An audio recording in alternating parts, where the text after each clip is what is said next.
Welcome back. Advent of Code 2021 to 21, day 22.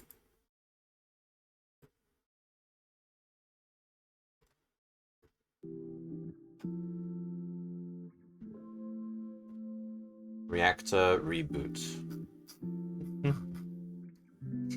Shorter description. All right.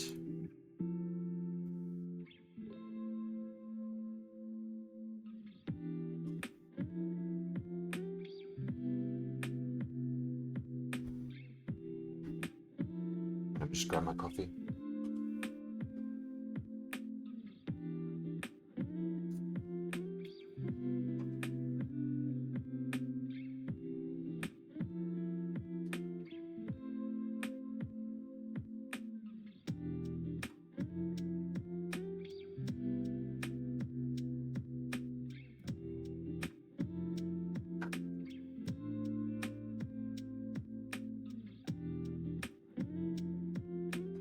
All right, so nearing the end. I'll just do one problem today, I think. Even if it's a short one. Operating at these extreme ocean depths has overloaded the submarine's reactor. It needs to be rebooted. The reactor core is made up of a large 3D grid made up entirely of cubes, one cube per integer 3D coordinate. Each cube could either be on or off. At the start of the reboot process, they are all off.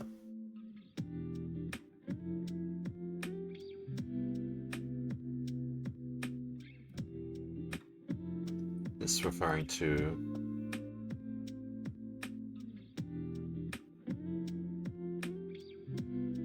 an old problem. I don't know. Okay. To reboot the reactor, you just need to set all of the cubes to either on or off by following a list of reboot steps. Each step specifies a cuboid and whether to turn all of the cubes in that cuboid on or off.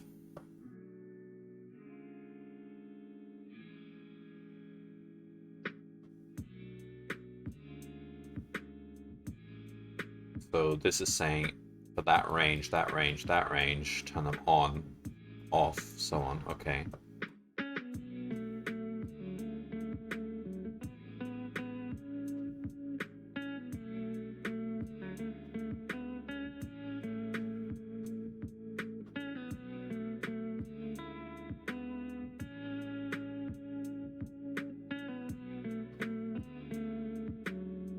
So first thoughts are, it's easy for this to blow up. So if you were just to keep track of every individual cube that's on, that could be too much. But then for part one, that might not be. That's 30,000 difference. 1,000.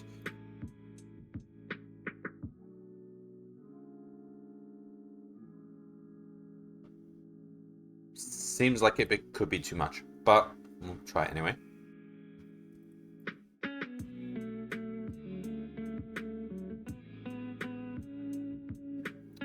Alright, so anything else we need to look out for? It's just the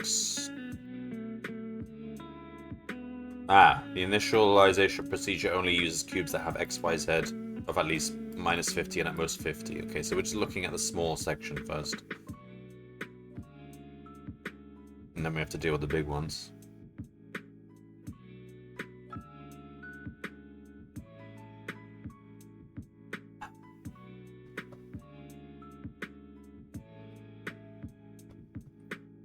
All right.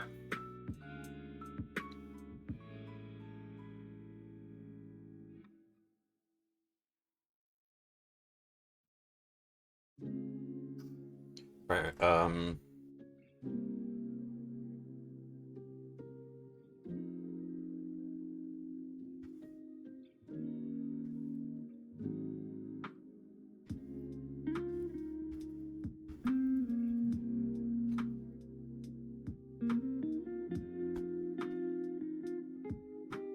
So we need to pause this. I suppose we can use regular expressions here.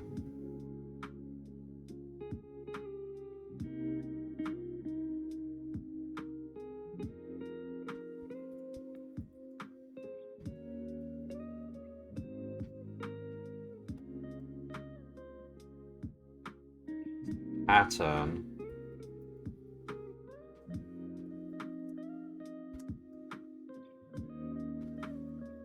It's gonna be like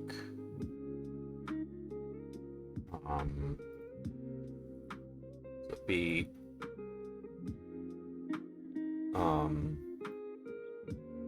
basically, is this how we do it? On or off.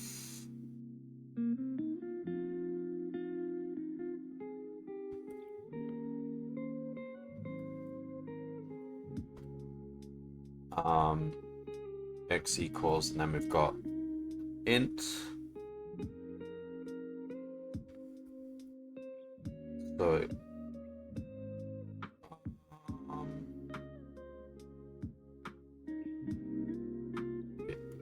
can have a minus sign, and d. Okay.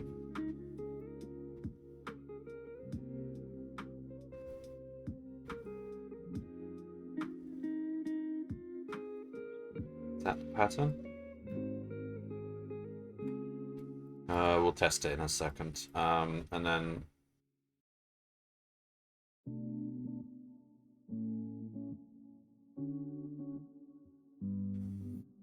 so it'll be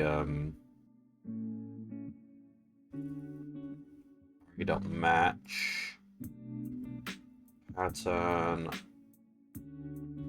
line. Should we strip it?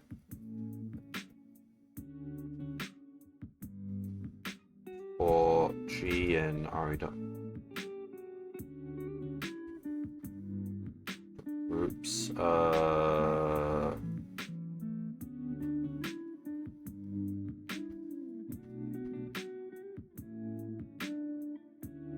Just okay. Just print this for now. I want to see.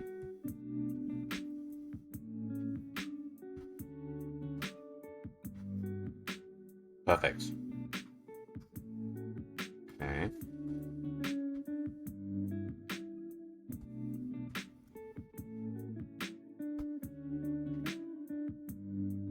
So we can start off with the straightforward approach. We just record a hash map of all the ons. So everything's off by default. So these lights, what are they?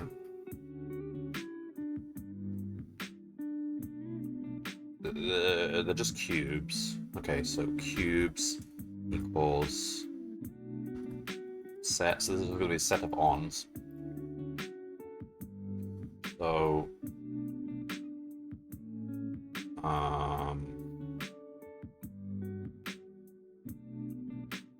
x1 x2 equals int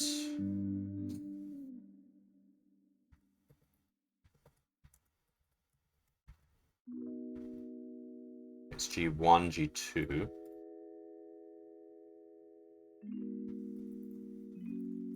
would be y1 y2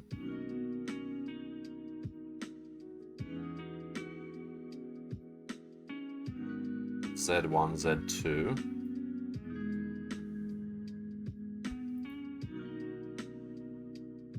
and then we want to just, so I already know what the more efficient approach is. I think just basically storing things as subcubes. Maybe we should just do that approach. So you record a cube by its endpoints.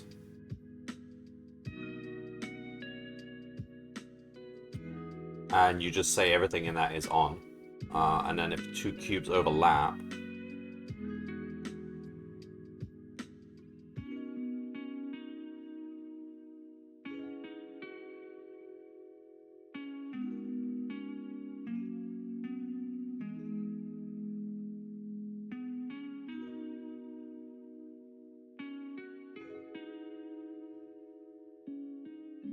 what was the question?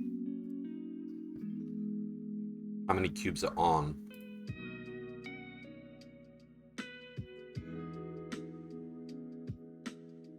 either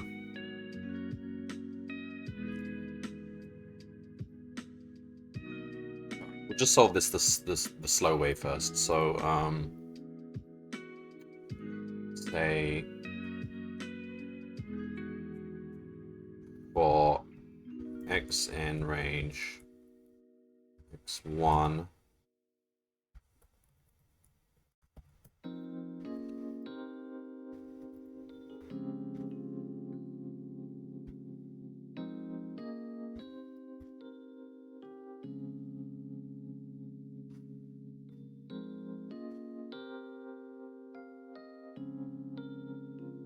so if G0 is on,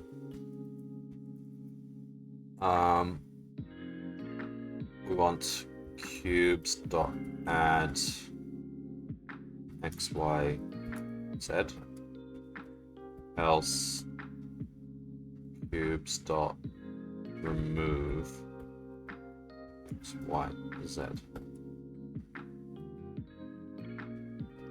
And then finally we just print the size of cubes.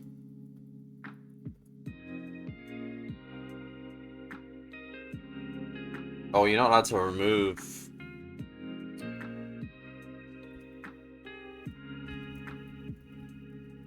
if it's not in there. I'm not sure why you're not allowed to do that. Like, I would have thought it's a set operation, so you should just remove it if it's there and just not return an error. Okay, fine.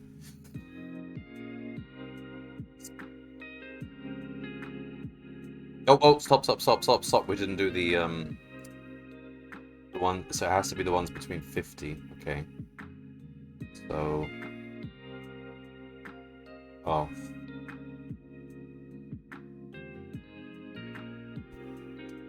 If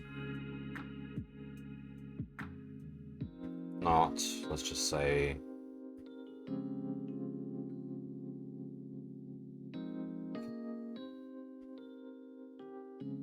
all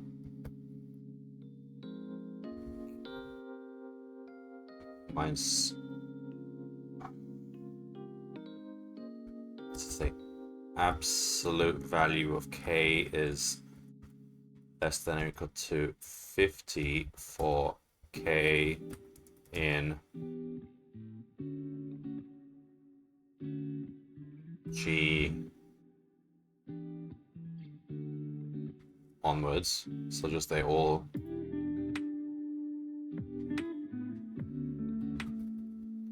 if any of them exceeds 50 in any of these dimensions, then skip that one.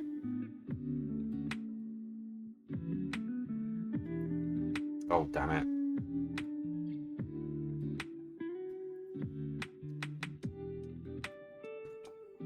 Oh, yeah, okay. Just turn it into an int. Oops. Stop. Okay.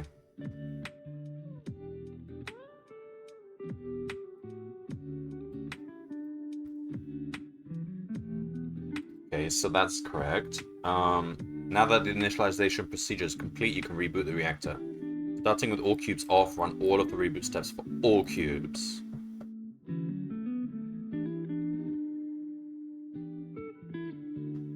Okay, so now we just have to do it efficiently.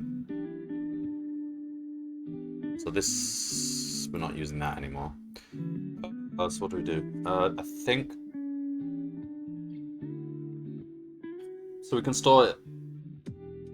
We store it as a bunch of cubes that are on. So okay, cuboids. That are on. So if it said like 0 to 50, 0 to 50, 0 to 50, then I wouldn't store each individual cube. I would just say store one cuboid with corners 0, 0, 0, 50, 50, 50. Put that in a list and say everything in that is on. Just call it a day. So how do these combine? So if two cubes overlap,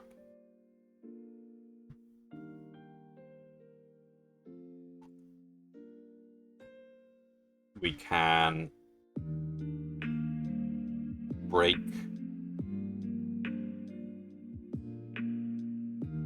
the cubes into, so the overlap, so if two cubes overlap, the overlap bit is a cube.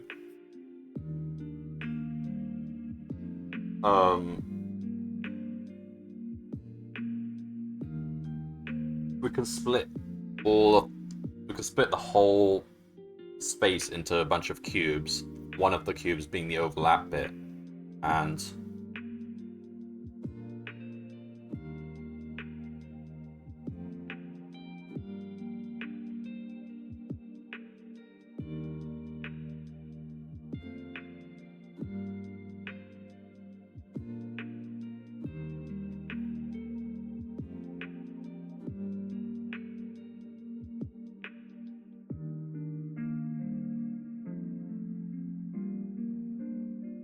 so if two cubes overlap, we just need to find, so how many cubes are you going to end up with?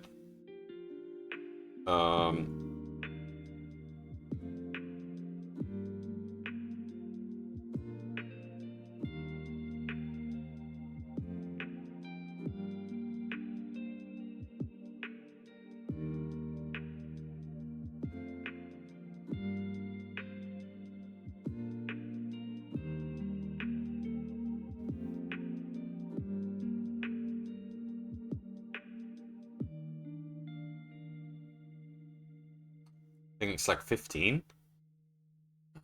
Or we can actually write, if we can write out the for loop, and we should get them all. So we're saying,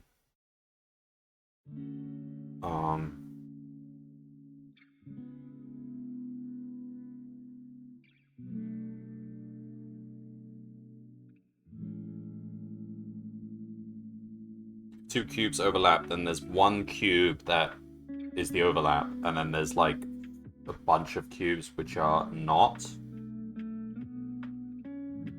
That's what we need, basically.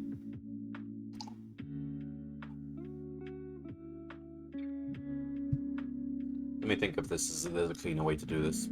I mean, that's not too bad.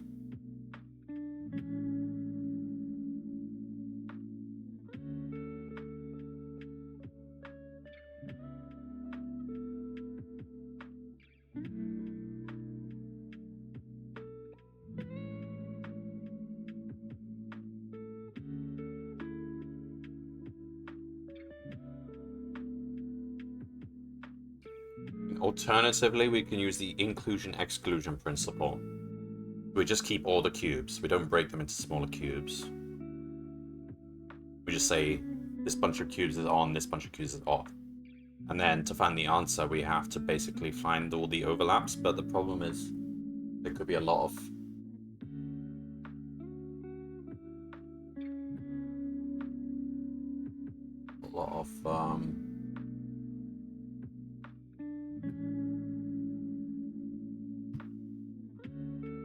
how many cubes do we have? 420. So there could be. I think the inclusion-exclusion principle is not a good idea here, because then we'd have to.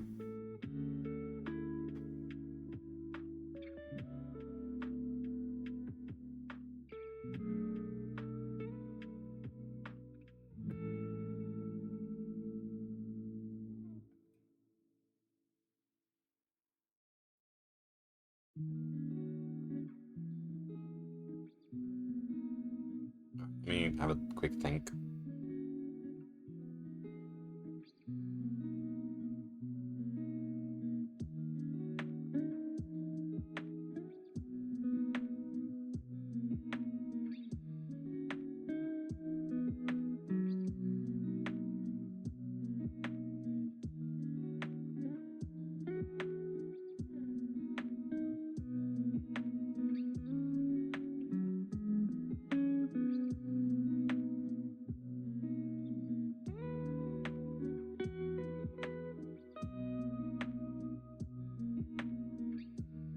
This is how I'd do it if we were doing squares. So let's just try that then. So instead of cubes, we would say Yeah, so we're storing only the cubes that are on.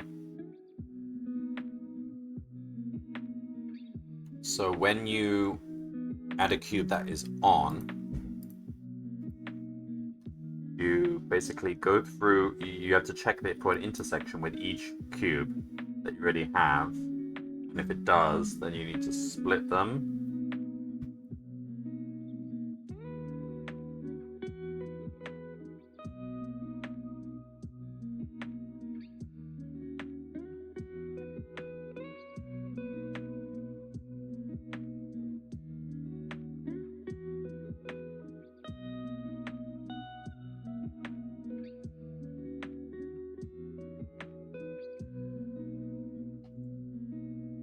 Or we just account for like double counting and triple counting and stuff. So we keep the cubes as they are, but we say every time we found an overlap, we add an overlap cube, and we say that cube contributes like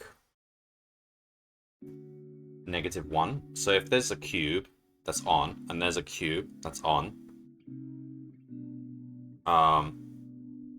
they each count 1. But everything that's overlapped will be counted double. So we add one more cube, which is a negative cube, and that's the overlap cube. And that will count for -1. So that means we don't have to keep breaking cubes up. But the overlap is there to... Oh, but the... I don't know. But then what happens when we overlap with that overlap cube? It gets messy.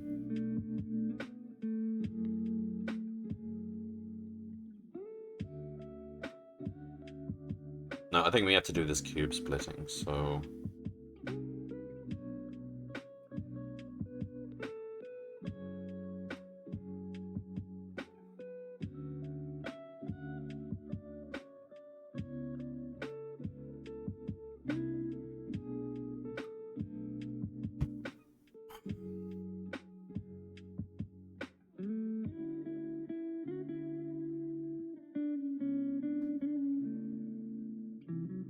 Alright, so, how do we get started with this? We just have to...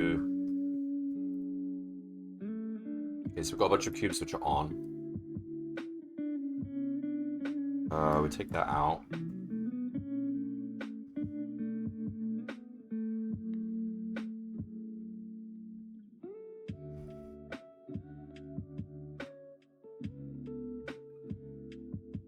Yeah, okay. Say that. So we've got a cube. Alright, so here.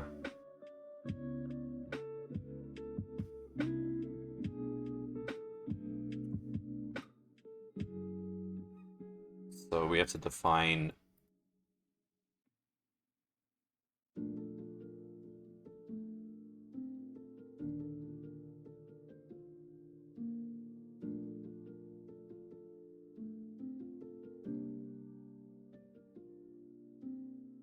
like an insertion.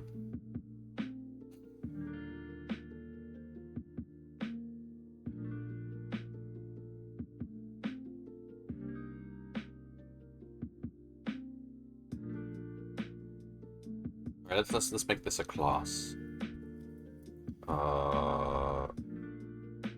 Cube space.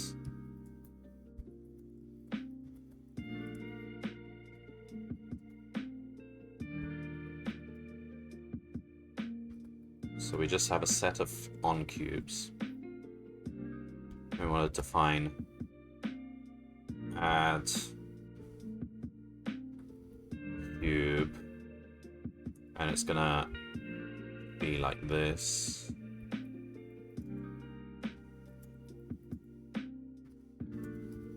So this basically adds an on cube.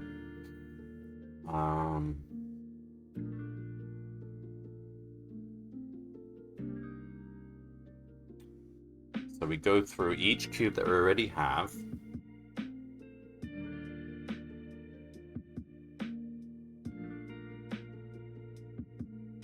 And if it intersects with this cube,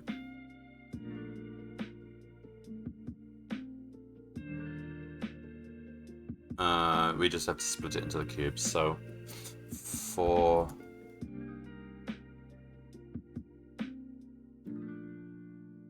cube in.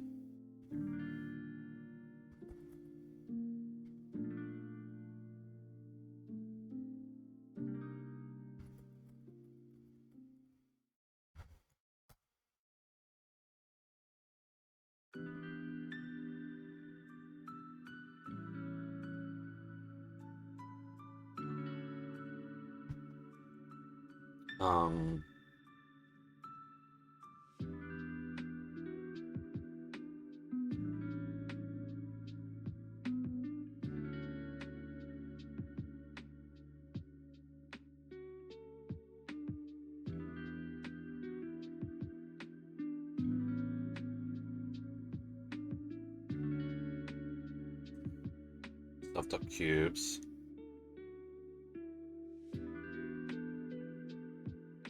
The property we're trying to maintain here is that they're always disjoint. They never overlap. Cube and stuffed up cubes.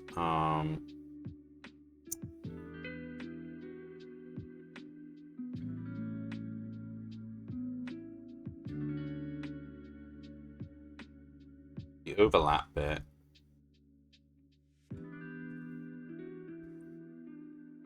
So we'll have to do.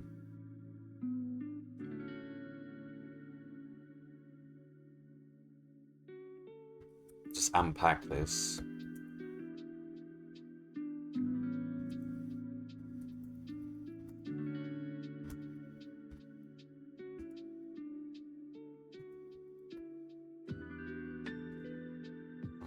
So the overlap section is going to be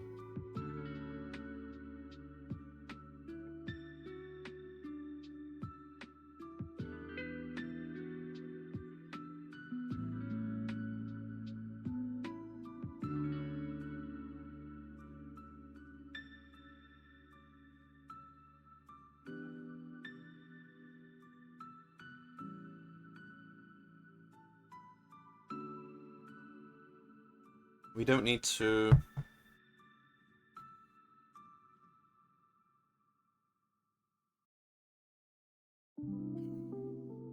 Right, overlap X equals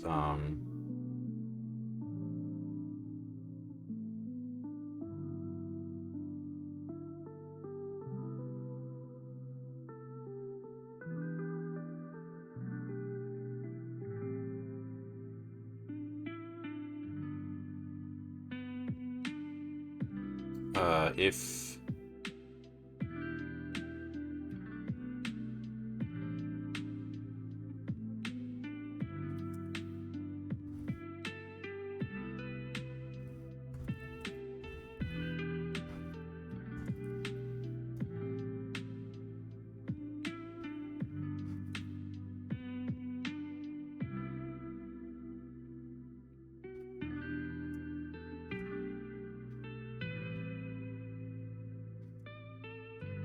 the overlap would be like that.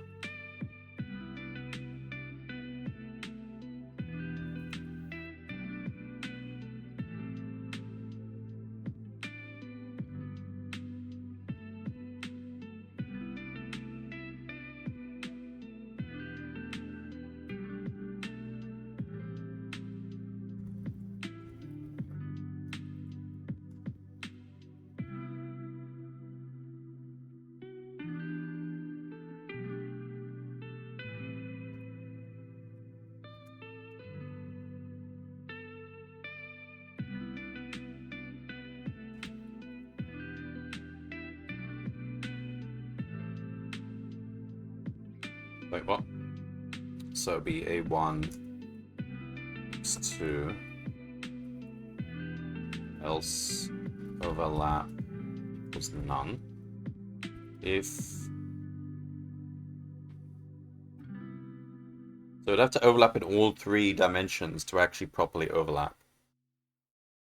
So if overlap is none, I mean, we could just say here, else skip this cube. Let me just do the same for the Z.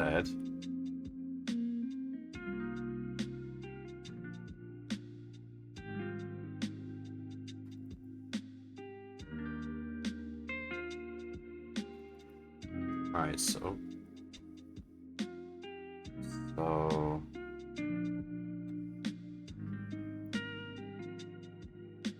hang on, so it's A1. Okay, so that's just right. X overlap. Right, now we look at Y overlap.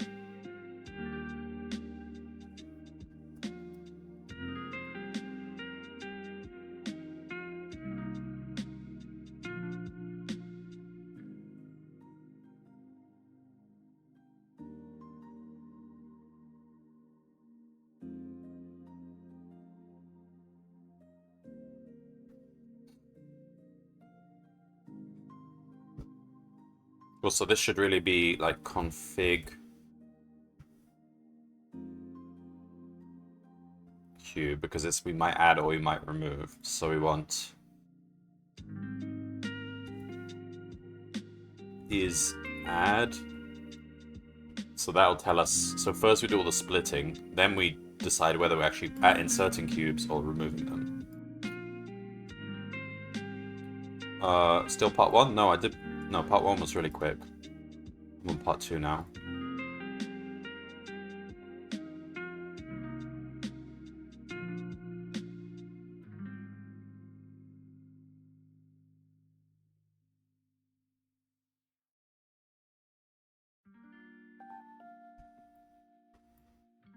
B1 between Y1 between B1 and B2.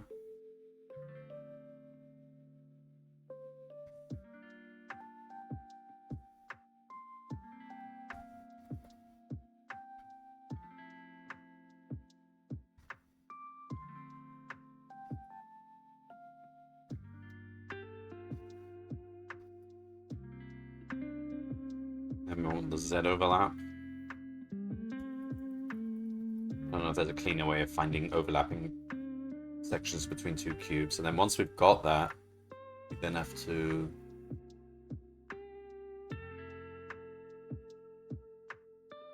split it. I mean, it might not be too hard after we've found the overlap, because everything is just like the section of the cube up to that overlap.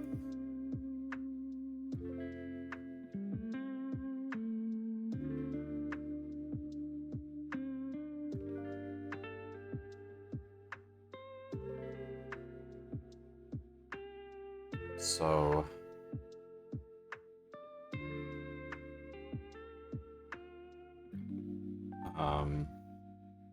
Z overlap is going to be C1, Z, C, Z, C.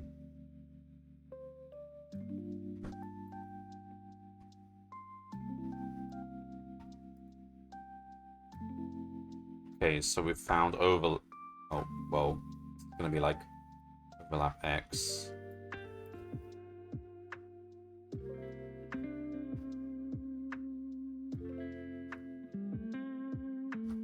Okay, so now we've got 3 overlap intervals. So the overlap cube will just be like the cube spanned by those 3 overlap segments.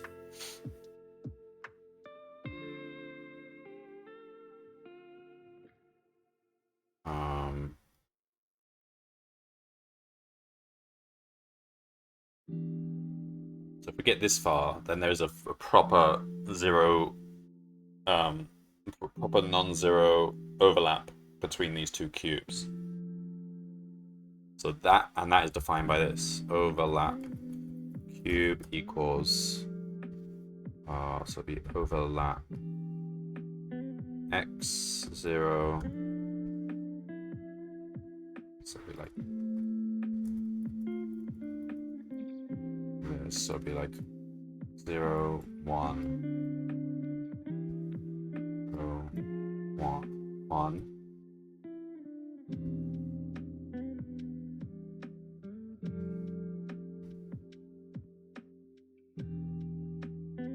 That's the overlap cube. All right. And then we basically need to find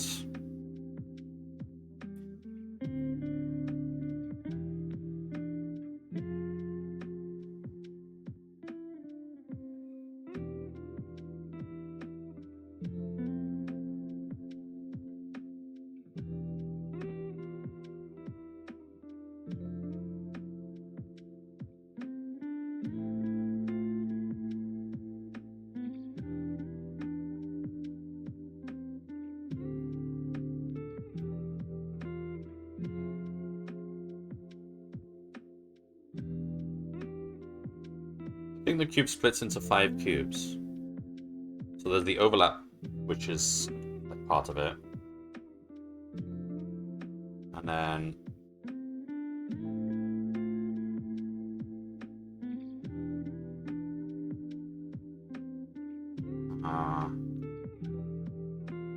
also, at the beginning of this, we should just make sure these are not 0 cubes.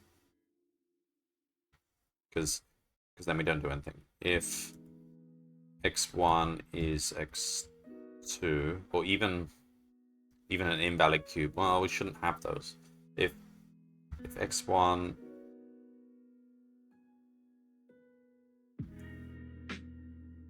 equals x2, or y1 equal... Oh, no. It's okay for them to be equal. That's a one size cube.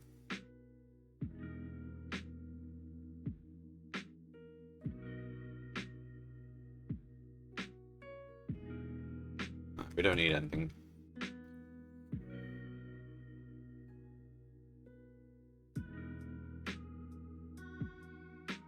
Okay, so what have we done so far? So for given each cube that we've already stored, we're splitting it into the overlap.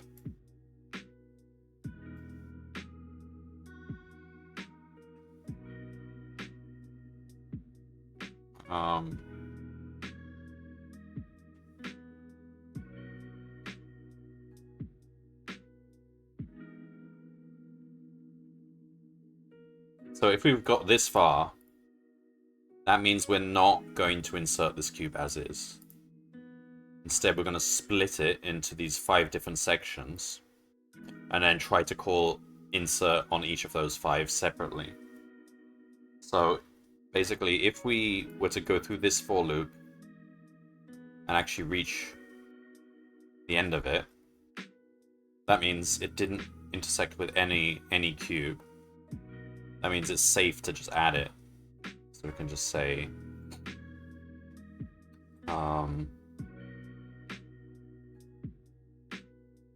if is add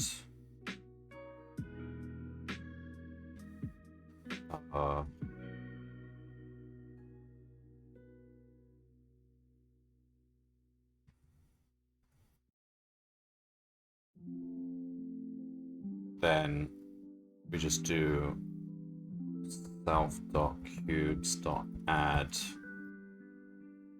that. And if it wasn't is add,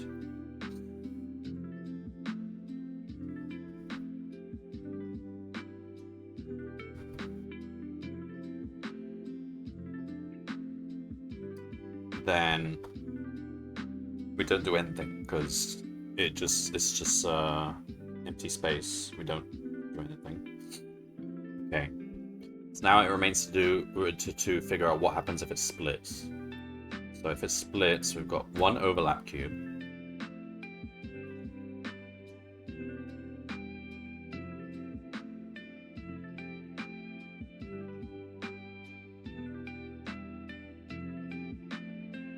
This is going to be confusing.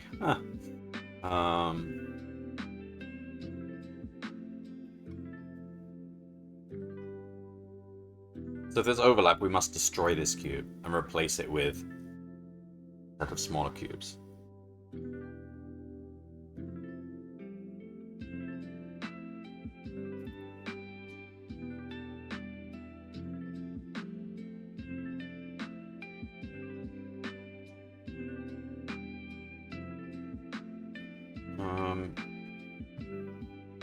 But we can't remove it while we're in the for loop, can we?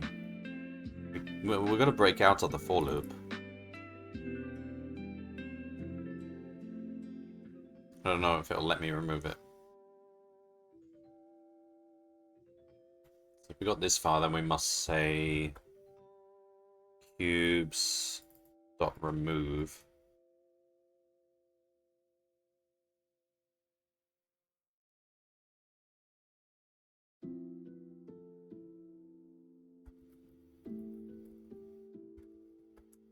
That.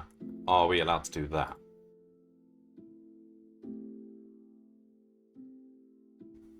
so far we can try inserting it. It'll insert the first cube. It'll insert a bunch of cubes, and then at some point there'll be overlap and it won't add them. Let's just try that.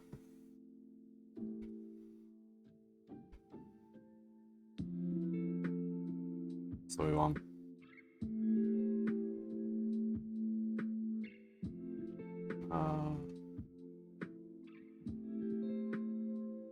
cube space.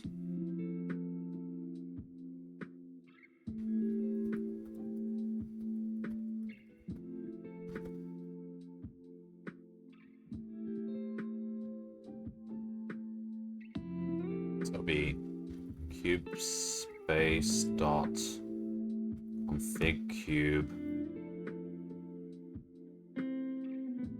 and it'll be x1, x2, y1, to z1, z2, and then finally that.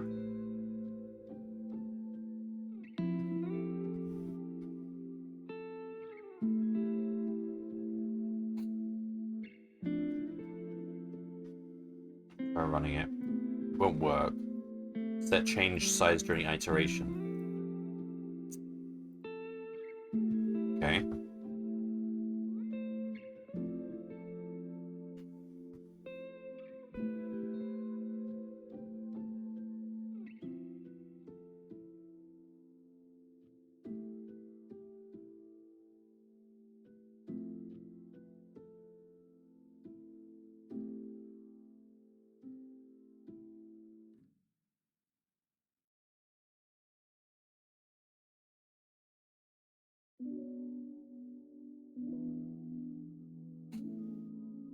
So we have to say if we have to do else here.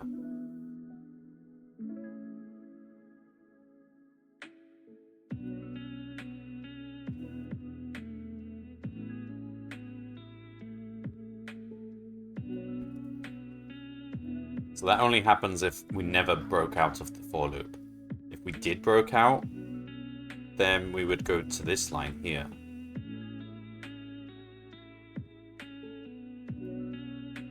So whatever cube was, that needs to be removed. So self.cubes.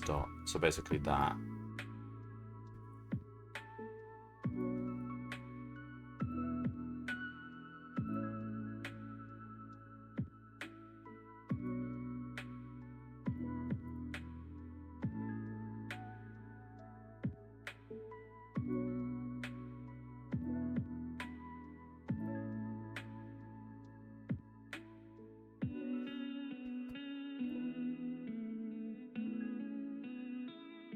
Try that then. Cannot access this local variable cube where it is not associated with a value.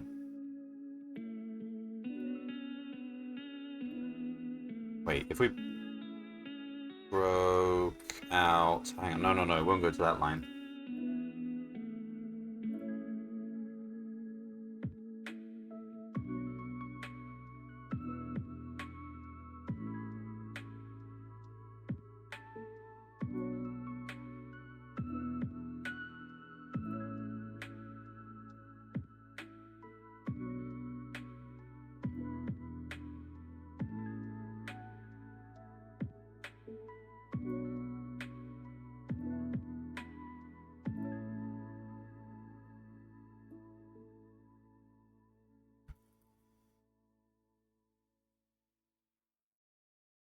Yeah, so what... God, this is so confusing.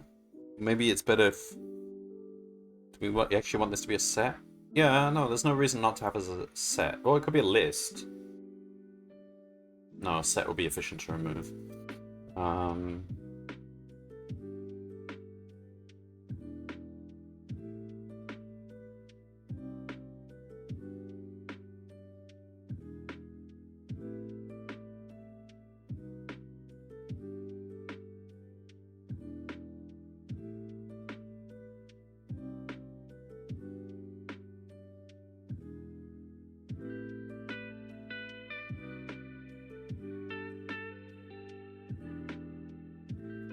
Problem is...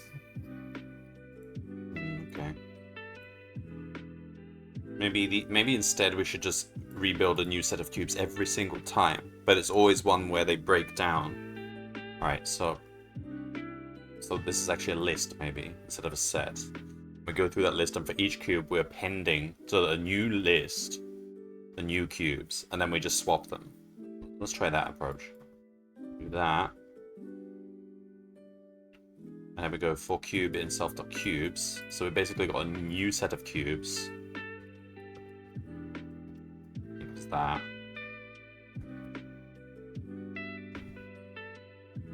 And then we are just dealing with that. So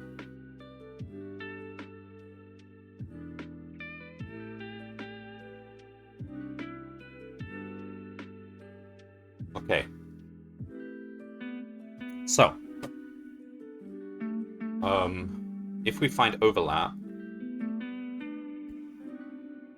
so for cube that's in self.cubes, we're deciding whether it gets added to new cubes or not. So we check if it overlaps in the X. If it doesn't, then we can immediately say it's safe to just add to new cubes. So we say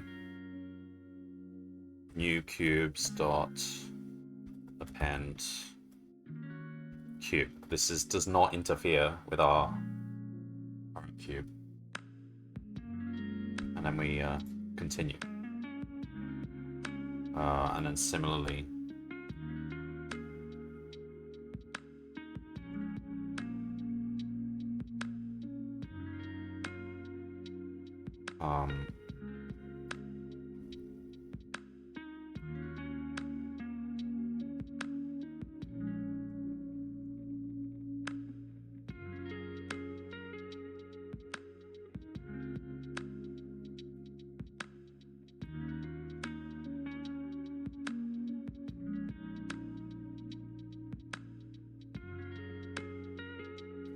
damn it. There's still some problems with this. I don't know if this is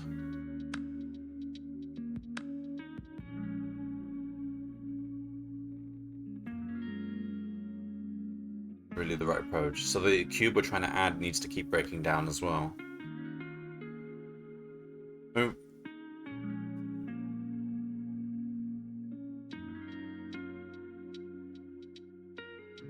There's no reason we can't do that. Alright, maybe this, what we need really is an outer method, which just takes two cubes and turns them into the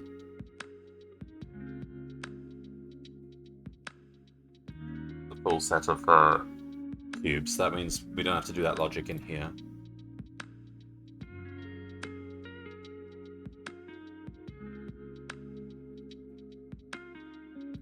Alright, let's just do that. Define get overlap cube 1, cube 2. Alright, so given two cubes, we want to find the cube that is the overlap between them.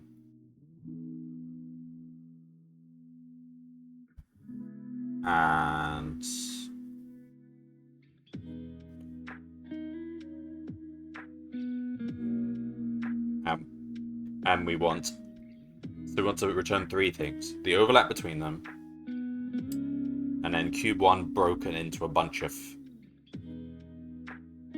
smaller cubes, and cube 2 broken into a bunch of smaller cubes, such that they have one cube in common, which is the overlap.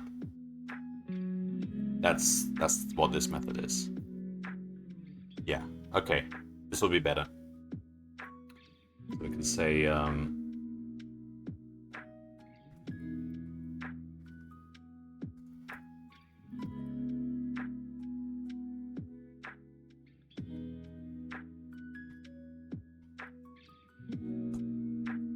right, and then we say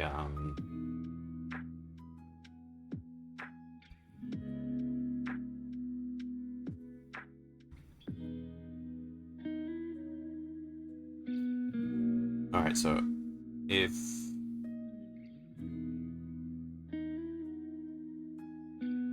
overlap x equals that, otherwise overlap equals that, that's fine. And if they don't overlap, then we can return immediately. Just say else. So we don't do that. We just say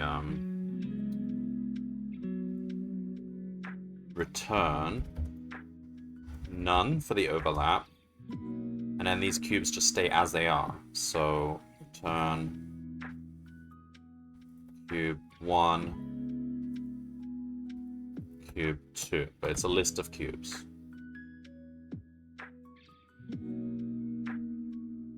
Yeah.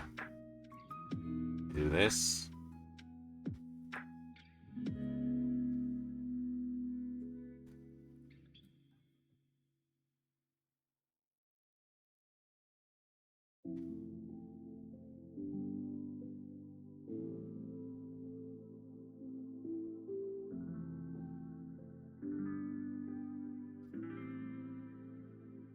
Wait, what happened? Oh.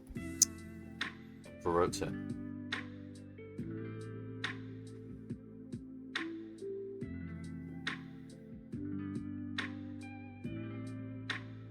Oh, I see. Okay. I was pasting it in the wrong place, so do that.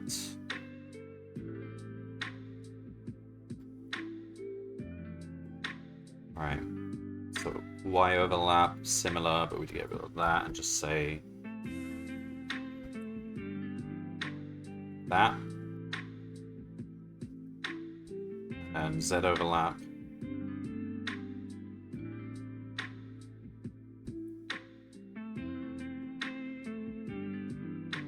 That.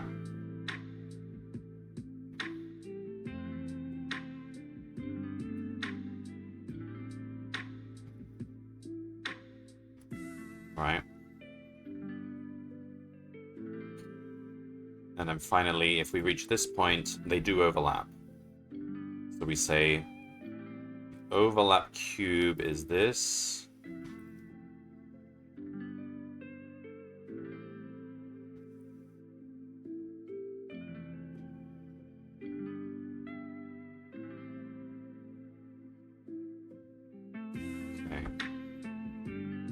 And then we want to turn the first cube and the second cube into to break them up. So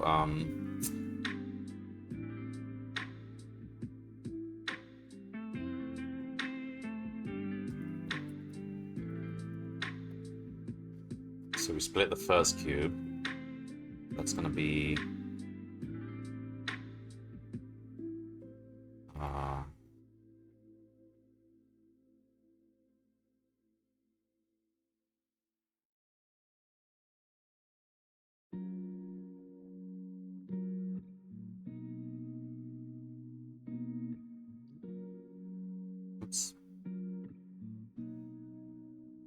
it's which corner or what part of it they overlap in. Oh, this is so confusing. Could be a better way of doing this. Maybe recursing on dimensions or something. Hello, Smab UK.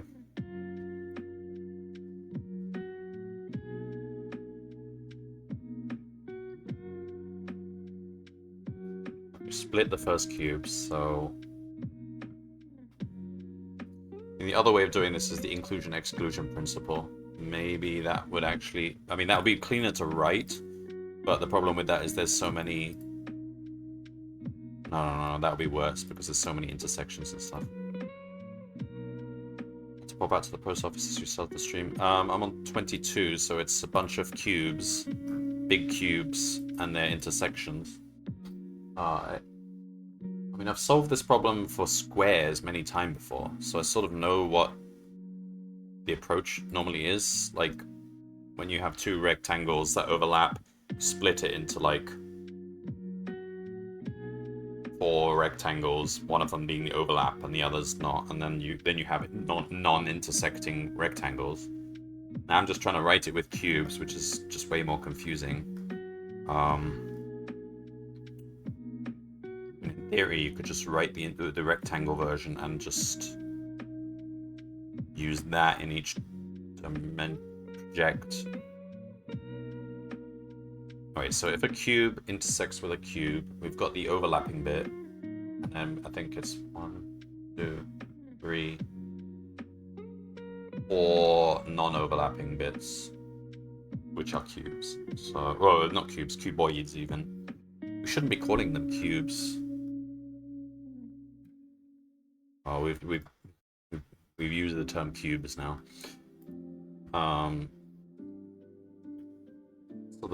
So there's the bit which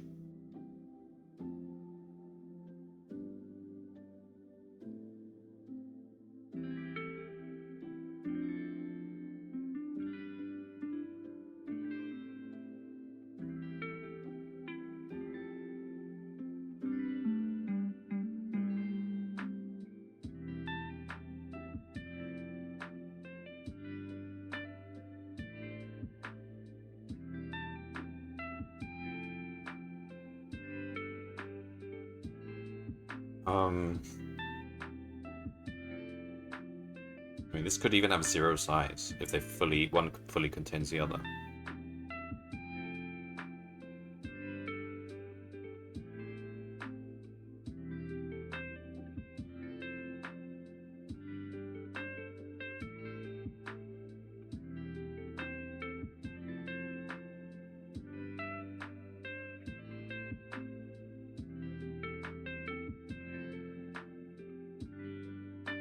So, split the first cube. What are the...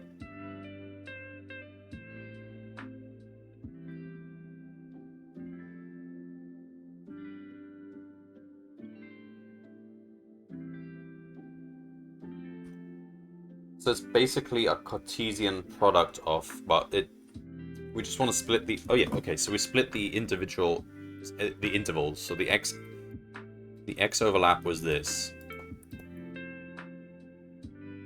And we take whatever's left, so it'll be at most 2 tails. There's the overlap bit, and then there's at most 2 separate tails, but there could just be 1. Or none. There could be none. So there's part 2 then? Yeah, I'm doing part 2. It could be 0, 1, or 2 bits to the overlap. So we just make a variable number here. And same for the y, and same for the z. And then when we've got those 3 things, we can just take like the Cartesian product of them, can't we? No, not the Cartesian product, the whatever it's called. Combinations.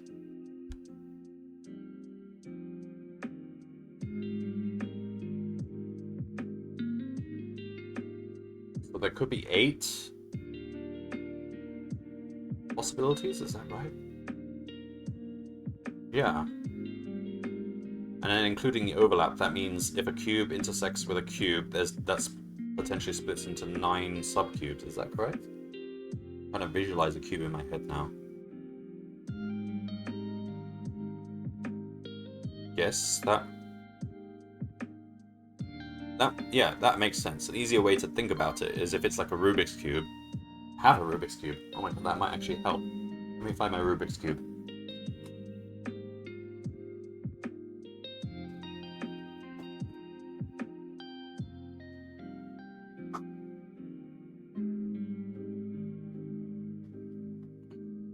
I forgot how to solve the Rubik's Cube. But anyway, if this is the big cube and it's intersecting with, let's say, a cube of size 1, so it's just literally just one of these pieces, then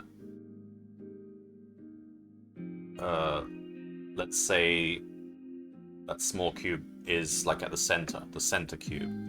So the intersection between the big one and the small one is just that small cube.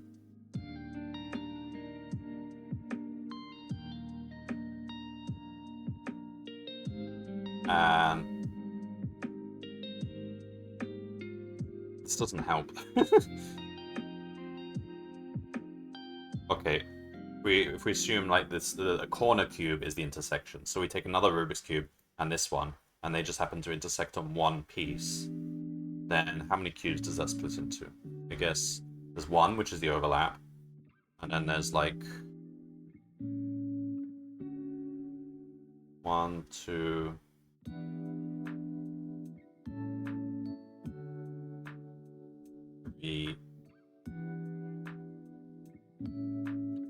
I mean, I think I trust the code more than trying to visualize it with a cube. So I think it is actually 9. It splits into 9 cubes at most.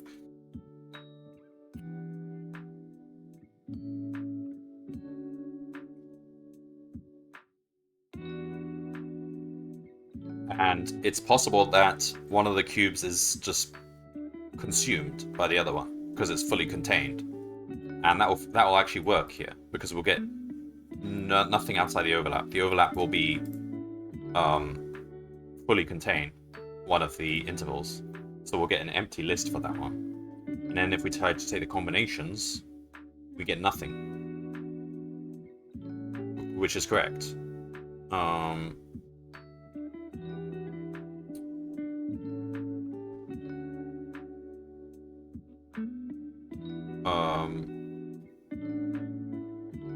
Because that means that cube vanishes and we just completely replace it with a big cube. And the cube will still split, but it doesn't matter if we split it. Alright, so how do we now do this? So we want to say split first cube based on overlap. So we go back to the first cube, which was this one. So we look at the overlap, which is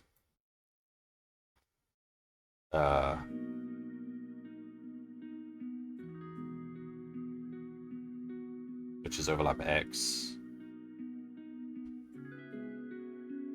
And we say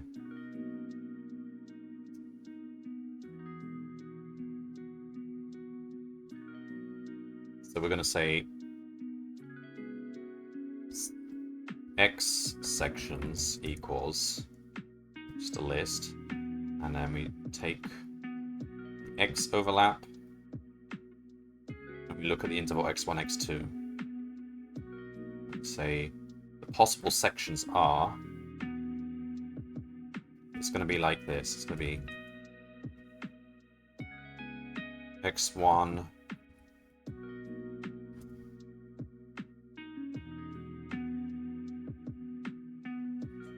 to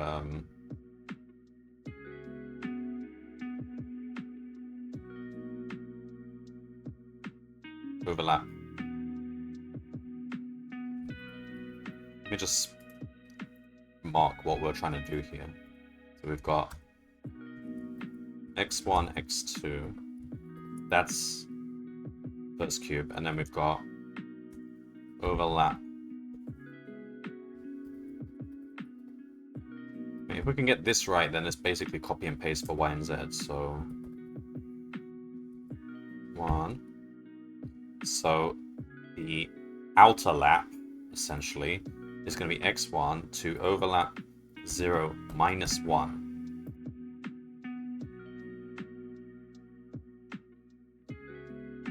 And if that's valid, so if X1 is, what am I trying to say? If X1 is less or equal to that,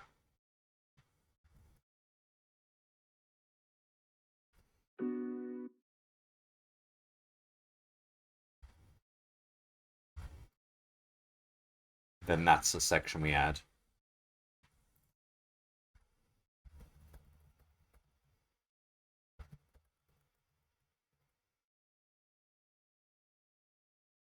And then similarly,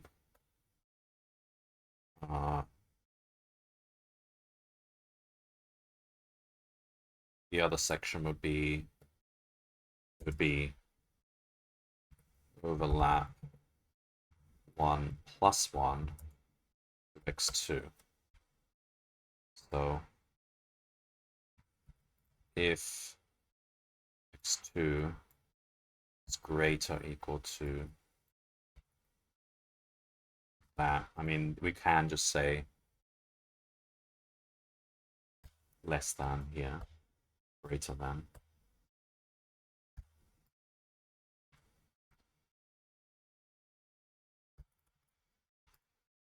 So this one will be from overlap x1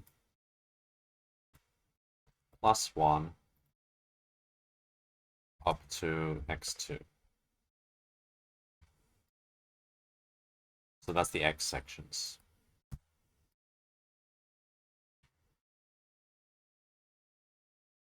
This is just the first cube, but then we have to do it for the second cube. Well, there's probably a way to save code, but I don't mind pasting this like 6 times. Alright, so that's the x sections.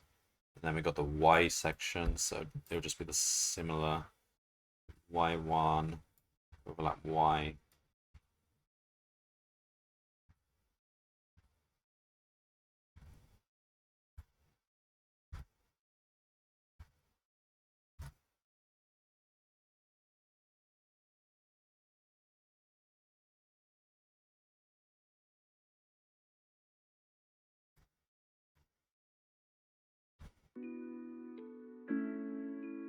And then we got the z sections.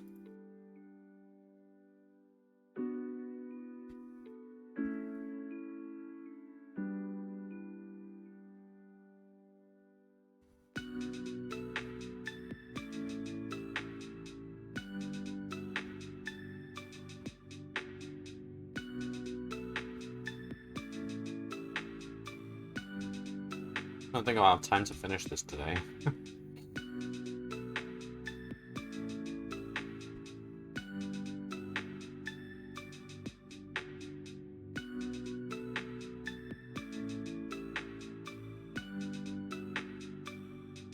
I mean, I don't know. We've basically done the bulk of the work right there. It's a case of now basically doing that. Okay, so now we've got the Z sections. And now what? We want itertools.combinations or something like that. I need to look this up.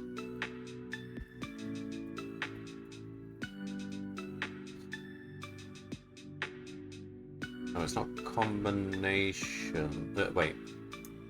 There's a million different things in itertools. I always forget which one's which.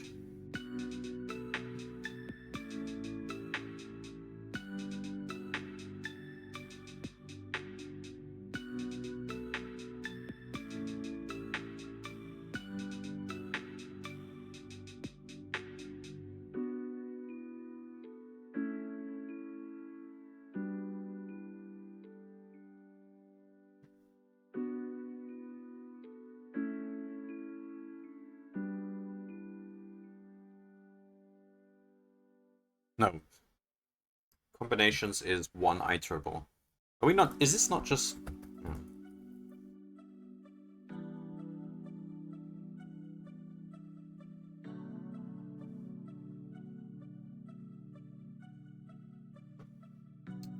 Let's see if Google AI will tell me. Python function range could take one item from each container, generate all possible combinations.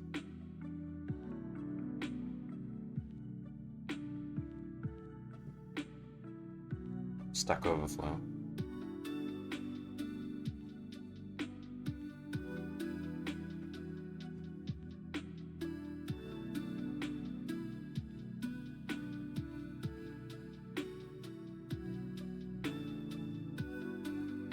Of course, it's itertools.product.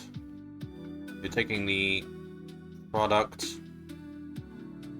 The very first thing I said was the correct one. It was Cartesian product. Right, so it's, you can give a bunch of iterables and it'll take one thing from each.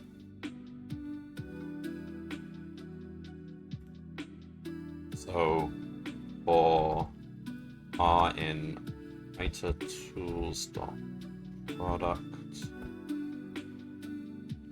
of X sections, Y sections, Z sections.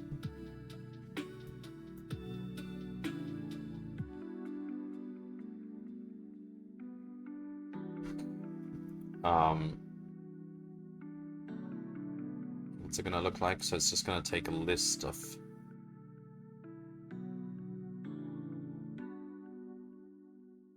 Um,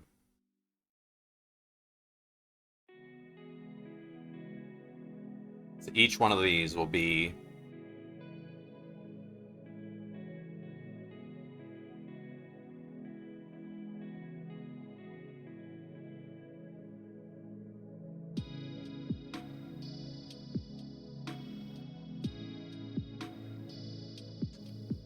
an interval. Right, so then the cube that is the combination of these intervals will be...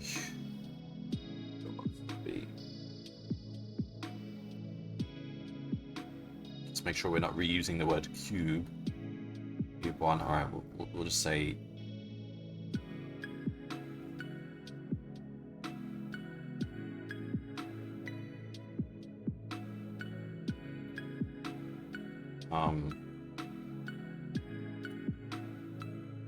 T x1, the temp,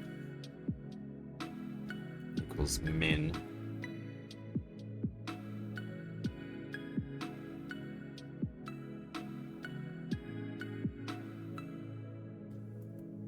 hang on. No.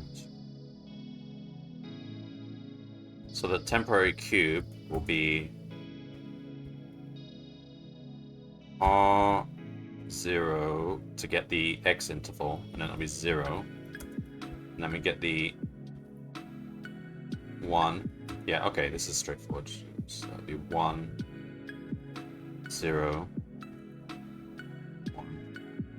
1, R2, 0, R2, 1.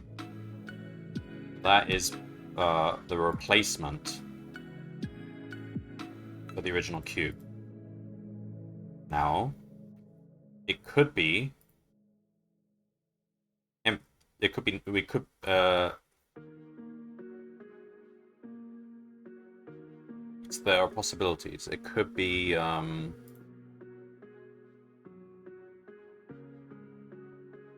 are no R. But there's no valid R's. That means that cube just disappears. It's basically overlapped fully by another cube. It could be that we get all 9 possible combinations.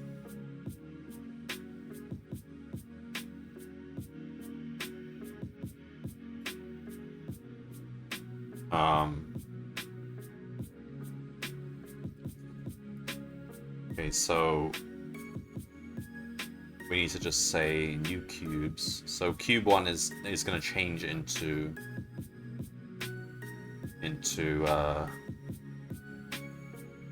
new cube 1s.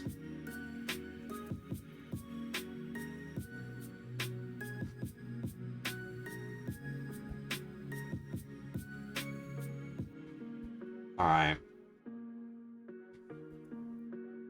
That gives us the cube 1s, and then we have to do that for cube 2.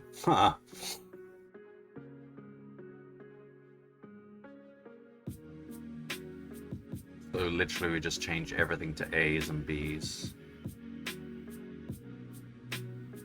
Yeah, whatever, we'll just copy and paste it.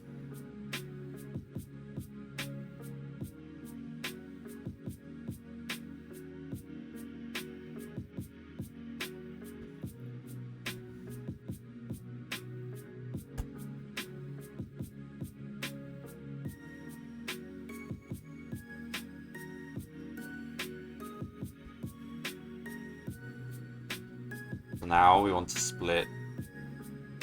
That's a bit indent.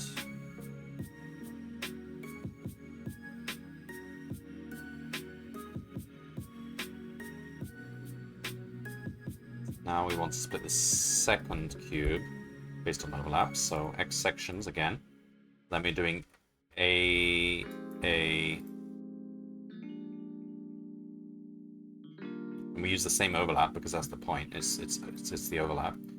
A2. So that's A. All the X's changed to A's. All the Y's changed to B's.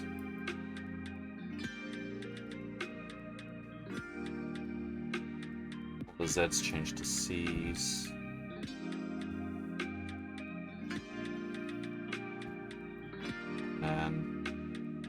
new cube 2's. So for R, protocols, new cube 2, stop and okay. And finally,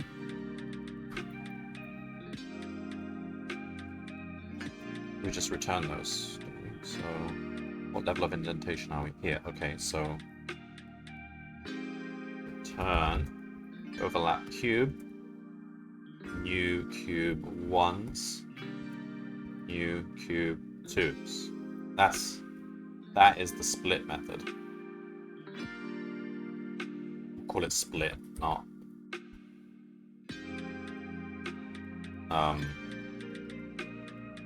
split maybe static. Yeah, it is static, isn't it? It's not actually using a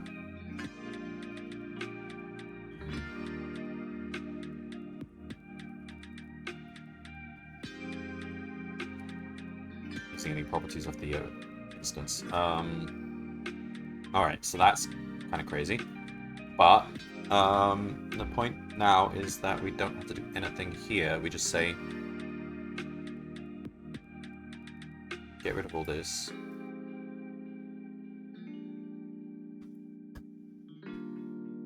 We know how to split two cubes. So what are we doing now?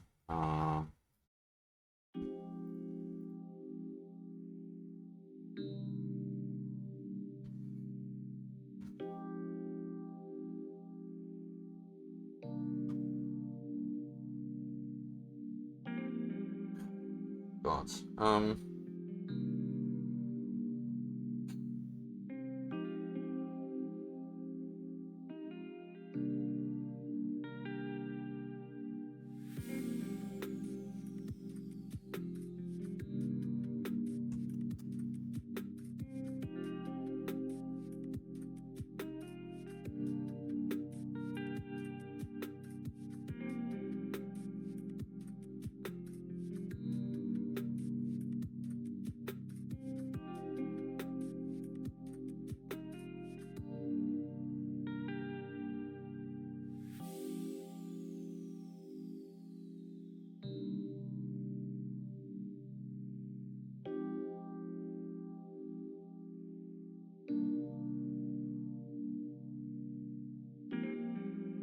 So basically, we're inserting this cube.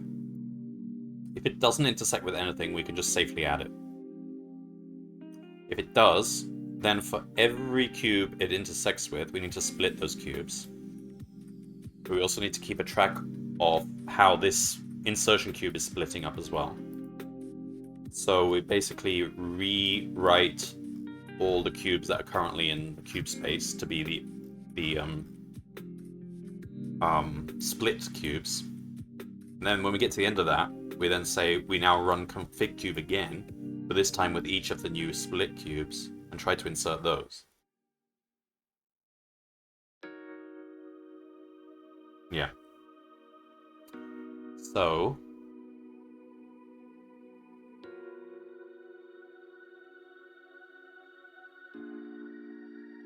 new cubes.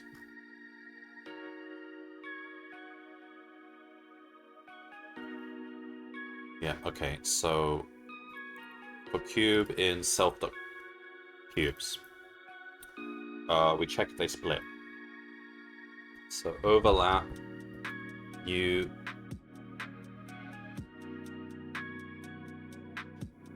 cubes, new config cubes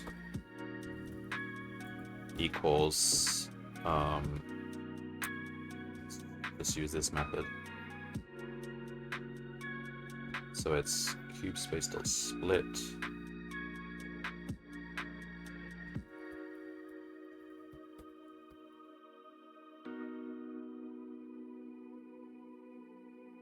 Okay, can we just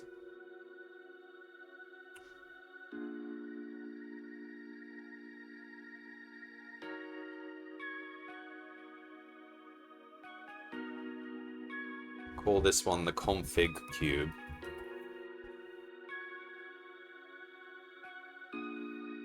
And and existing cube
Um,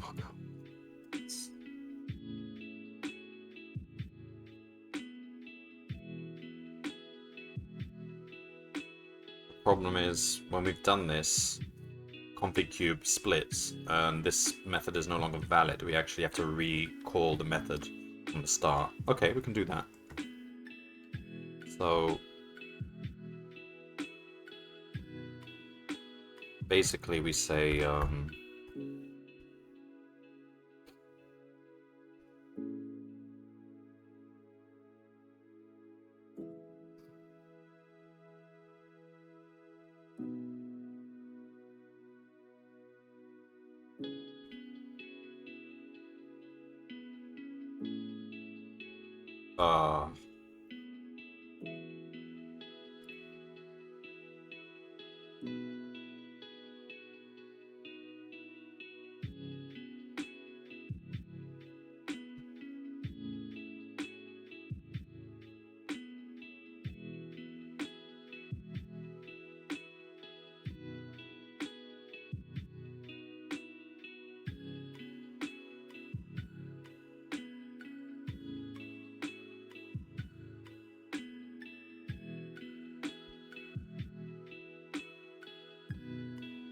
go back to using a set here.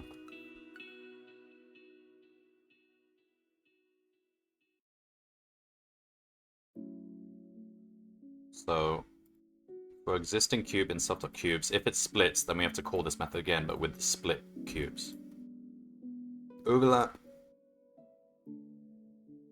new cubes, new config cubes equals that.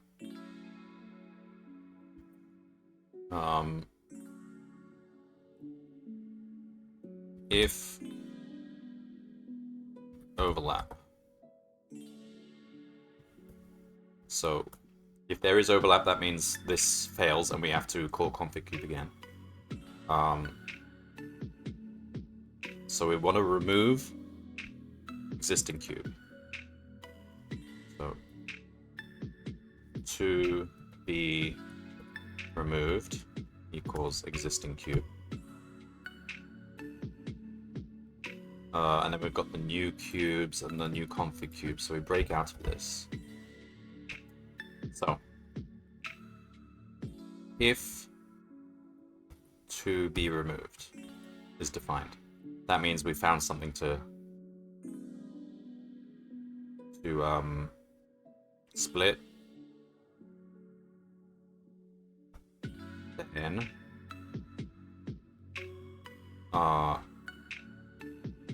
self dot cubes dot remove to be removed, and then for cube in new cubes, which we've computed here, self dot cubes, just add it in. So we've split our cube, but we've not actually inserted anything new yet. And then we have to now just call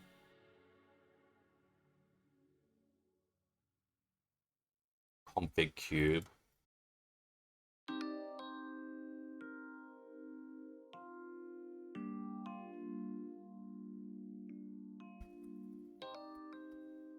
on each. So basically for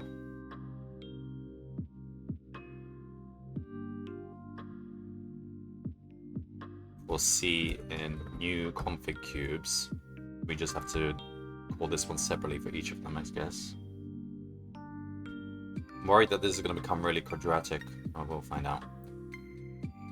Config cube is add, so we want to add just C, and the same is add variable. That's the recursion. If to be removed, else we made a full pass. There was nothing that overlapped with this. So it basically we say if it was is_add, if, then we just add the cube safely. Config cube gets added. Self.cubes.add config cube. And if it was not is_add, that means it's a remove. Nothing happens because it didn't overlap with anything. So, yeah. Is that it? That whole thing? None of this has been tested, and let's try it out. Cubespace.config cube. So we do that. What doesn't it like?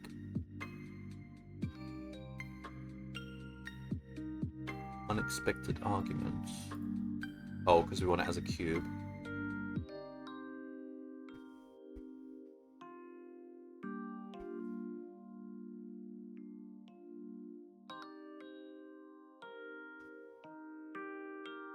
So if that actually works, then this should just be a whole bunch of cubes which are completely disjoint.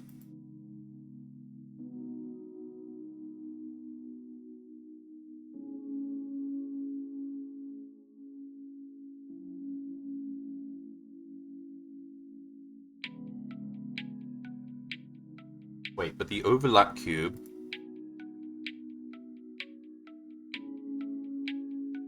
What are we doing with the overlap cube? Overlap bit.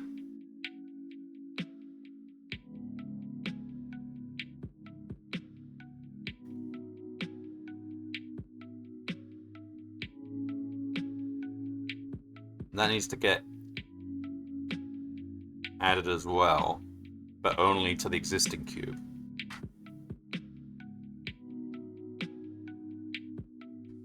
So we do this.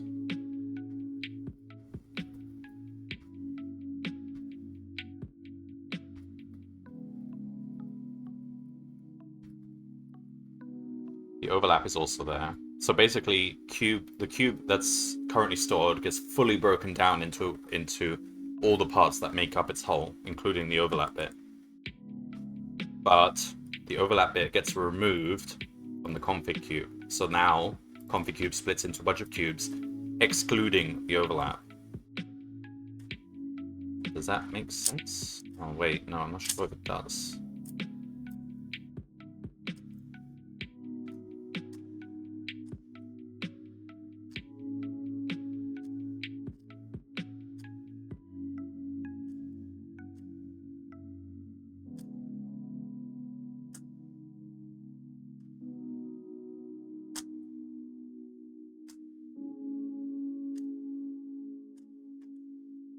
No, it depends on whether it's a remove or a...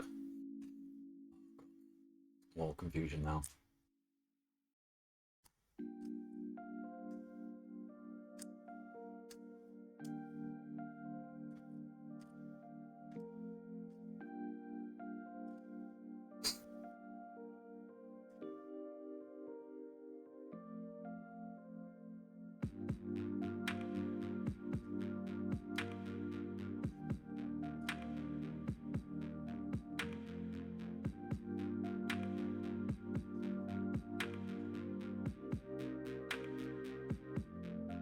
Okay.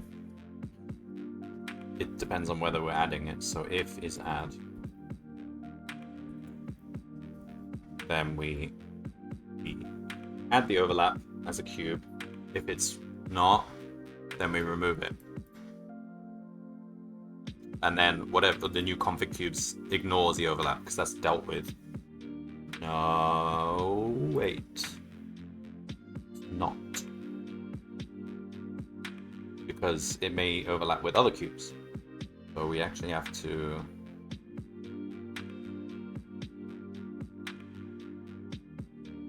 keep using it.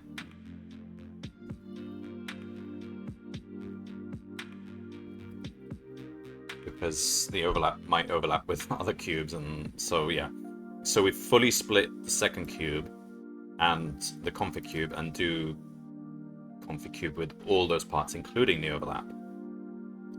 But whether we actually keep the overlap as a cube just depends on whether we're adding or removing. So if it's an add, then we keep it. And if it's a remove, we don't. That means each time we overlap with something, we might remove that. Oh, it's confusing.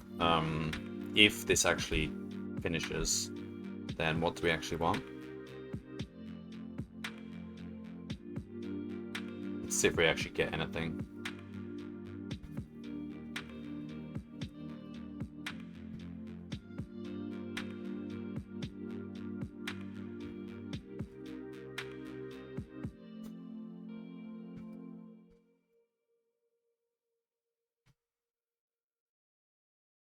If, oh, okay.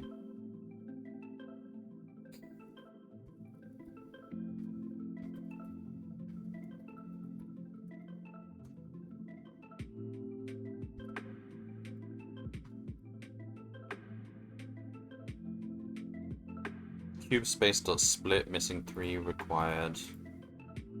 Oh yeah, of course. Dot split.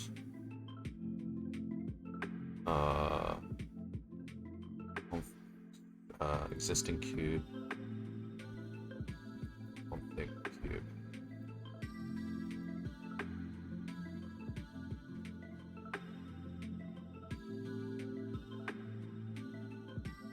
Missing 1 required positional argument cube 2.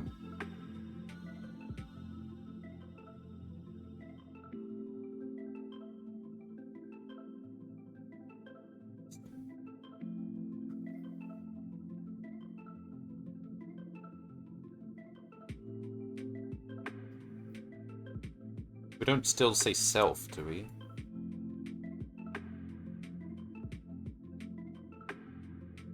Do we do that? But it's a static method.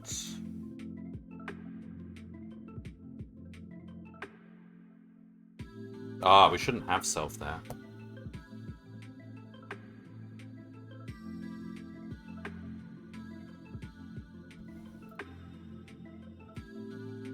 Maps maximum recursion depth exceeded. Really? Oh god, these split a lot, don't they? Oh my god.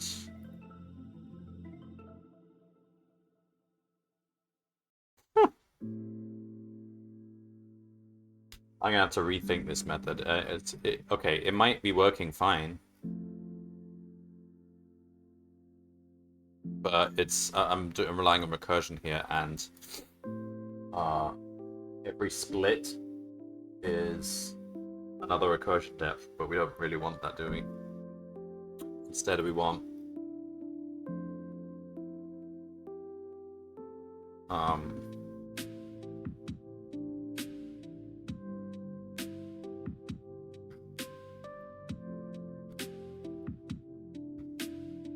like we can increase it to like 10,000 or something, but I think that'll work. We just need a queue.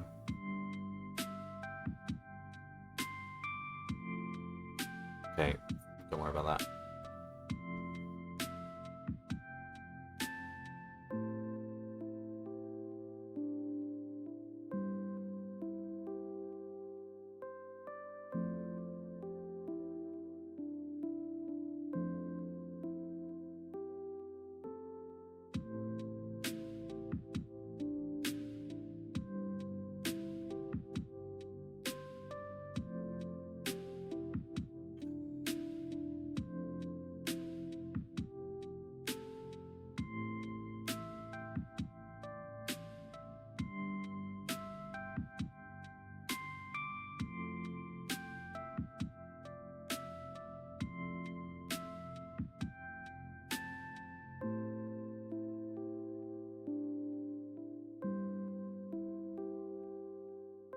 We don't need recursion here. We can actually do this in a full... How do we do this now? We can do this in one full pass. Config cube will just keep splitting.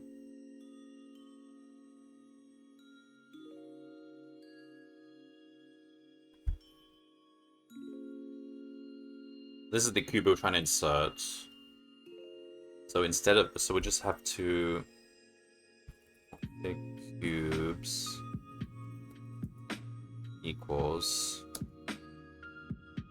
just to start with, it's just one cube. Right.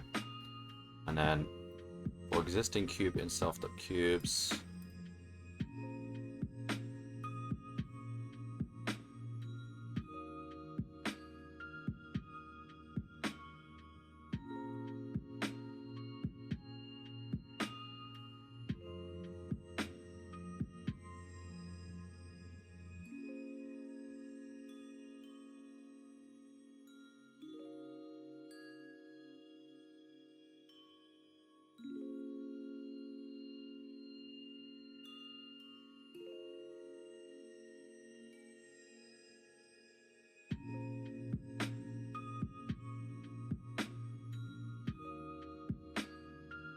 Okay.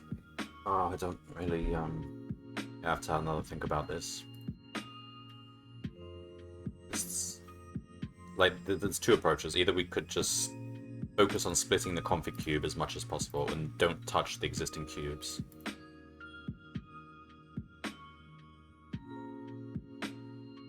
Yeah? Maybe that's the way to do this.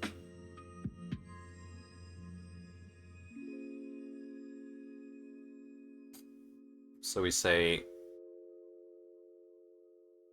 Okay, let's try that way. So config cube, we start with just one config cube. Right?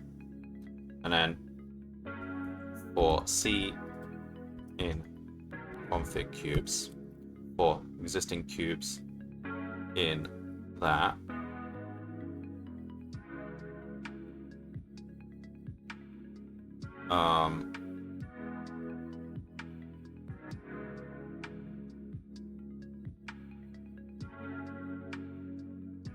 if there's an overlap,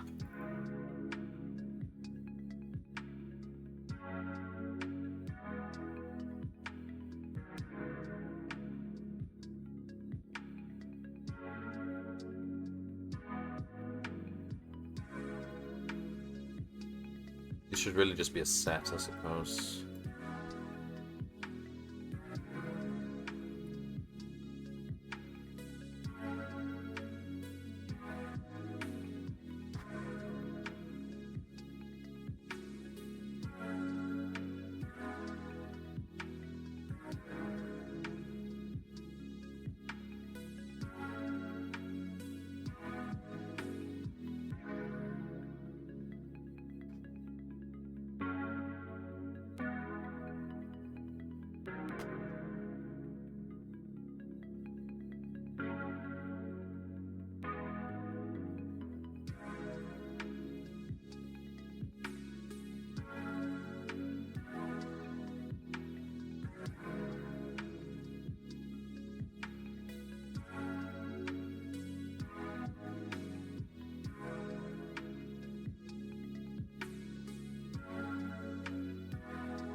Alright, so here's what we do. Say new config cubes is a new list.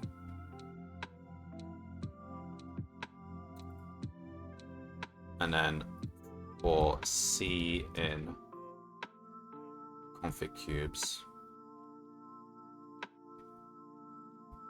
we try and intersect each of those with this. So overlap.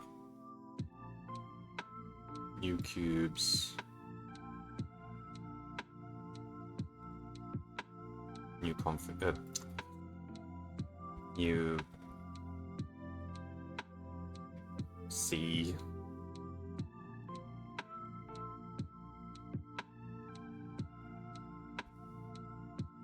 Alright. If there's overlap, then for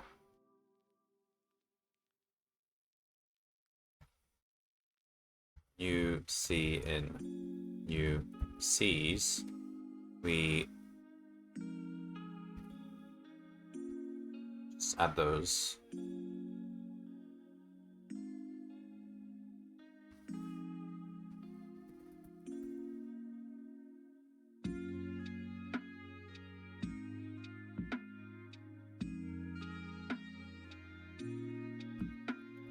To the new config cubes. Alright. Because they're each of these are disjoint from each other, we're not going to overlap. So this will just be a new set of disjoints. And then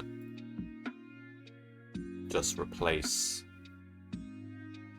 that with that. Do a swap. Okay, so all this does, we're not changing the existing cubes, we're just turning the config cube into a list of completely disjoint config cubes,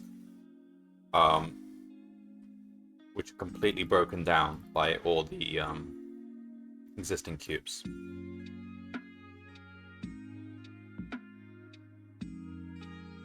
Alright. This test actually runs.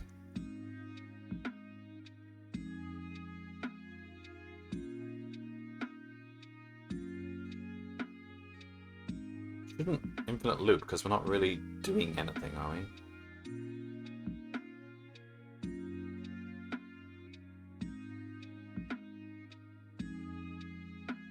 There's nothing in self.cubes even, we're not adding anything.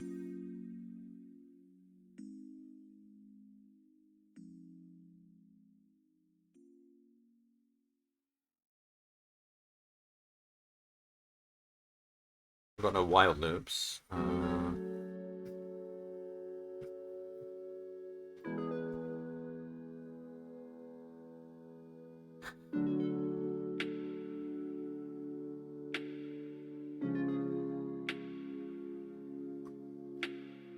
So that is the first pass.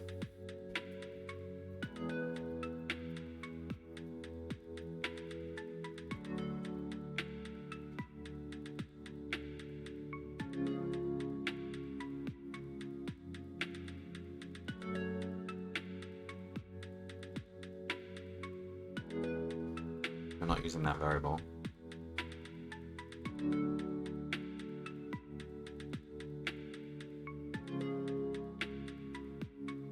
Oh, we didn't add the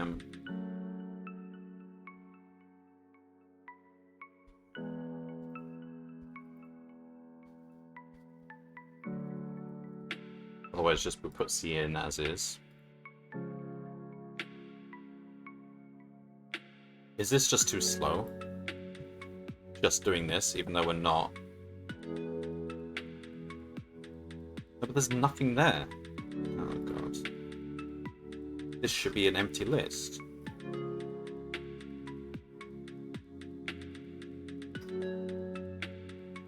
I don't know what's happening.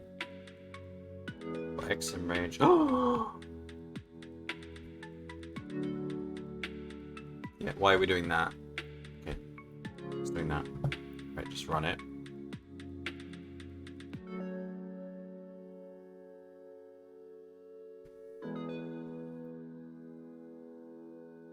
Okay, it's an empty set. Good. Okay, that's a start. Now the second pass. We now have config cube fully split up. Alright. So we can safely see in config cubes.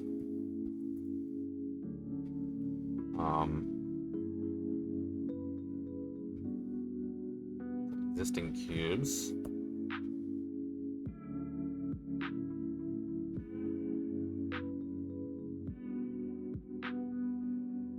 So we'll just say new existing cubes equals set, I suppose. So for each of these, we do this again.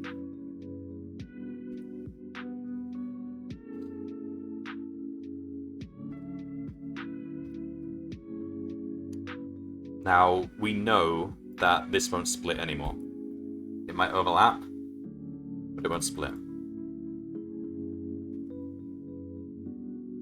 So we say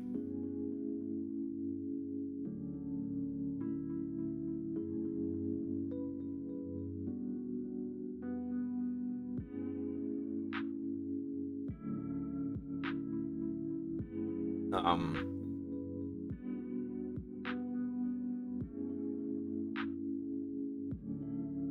for each of those new cubes, we must add them to new existing cubes. So for new C and new cubes,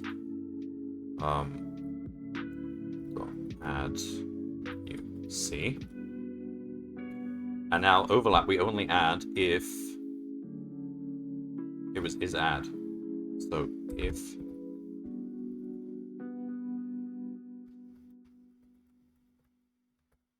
otherwise it's essentially a remove. And then finally self.cubes is replaced with existing cubes with new existing cubes.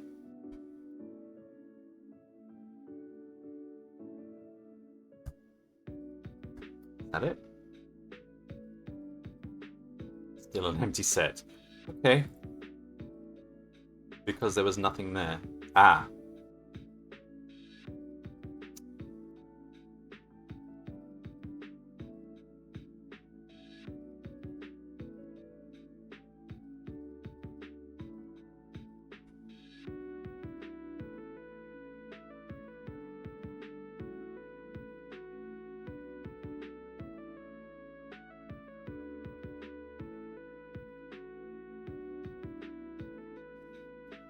If this C doesn't intersect with anything,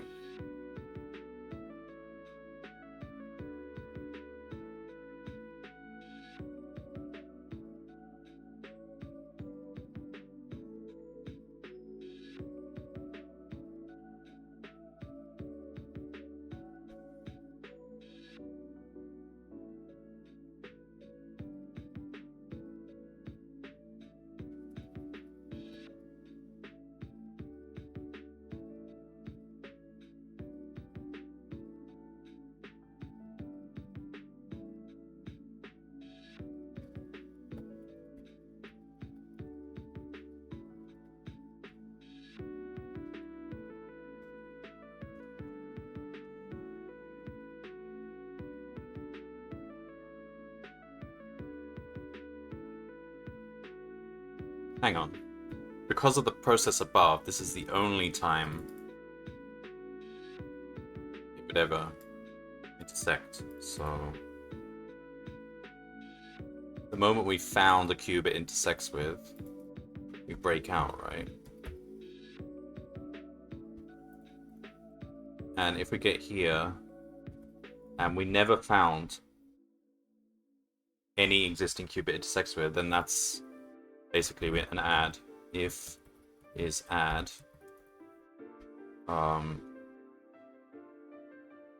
new existing cubes or add C. Cannot pack non-iterable none-type object. Uh-oh.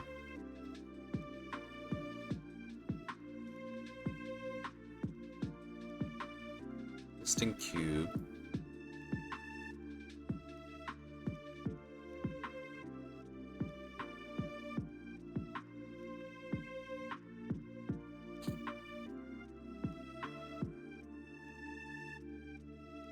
The existing cube is malformed.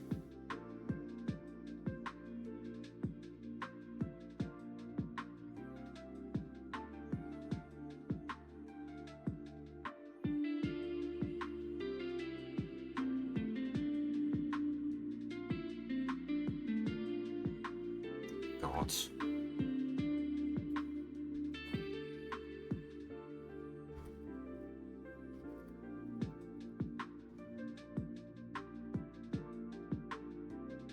We've got a nun in there. Why do we have a nun?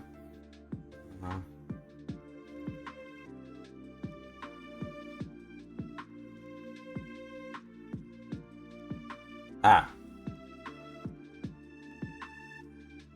This is in the wrong place. Hang on. So when do we break? We break if...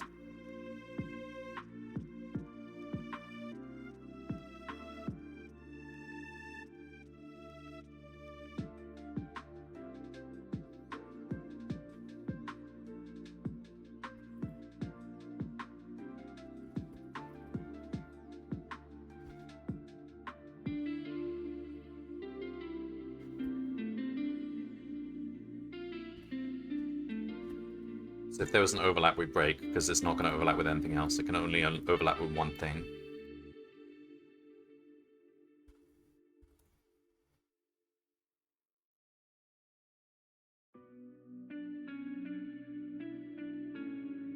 But we've actually got something. We've got a bunch of cubes in there.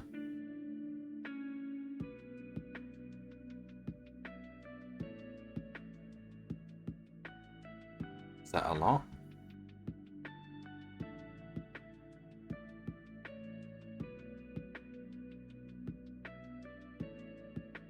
Not that many. No, that's kind of suspicious. Why are there no... Because we've got lots of small cubes in the center. Why are they... Maybe a lot were removed. Okay.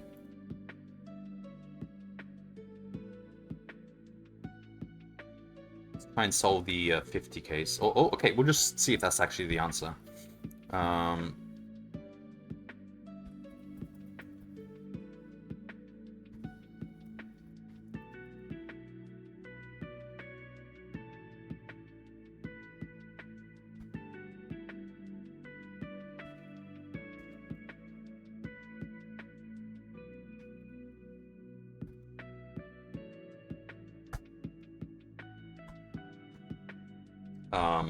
Result plus equal, so be x2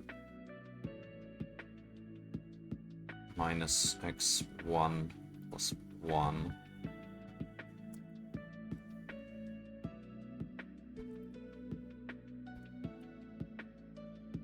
Y2 minus y1 plus 1, z2 minus z1 plus 1. I don't feel so confident, but that big number. I mean, that's the right kind of order of magnitude, I suppose. No, it's too low. Okay. We can try and get this working for the 50 case then.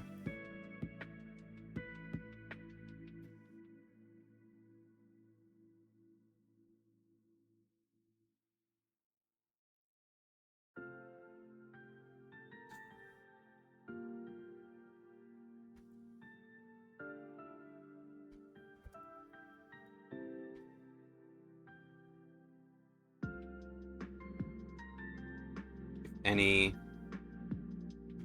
a great we put a strictly absolute value of k is greater than 50 for k in this basically. Say cube equals that.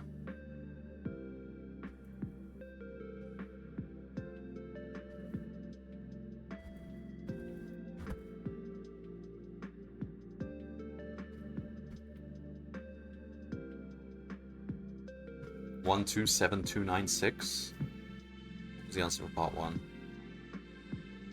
580810.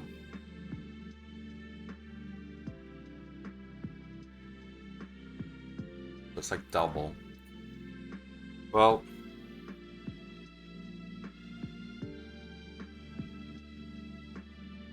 we have some stuff to figure out, I guess.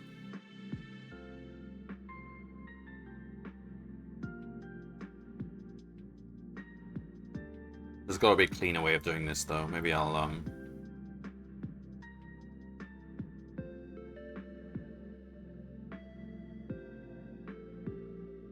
maybe there's some. Oh, there's probably a meta library in NumPy or something that literally just finds the overlaps.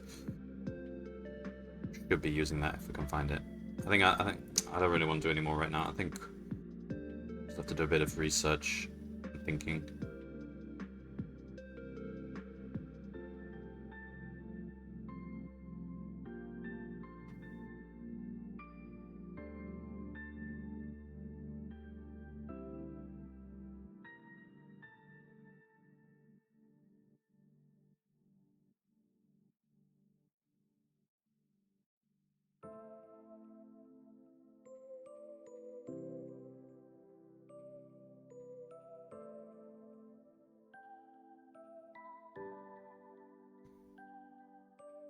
But the fact that it runs is a good sign, because this is the level of complexity I think that is right, the correct. We're just getting a wrong answer.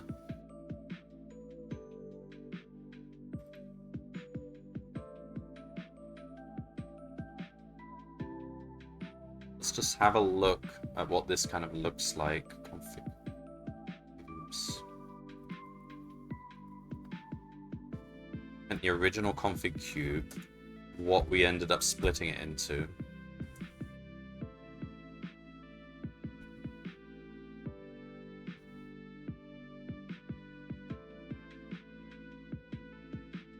Oh, we shouldn't be getting empty lists ever. That's an issue.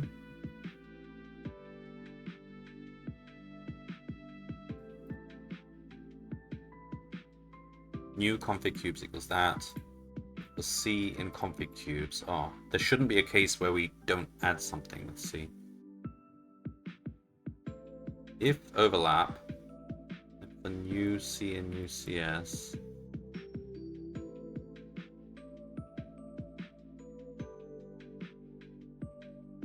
Oh, that's interesting.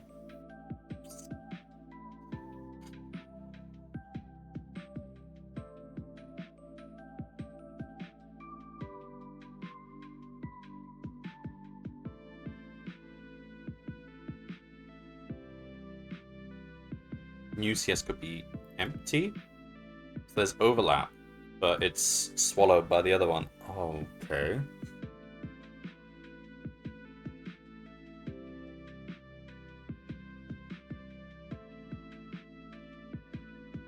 We still need to add that cube.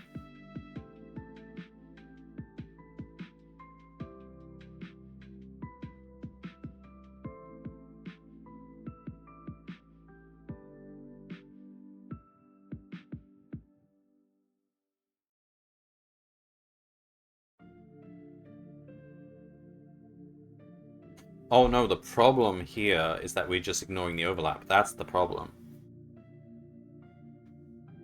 If there is overlap, we're adding those config cubes where we didn't add the overlap.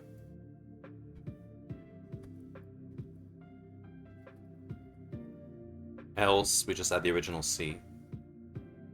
That might be the issue.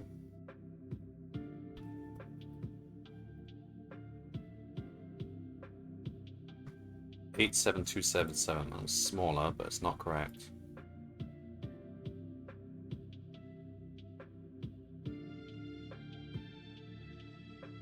Well, at this point, it's not too hard to go step by step and see if it's giving the right thing. So here, it's not.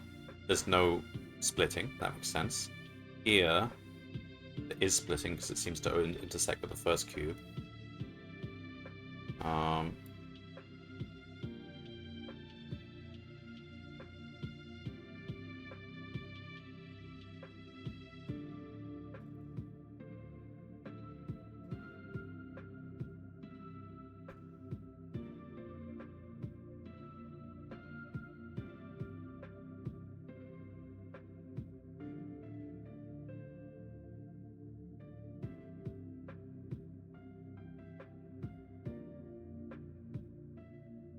Seems to only able to split up into 2. No, we got 3 down there. Well, it's doing something. That's...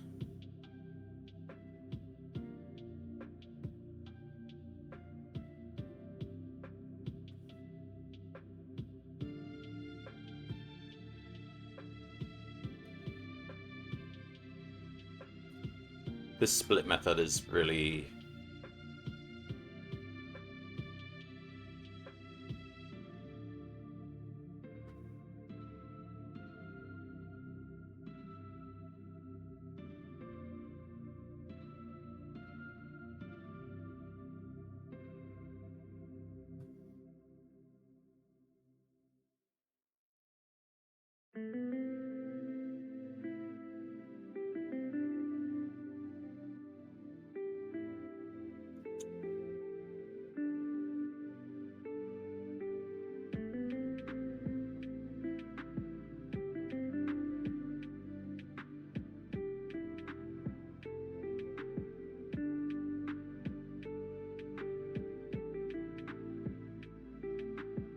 This...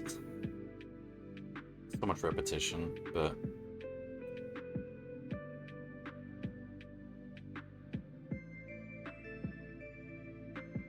And next time I'll just have to go through step by step and see where it stops being correct. I mean, it's not... Well, the first cube was... that. So it was 22, 28, minus 12, 37, minus 34, 11. Okay. That was the config cube. And then we try to insert that.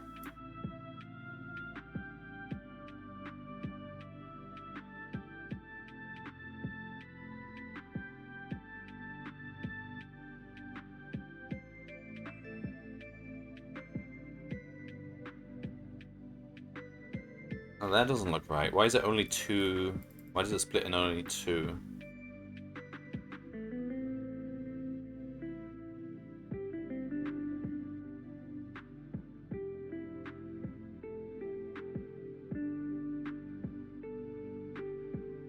Or maybe it fully splits on, like, fully slices the cube into 2. I suppose that's possible, but...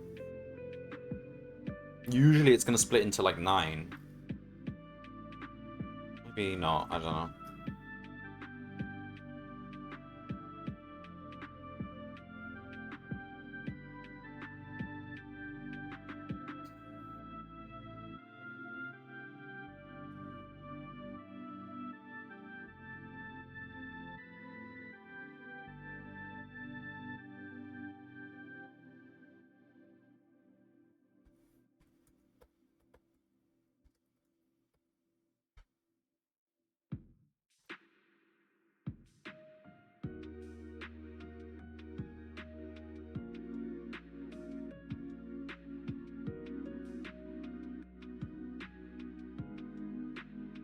Ah, wait. No, that's fine. Those ones are disjoint from the config cube.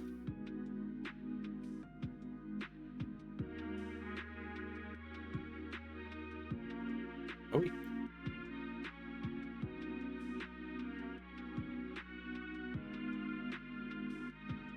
we know C won't split anymore because we've done all the splitting. So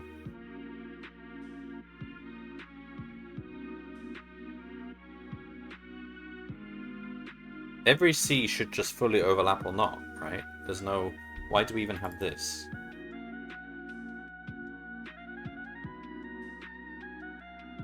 Take that out. Take that out. So if it overlaps, then if it's add...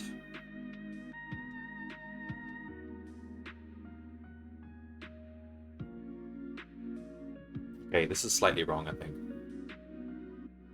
So at this point, we've split C so much that it either fully is equal or not to each existing cube.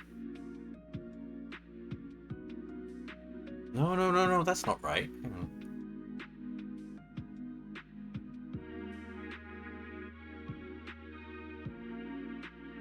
It's either fully contained Well, no, that's what I meant to say.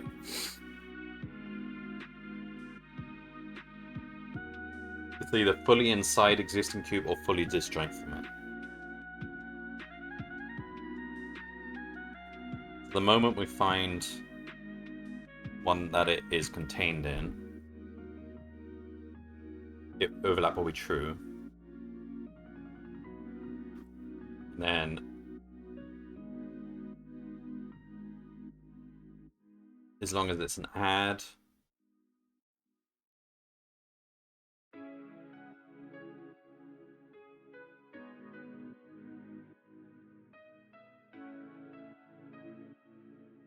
okay, so that is valid. We do that.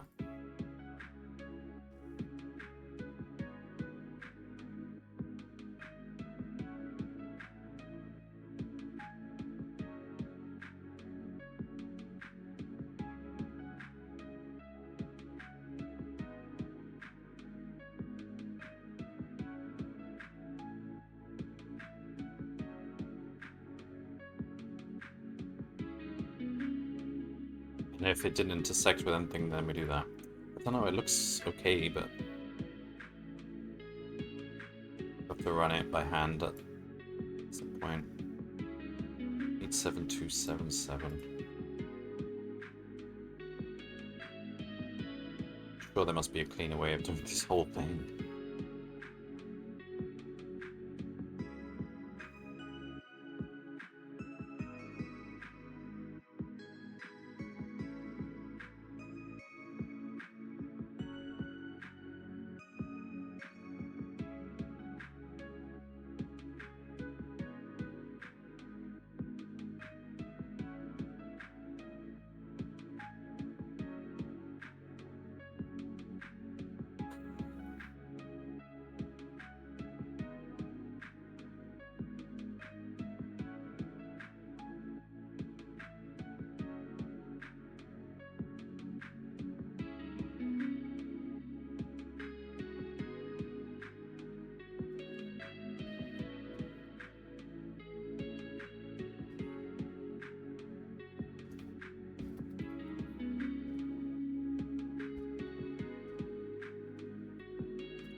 So that's what the cubes look like.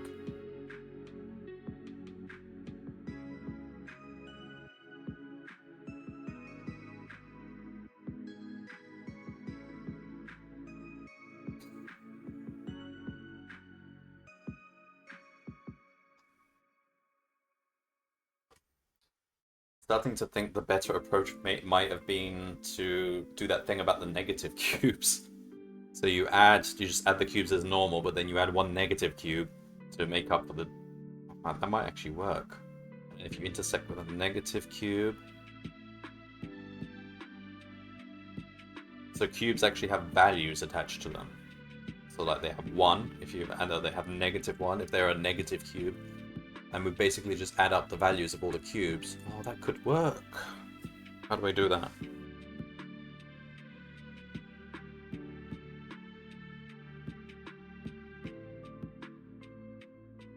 If we do that, then...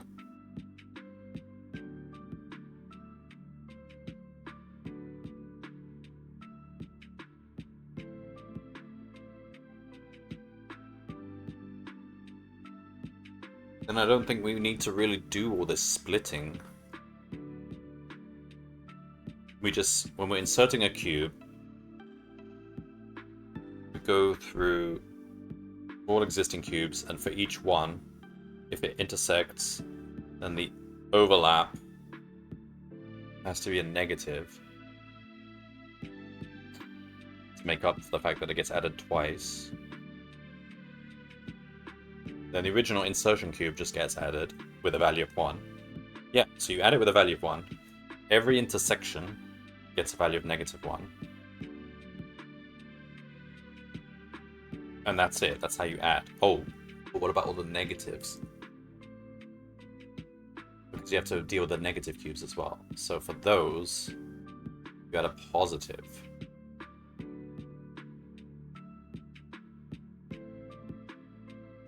That could actually work.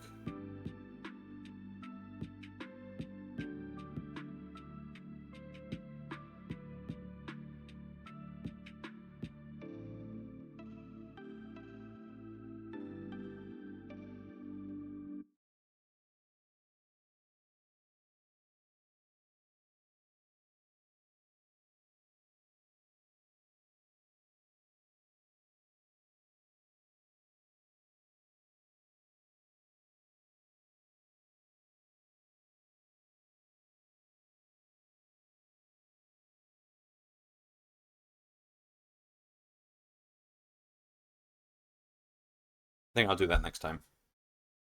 Stop there then. That means like 3/4 of this code is basically pointless. We don't need all this splitting. We just end up adding cubes with value, and we never have to modify existing cubes. We just keep adding adjustment cubes. So could that make things worse? I don't think so.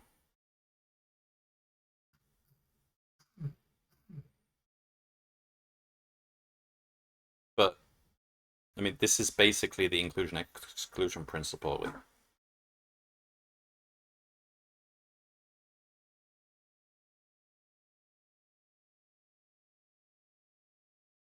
It could blow up a bit more. It depends.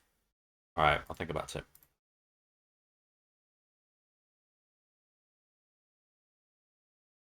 Welcome back to Advent of Code 2021.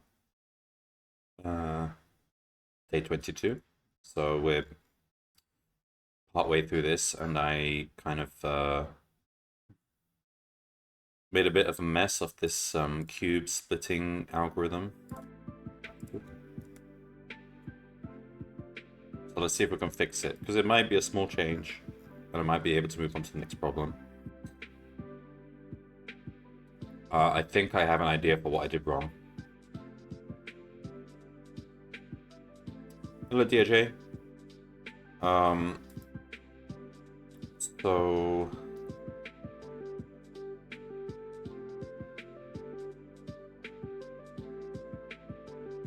we don't need to look at the browser right now. So we had this process where we were splitting cubes. Okay, and then there's this complicated thing of right, so we've got split, which is just takes two cubes, finds their overlap if it exists, and also returns the kind of other pieces of the cube which are not in the overlap. So that is that, and assuming that works, and I don't think it does, then we use it to remove cubes from our list of cubes. Okay, so this is the code which I kind of trust more, even though I think we can rewrite it, but if it works, then we don't need to. Alright, I think I realized there's an issue here. So we've got this. If you're finding the overlap between two cubes, you start by finding the overlap between two dimensions and apply that to each of the dimensions of the cube. The one dimension. And apply that to each edge of the cube. So we said, okay, you've got this interval x1 to x2, and you've got this interval a1 to a2. These are the same dimension on the cube. We're trying to see if these overlap, and if so, we include the overlap. So we said if x1 is between a1 and a2, then the intervals overlap. So we said the overlap is then x1 a2. Wrong. Because x1 and x2 might fully be inside a1, a2. In which case the overlap wouldn't be x1, a2, it would be x1, x2. So we actually need to say min x2, a2. And this probably came up in the data. Similarly,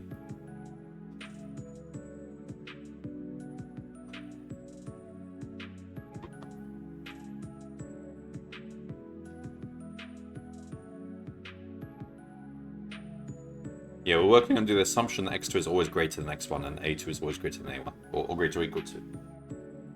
So similarly, if x2 is in between a1 and a2,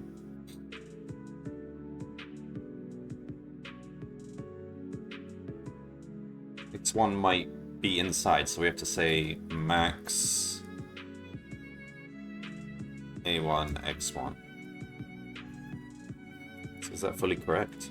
And otherwise, we return none. There's no overlap, and we just return the cubes as they are.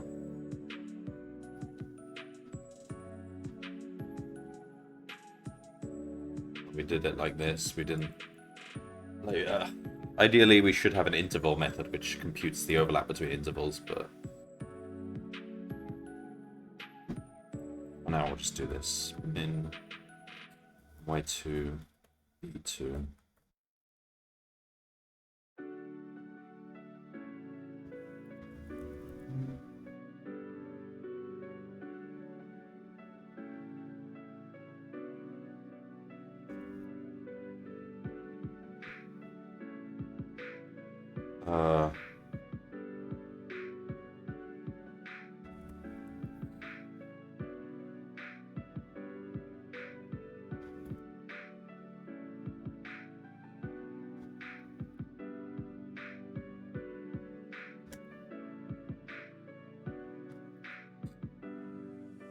Okay.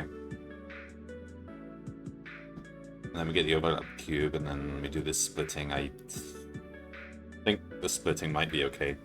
Let's try that then.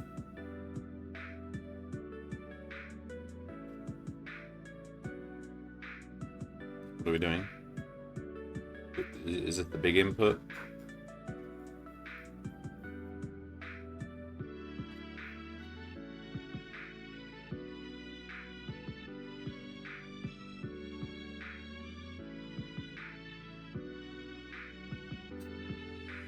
This is the small input. 306,000.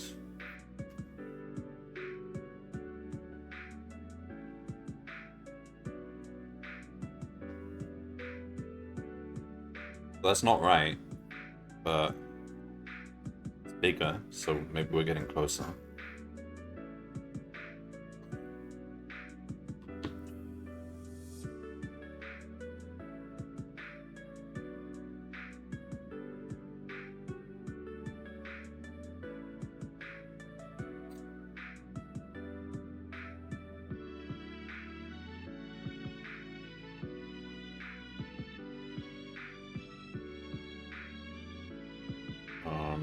Because we're okay.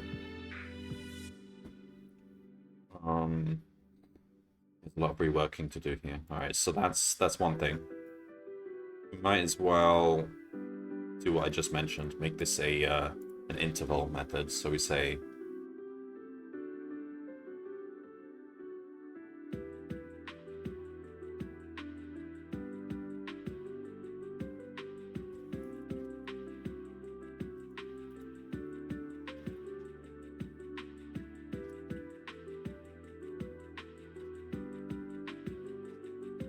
this will be x1, x2, a1, a2.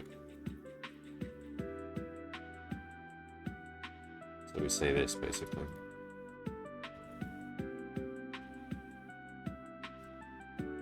So if they overlap,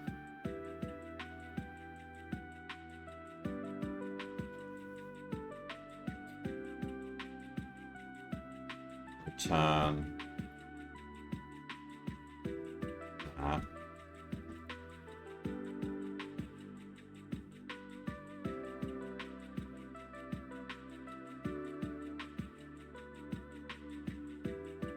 Return that, else return none.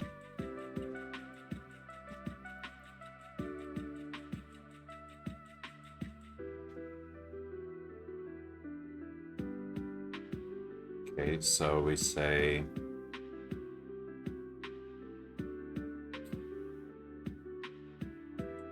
overlap x equals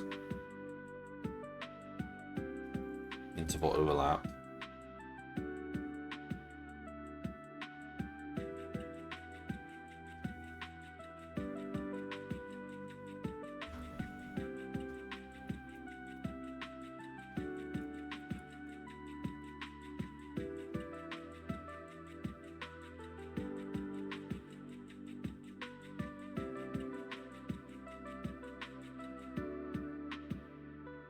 This is a static method.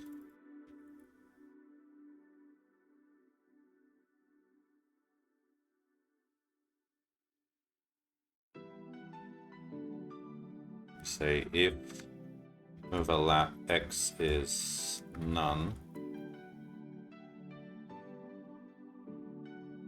turn that, and we don't need to do any of that. So then we do the same here.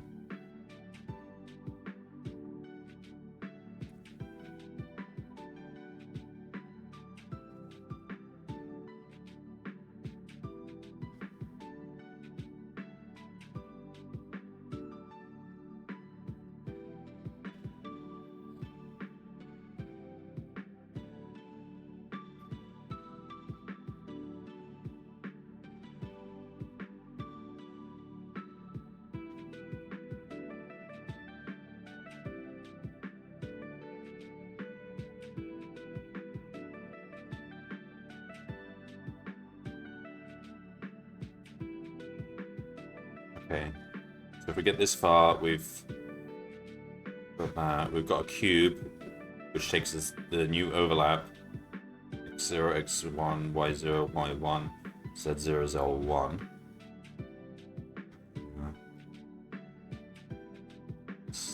Why is this not indented? Okay.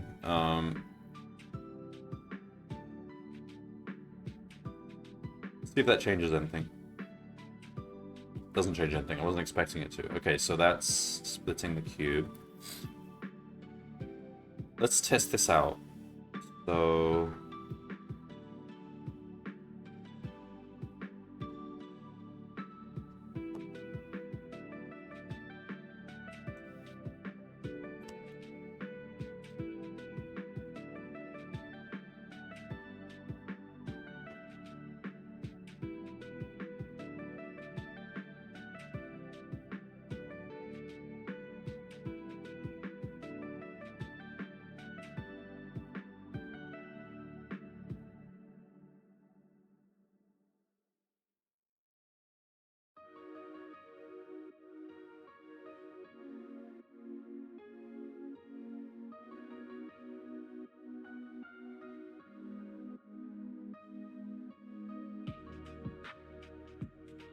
why did I do it like this? Hang on. Okay, so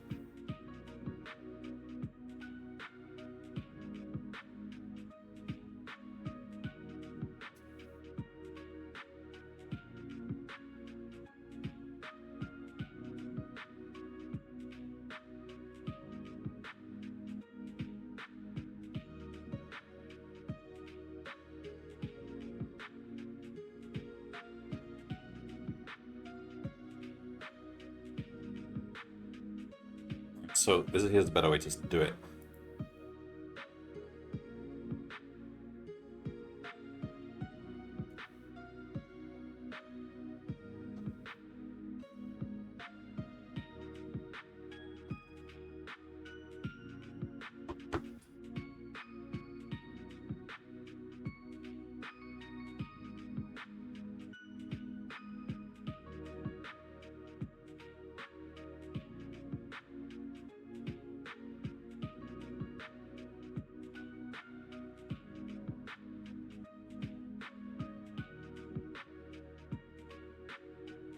So we want the bit outside the overlap. So we've got the overlap.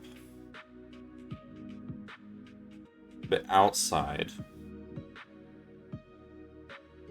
will be, so we start from the minimum of the two. So it'd be min.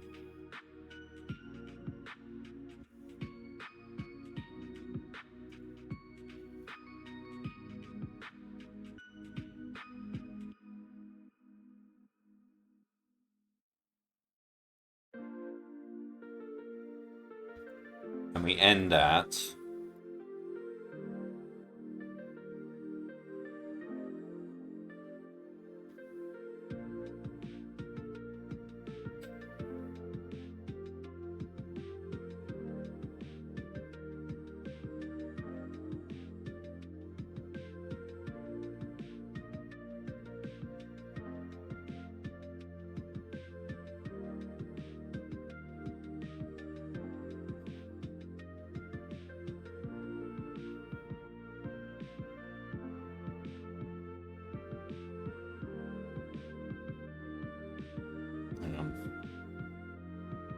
So the left bit is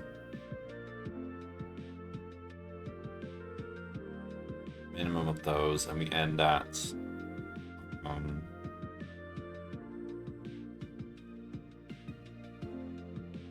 first point of overlap, which is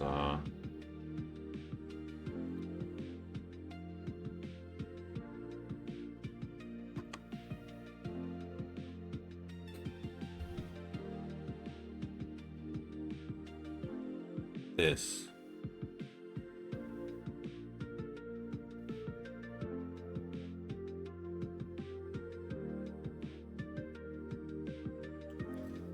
But that's basically what this is doing. I think this is okay. This is what it would look like.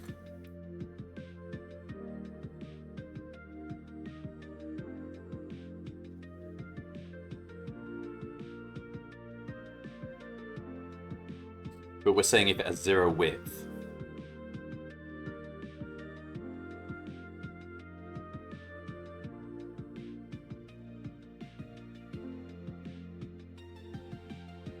This is... No, you don't need a min. Hang on. Oh, I have to...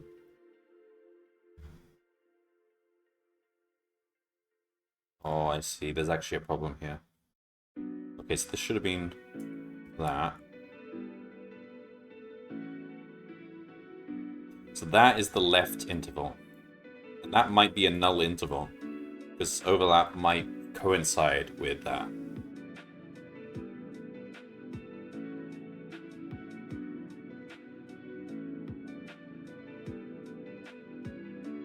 So that should have been min x1, a1.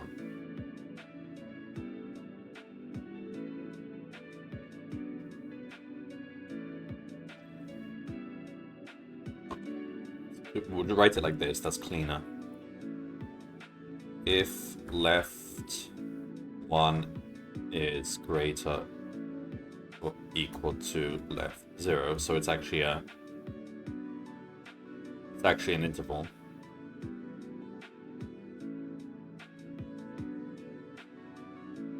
And x sections dot append left. Alright. That's that. And then similarly, right is going to be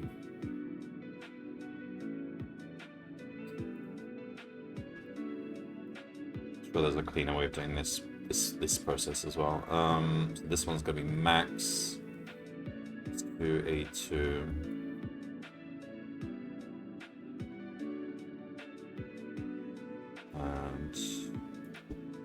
If right is greater or equal to right 0. Right. Okay, so there's the left tail and the right tail.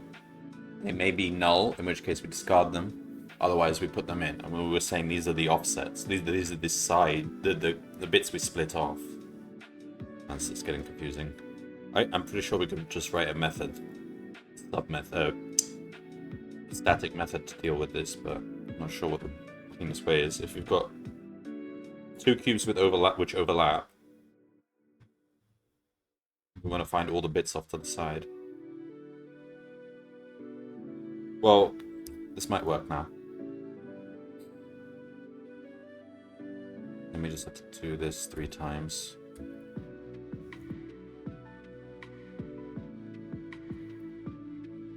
Then we got y sections. Left is y1.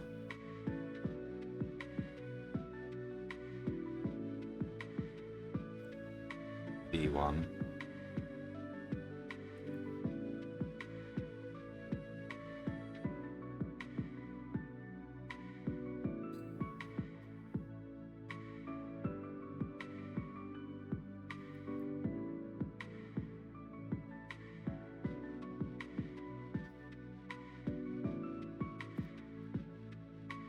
We've got the Z sections.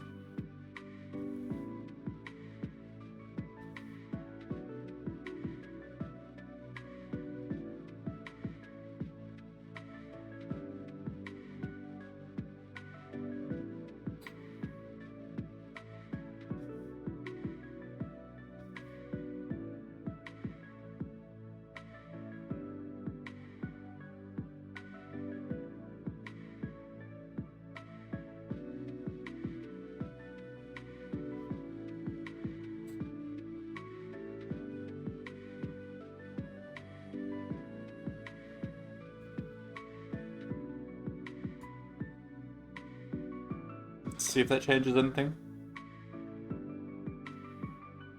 Interesting. Okay, we increased the number, so maybe we're stepping in the right direction. The correct answer is for part 1 is 580,810. So we're a little bit closer.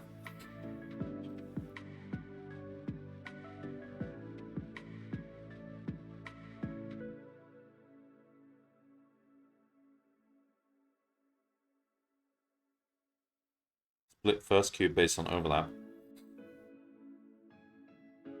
Oh my god, this was just copy and pasted, really? Oh, this is wrong as well. What?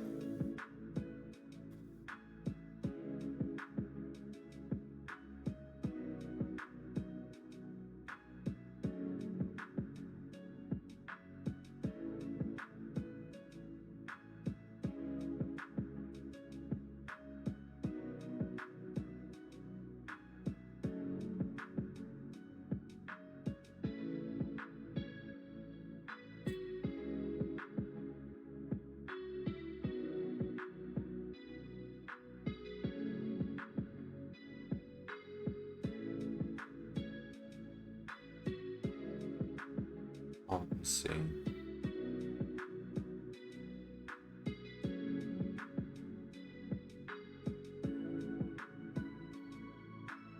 Oh, what we did was right, actually.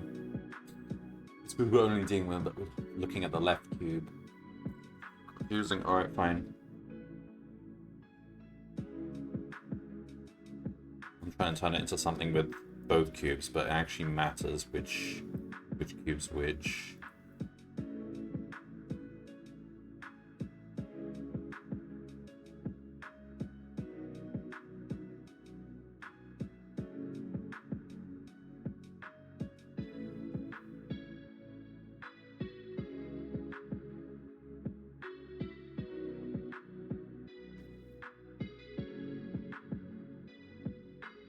Alright, so we're splitting the first cube based on the overlap. That means we only care about x1. And where the x1 is,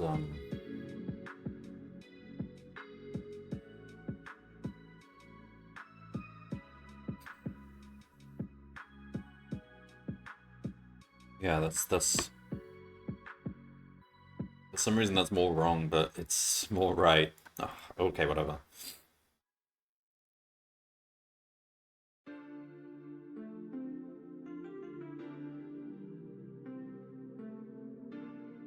Alright, well, we need to test this now. Split. So we want to say...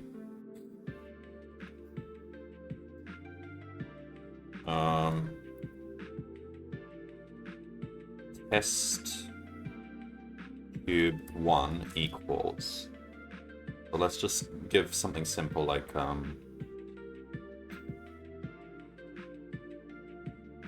yeah, we're actually doing tests.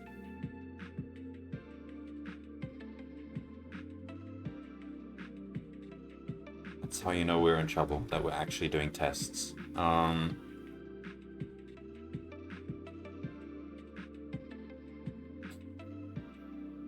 Let's just do 0, 10, 0, 10, 0, 10.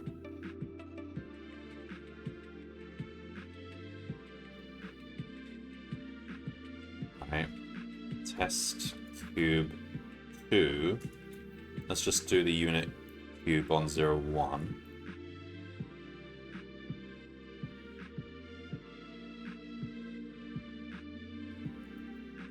So we want to print the overlap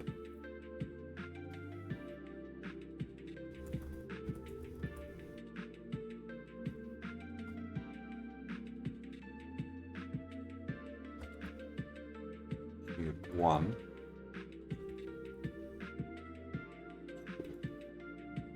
Try that.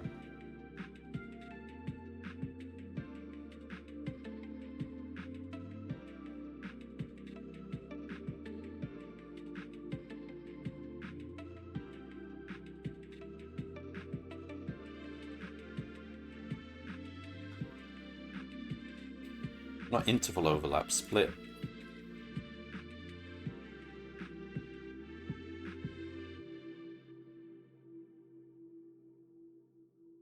So we've said...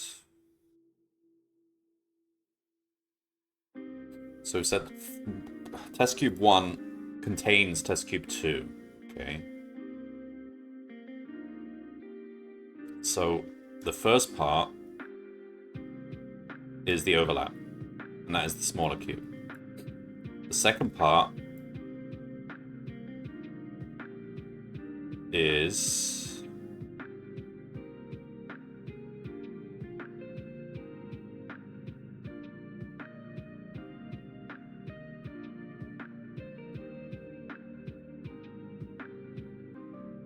wrong. What is that?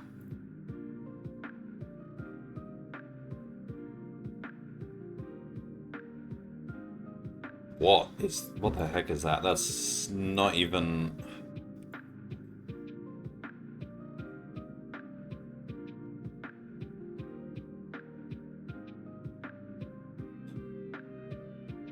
Yeah.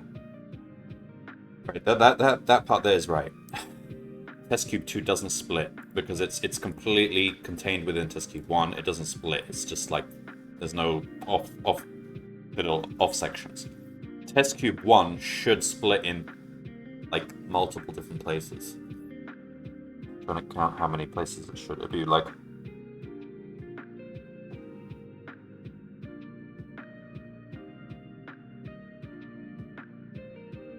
1, 2, 3, 4.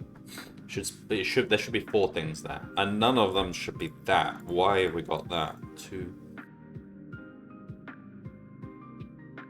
Okay, it should be 2 to 10, but not combined like this. There should be a 2 to... Oh, wait.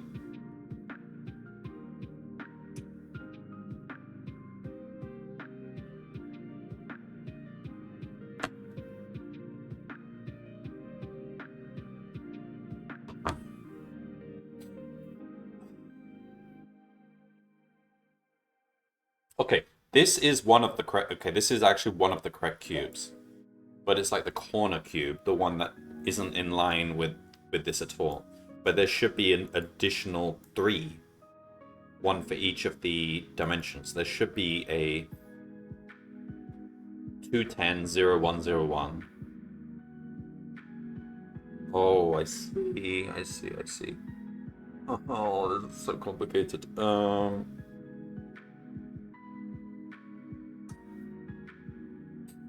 get it now. So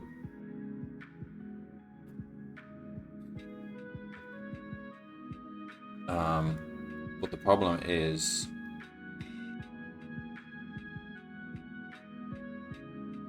X sections, Y sections, Z sections. Okay, that's fine. But we should actually contain the overlap. We actually take the Cartesian product of the overlap and the outer lap. Let's call it outer lap.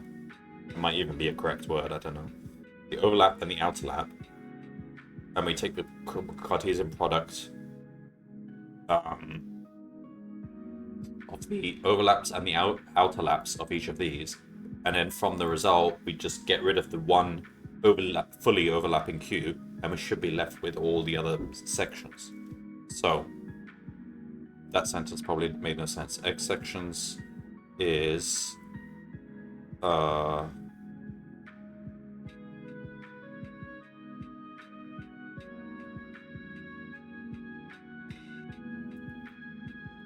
like that, and then we have that bit.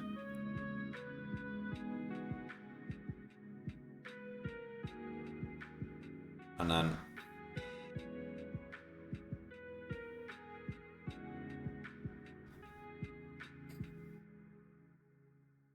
Y sections is that. Z sections is that. And then we've got Down here we've got X sections, and this time it's the A's because we're looking at the second cube. We've got the B's. We've got the C's. And that's all fine. But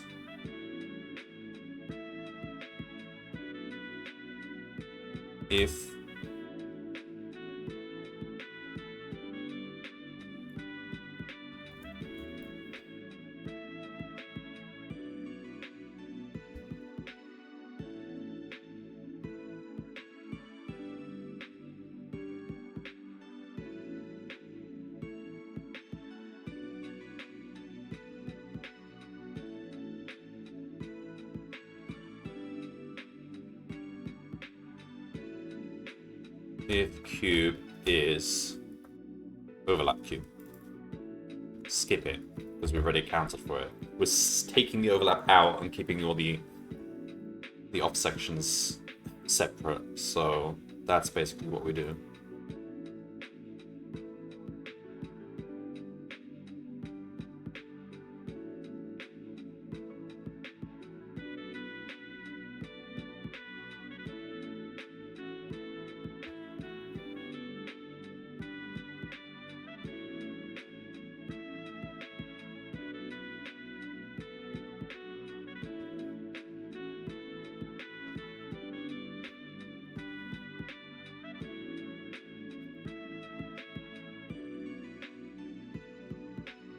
Try that again.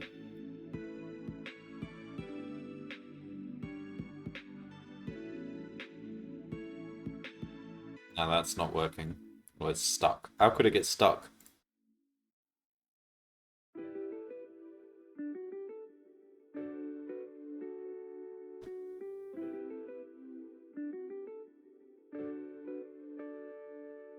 Why would that change anything?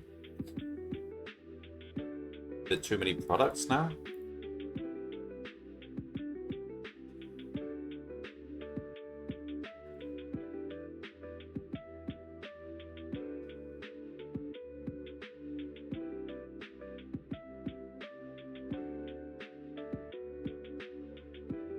So there should be at most 3 things here.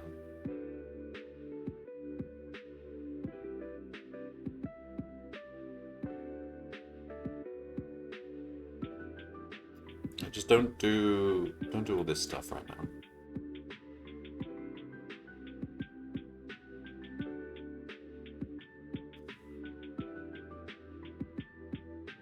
This one operation is taking too long.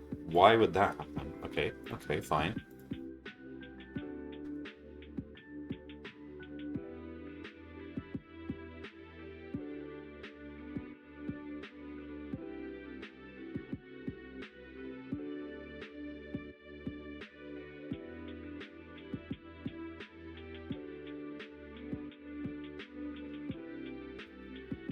I want to see what's in here. Why is that looking up? What is going on here? What the heck? This print statement should only appear...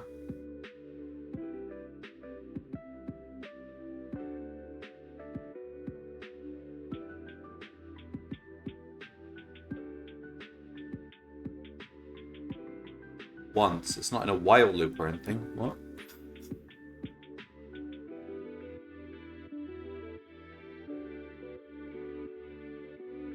Oh, okay, turn that off.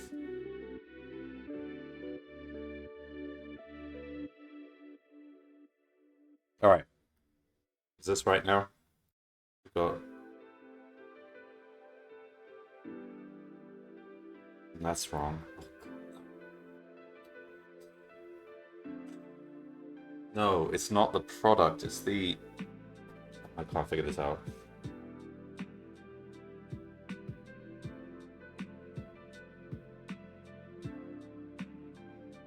I see.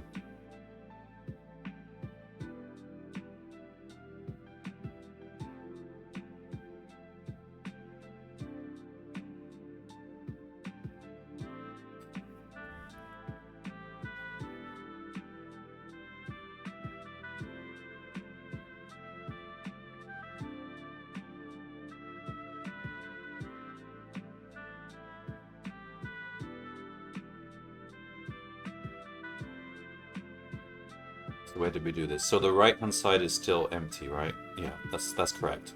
The left-hand side, we've got too many things now. So the X sections is that 0 to 10 and 2 to...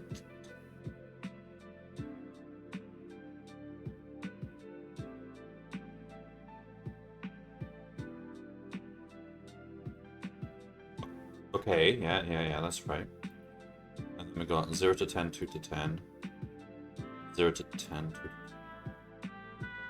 Okay.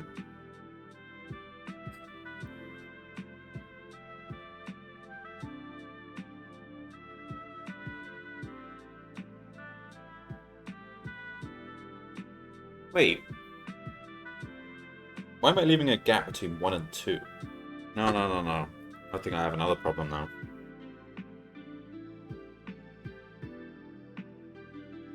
No.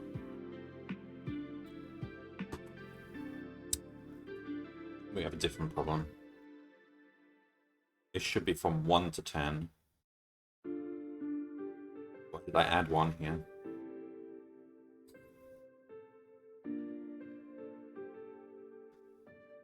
Turn the AC on.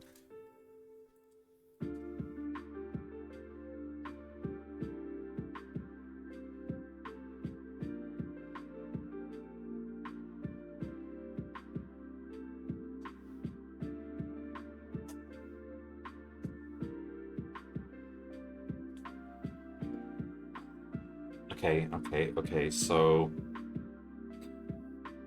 that should not be that.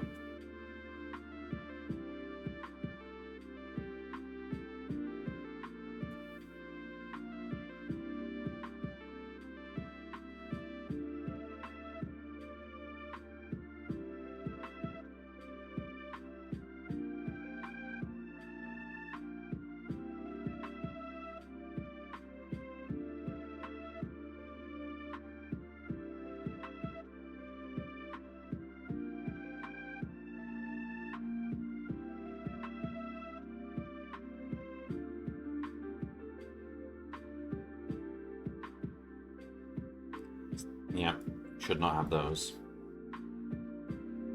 But these statements are still correct. If it's x1 equals that, then it's a single, it's a 0 width thing. We don't.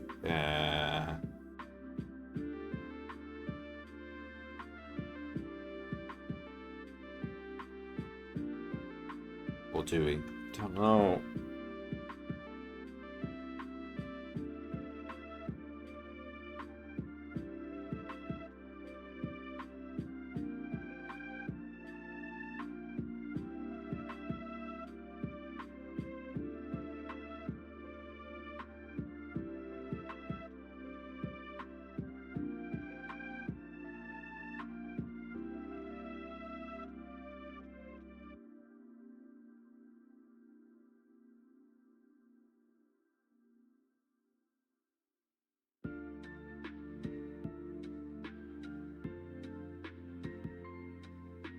There's got to be a better way of doing this.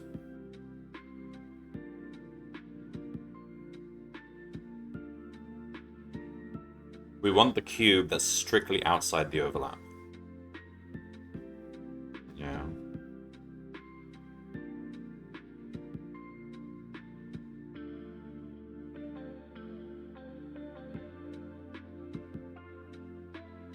Okay, I'll do it like this. So take out these ones.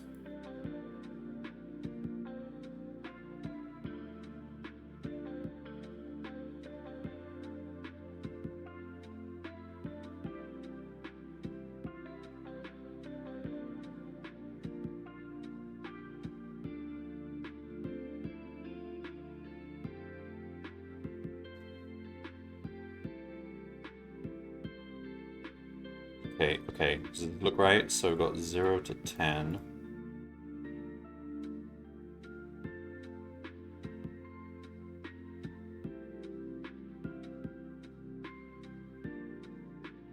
Okay, one of these is the cube itself. We have to discard that one as well.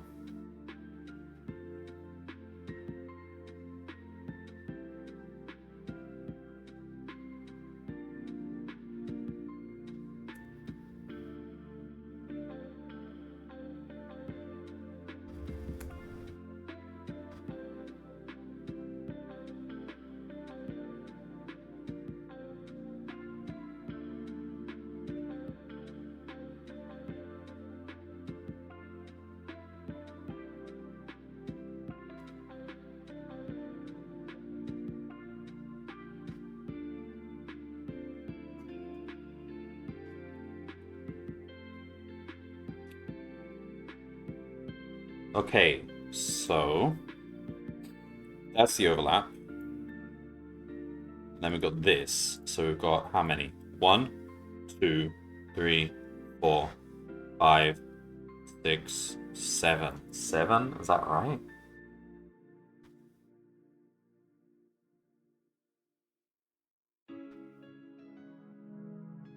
No, it should be 4.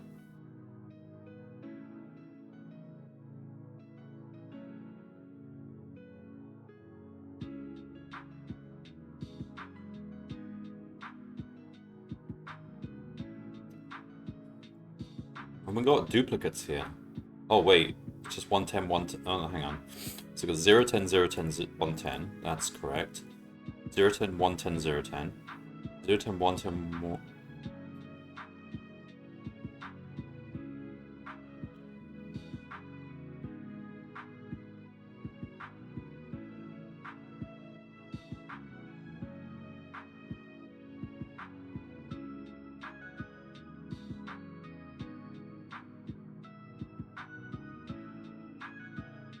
Oh, I see. It's taking all combinations. What we actually want is...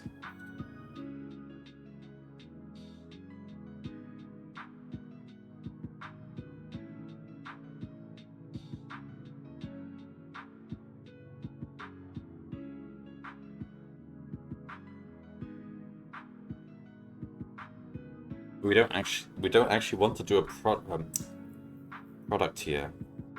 Hang on.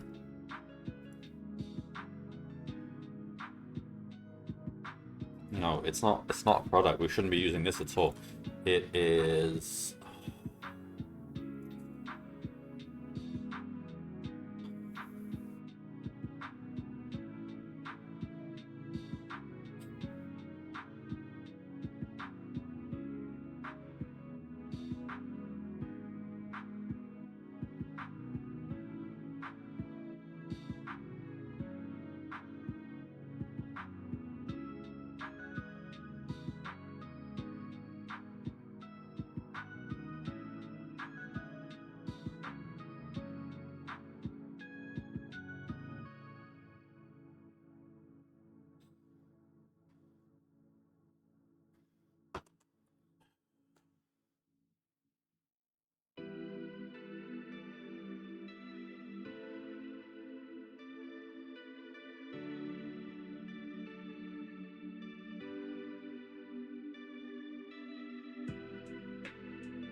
Hello, Kinnymot.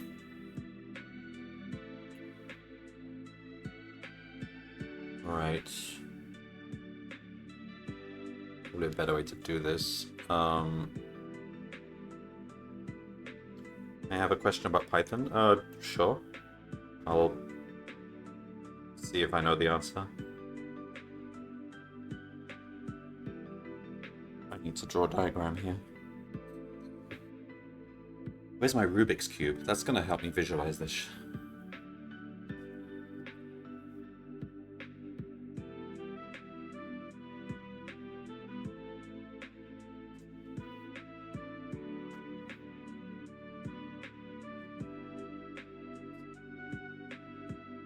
I've read that you can't mix tabs and spaces, but I've tried that and it works.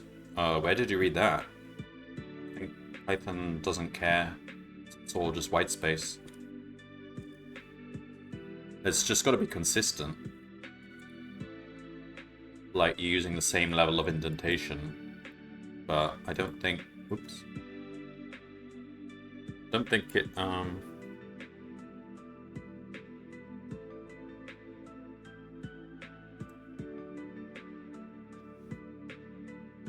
Here's a simple 2 lines. Hello, Smab UK. Simple 2 lines code where I mix tabs and spaces with no error. Yeah, I mean, I don't think it should be a problem, so I think if your code works, then that's okay. If I were to... Well, I've set my IDE to change everything to spaces anyway, but if I were to put a tab here and a spaces here, I don't know if it would be a problem.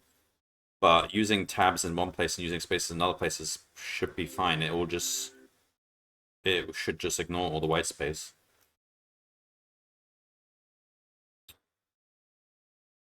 Yeah, Smab UK, I'm in Pep 8 there's literally Python disallows mixing tabs and spaces for indentation. But I mean, okay, yeah. In one it has to, whatever you choose has to be consistent in, like, if I use tabs here, then I have to use tabs here, I guess. I'm not sure what uh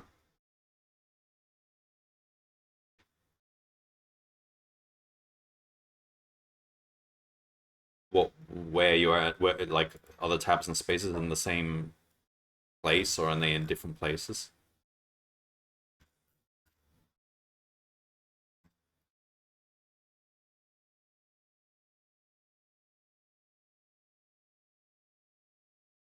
Smab UK, I'm having a nightmare with this cube splitting. Yeah. Um I even got my Rubik's Cube out and I'm trying to use it to visualize things. So I've been using a Cartesian product to get all the bits off to the side. I don't think that's the correct way to do this at all. I think I just need to spell out explicitly the uh what?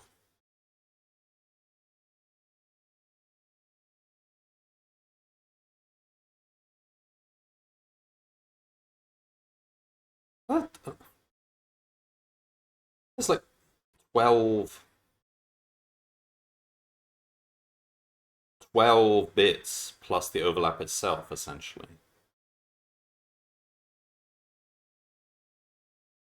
I thought just doing one Cartesian product would get me everything, but now I realize that's not even really the correct thing here.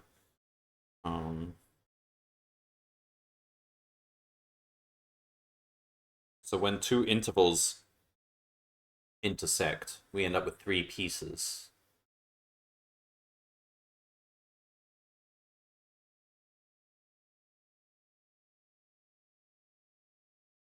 And if all, and at most, three pieces. And if that happens in all three dimensions,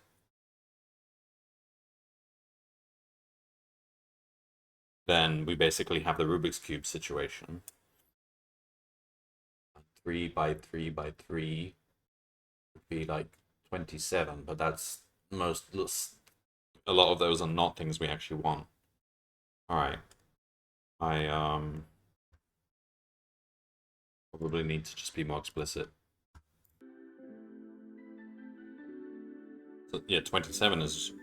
if we took all 27 products, but then remove the overlap, we would get 26, and remove the entire cube as well. That'd be 25. But yeah, some of those are not even correct. Okay, forget that.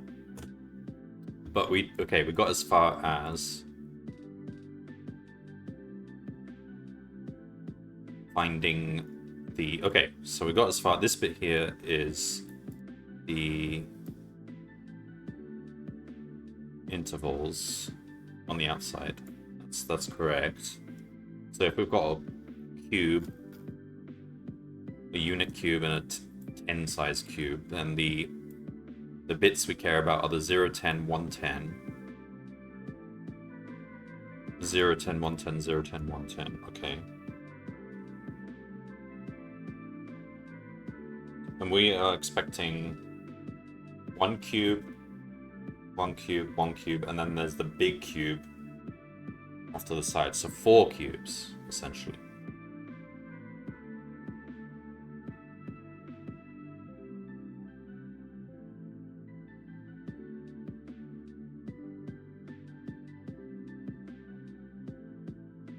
But we're ending up with too many. Okay, okay, we can fix this.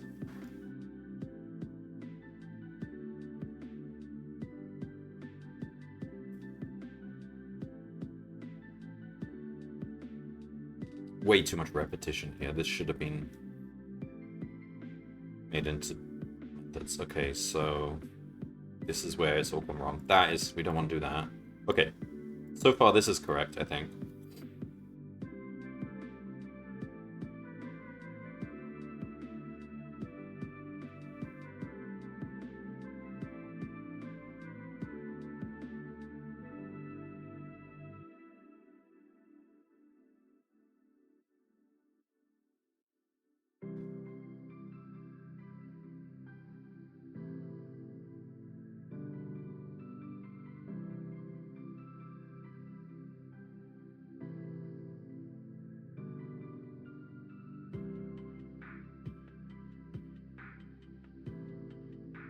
Essentially, for each side of the overlap, we're taking a knife and we're cutting a planar knife, and we're just cutting the cube along that knife. We do the same along each face of the overlap. There's 6 faces. And once we do that, the cube should just be split up into smaller cubes. The first slice would split it into 2 cubes. The next slice might split each of those cubes. That's what we're trying to do here. Maybe we have to program it like that, instead of actually just trying to spell them out.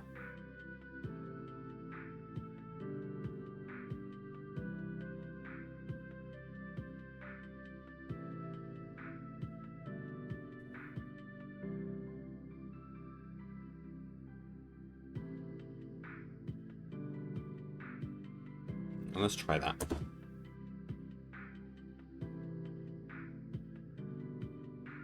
So this gives us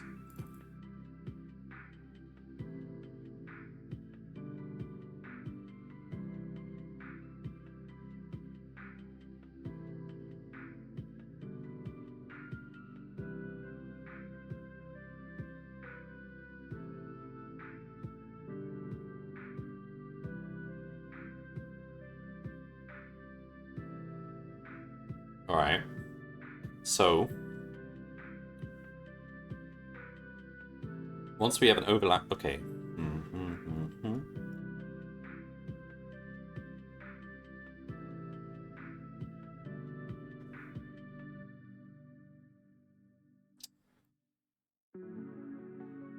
Once we have an overlap cube,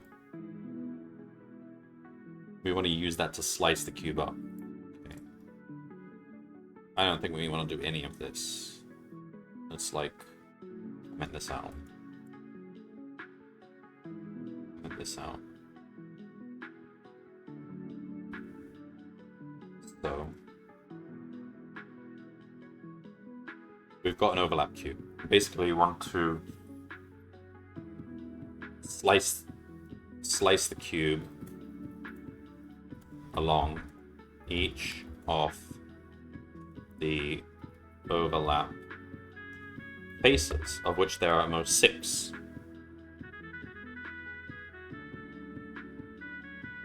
Okay, this is promising. So this can just be in a for loop.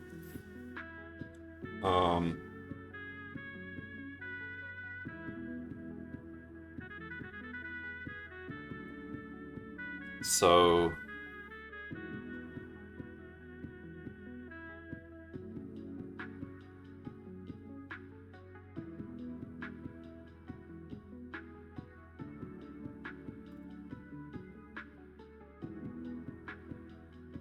new cube 1s equals,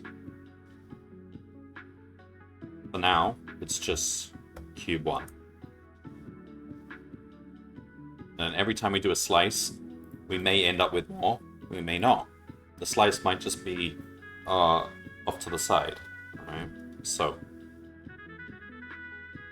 how do we range over each of the faces? How do we determine a face? That is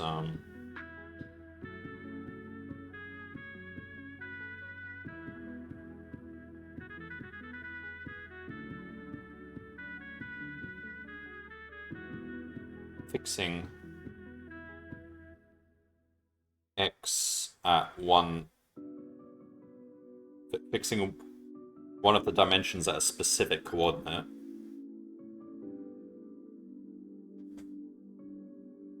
and and trying all the other ones. So if we fix x to be that, then we've got 1, 2, 3. I don't know. It's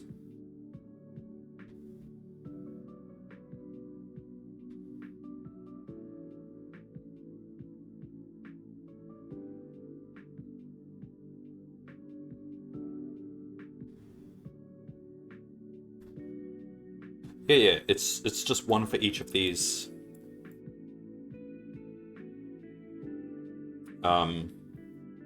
planes. Each of these describes a plane. So x equals this is a plane where we're cutting through. Okay, okay.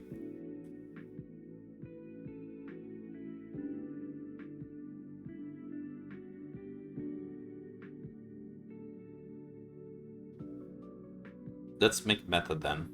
Let's hide all this horribleness and make a static method.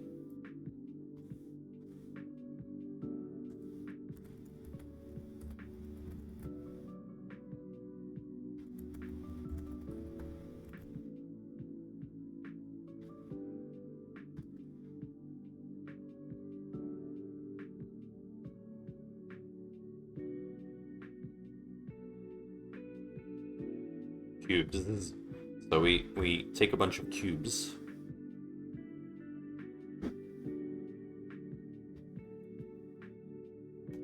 And then we pick a dimension, which is going to be 0, 1, or 2. Is that what we're going to do? Yeah. And we pick a value for that dimension. And that's basically a plane, like x equals 0 or whatever. And then we're going to return a set of cubes where every one of those cubes has been split along that. Okay.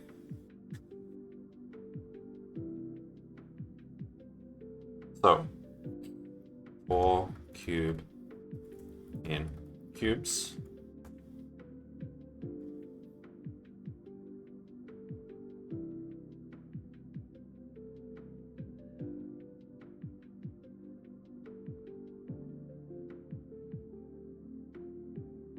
We've got a dimension.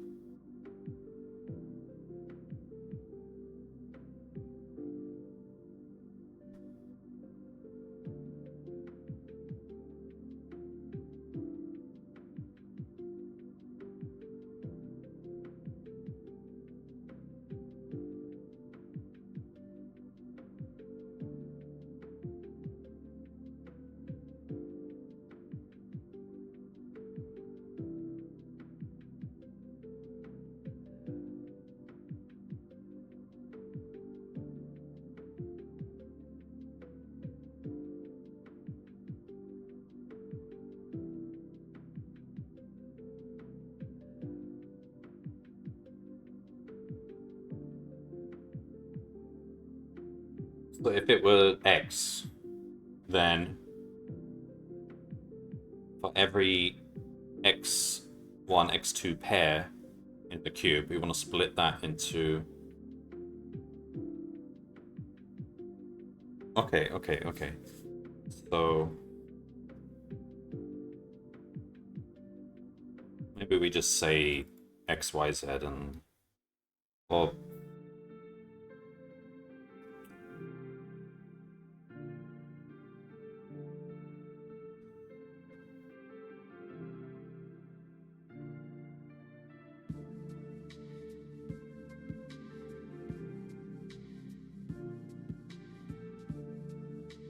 We'll just say x, y, z. It's just easier for me to imagine. Okay, so dimension is going to be like explicitly the letter x, the letter y, the letter z. Okay.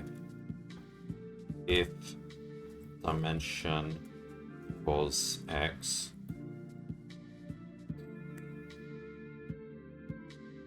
then the plane is going to be like x equals that value.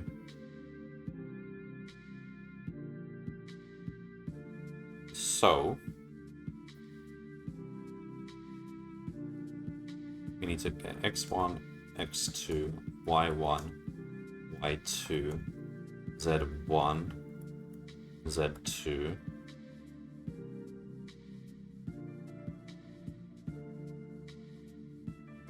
Just the cube. If val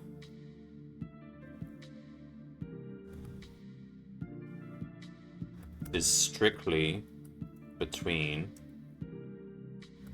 2, then we yield 2 cubes. Okay, this is making sense now. One of them will be x1 val, y1, y2, z1, z2.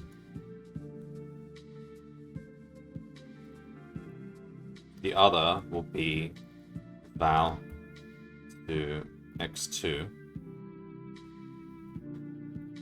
Else,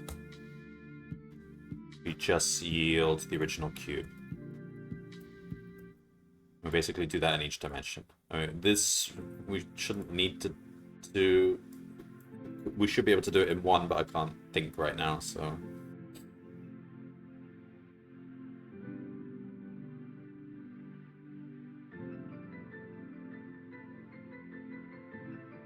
Yeah, just do it like this.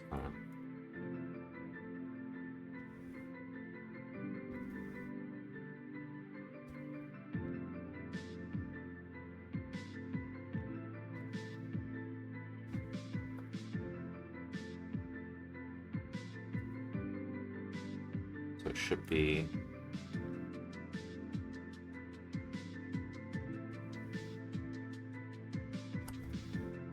just like that.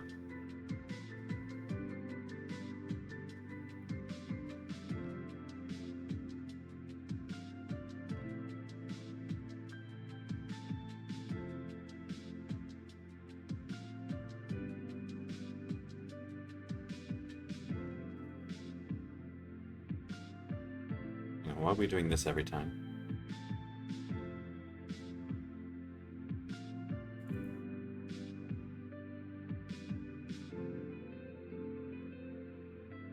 Okay, so then it's...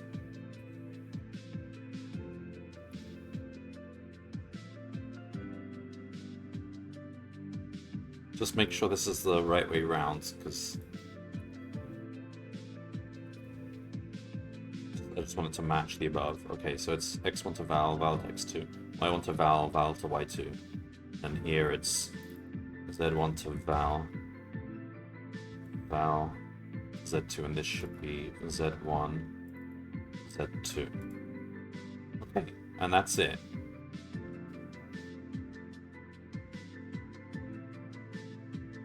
Alright. Now, we've got our overlap cube. So, for dimension, okay, just do x and y and z. So, x, new cubes equals, or just say for x in, and if they're the same, because the cube could just be like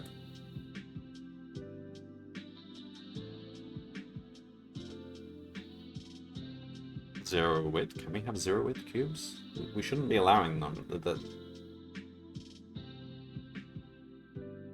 We don't call that an overlap. Yeah, no. Okay.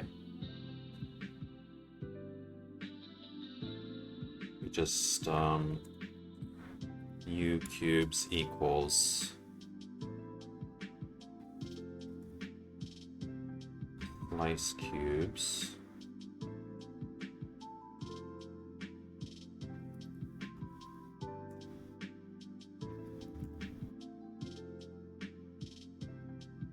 That.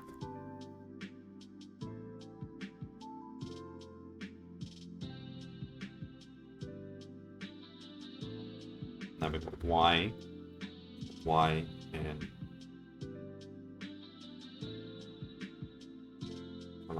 Why?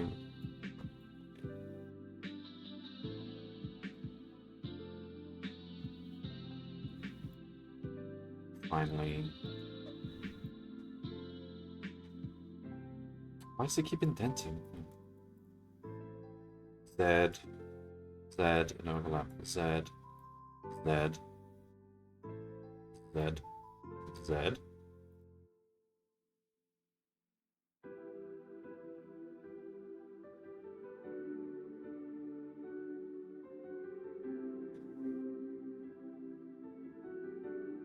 And that's new cube ones, and then we want to do the whole thing for 2, I suppose. We can just do this in one batch, so just say new cube 2s equals cube 2. We're splitting both of those.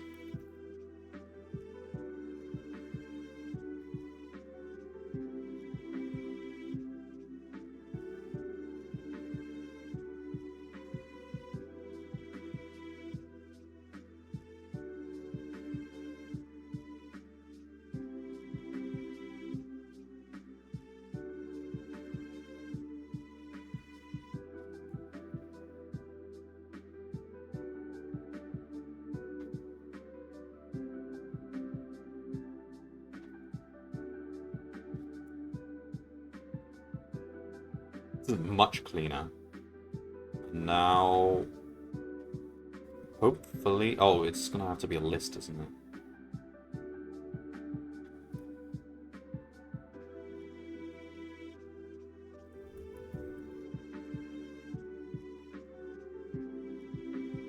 Alright, just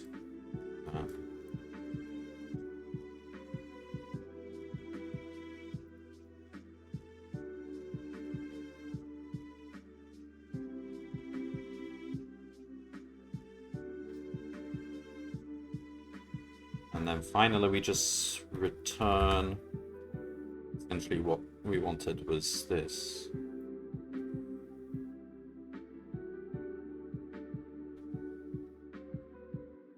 But it's containing the overlap, isn't it? We don't want that in there.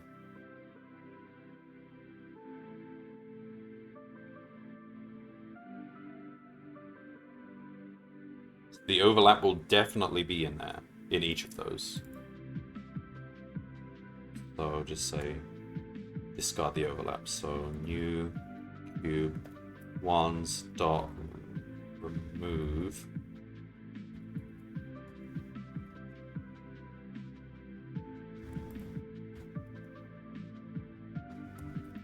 And then return that.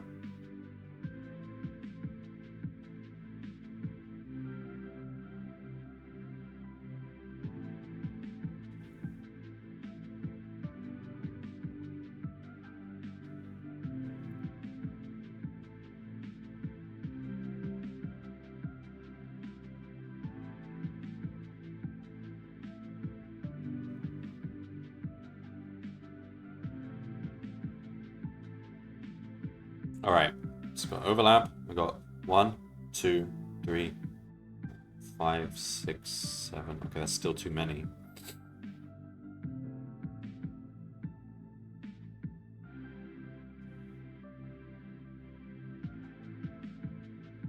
One 10, 0, 1, 1, 10, 0, 1, 1, 10. I mean, what should we expect? We should expect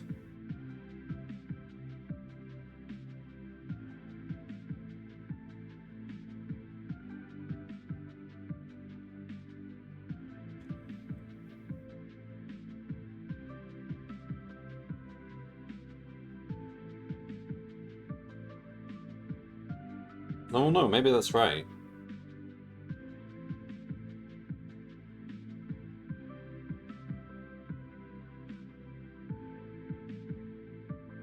We're making 3 cuts. Each essentially doubles the number of cubes. So we start with 1, and then 1 cut, we get 2. Another cut, we get 4. Another cut, we get 8. How many is this? 1, 2, 3, 4, 5, 6, 7, and we ignore the overlap cube. In fact, that's probably what I had before. No. Maybe, but this is so much... Either way, it's so much cleaner to do it this way. Okay. That's this then. This config cube needs rewriting, but it might be correct as is.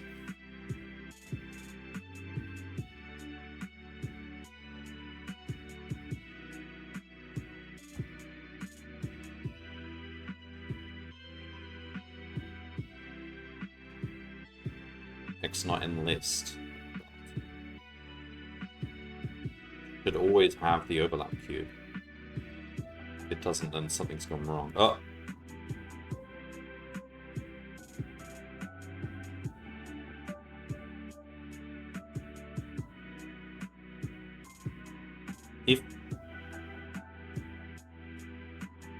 If the overlap cube exists,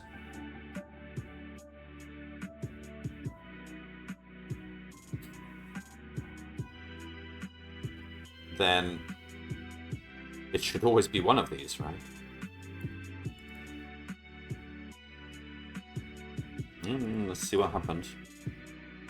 Print overlap cube.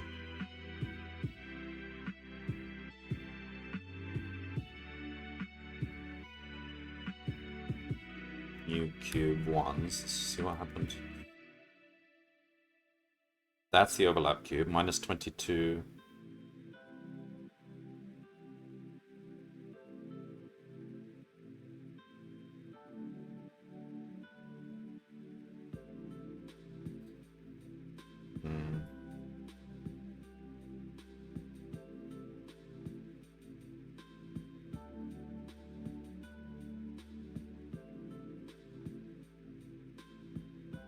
Oh, something's wrong.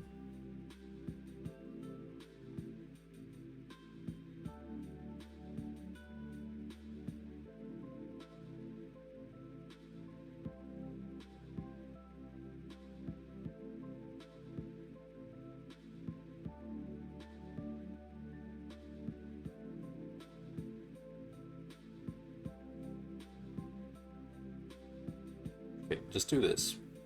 No, that's fine. Check these are right. If it's strictly between...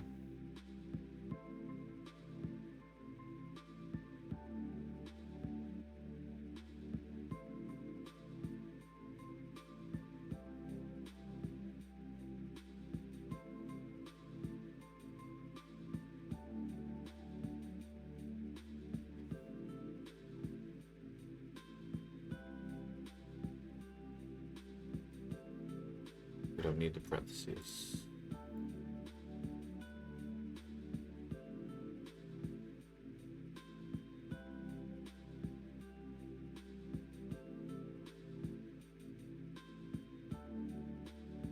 God, what happened now?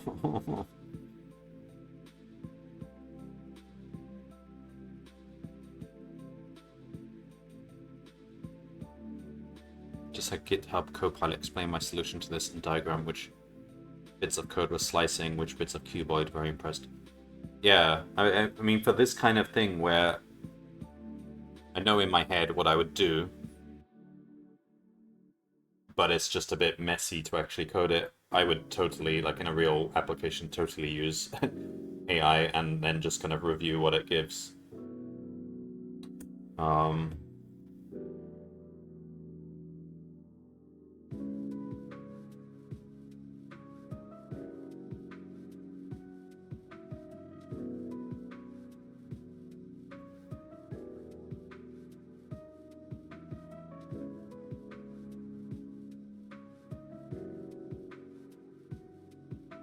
At least the code is much cleaner now, but something's gone wrong.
would overlap not be in there?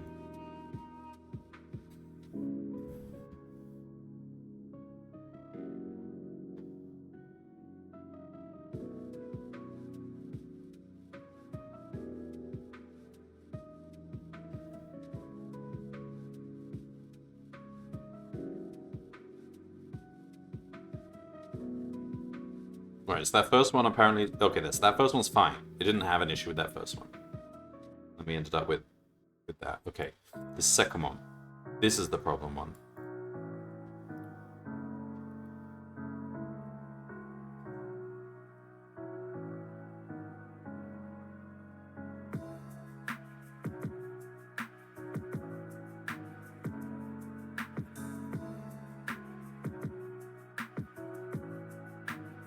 So that's the overlap cube. Those are the new cube ones. There's only 2. I mean, that's definitely possible. Just one slice.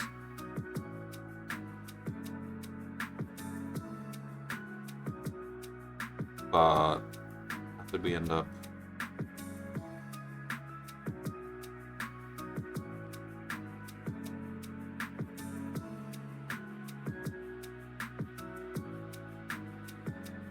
And the slices in the y-axis. That's fine. Oh man, the overcube is zero size. Why?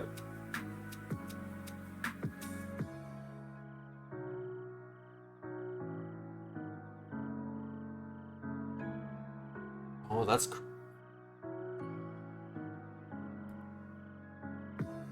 No. Shouldn't be allowing that. What does it mean if that happened?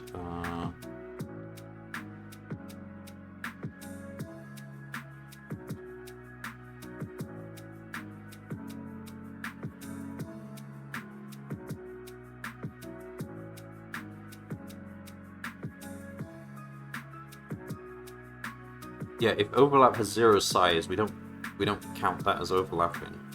We shouldn't. So it shouldn't result in anything. So what happened here? Did we...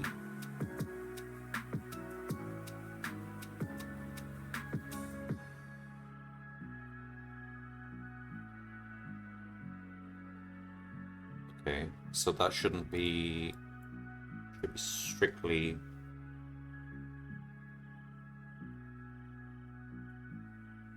No, it shouldn't be... Hang on, I have to think this through now.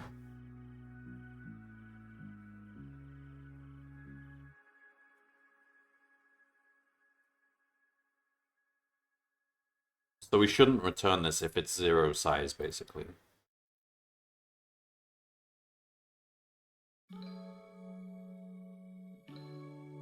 But these should be great. They should be as is.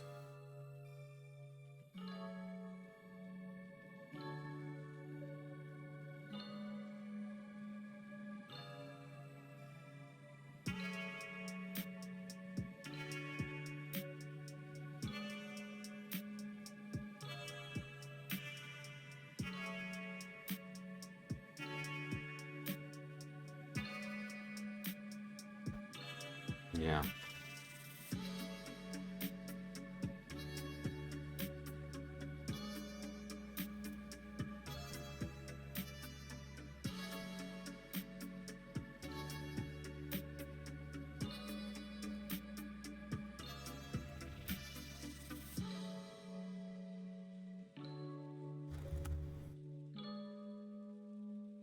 Just say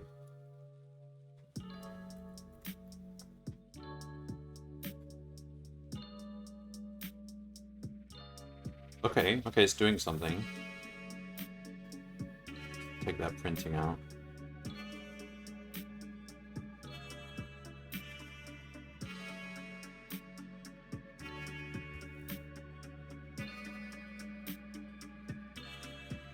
I'm super slow though.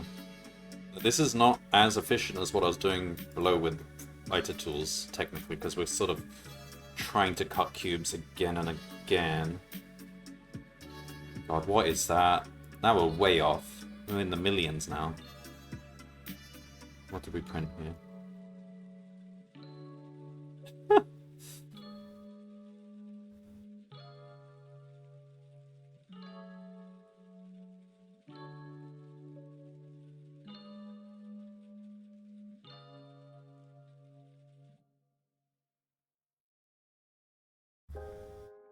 Is this the sample data? No. This is the data, but only up to 50. So I'm trying to check that I get the answer to part 1 again, which is like 500,000 or something. 580,000.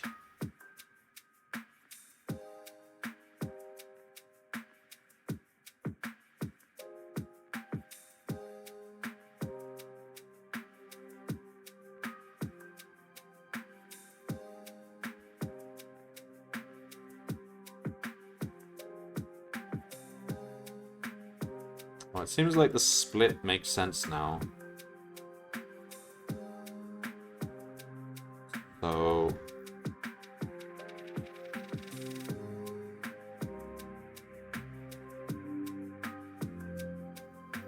wait, out of curiosity, so that's... okay, that's 7 million. Out of curiosity, let me see if that, what I had before, still actually works. Like, it gives the same thing. Because it is, I think, actually more efficient to use this iter-tools thing.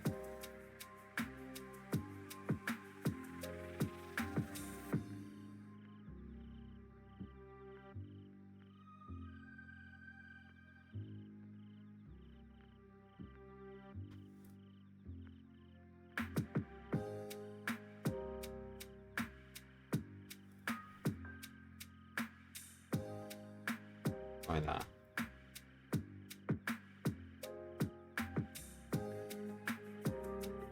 See if it gives the same result. What am I printing?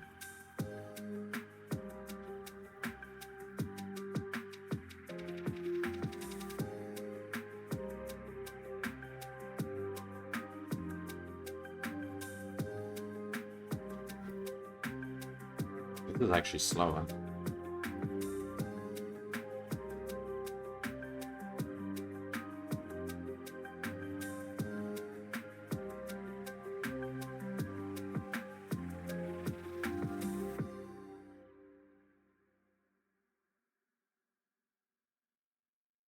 Okay, well that tells us something. Let's not do that.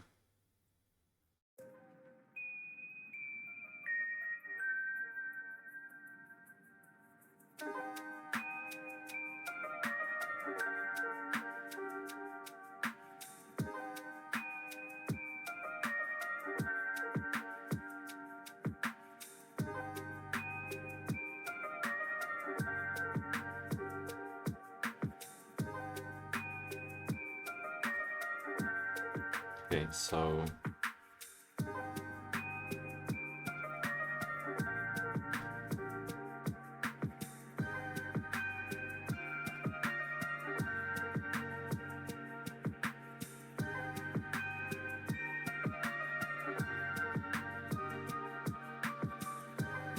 that's what we're doing now.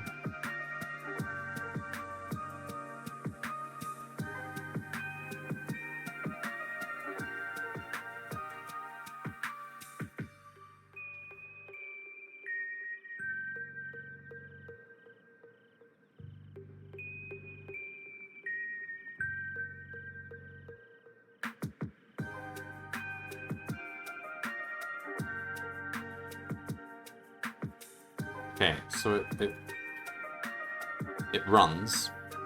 It's completely wrong. If I done like...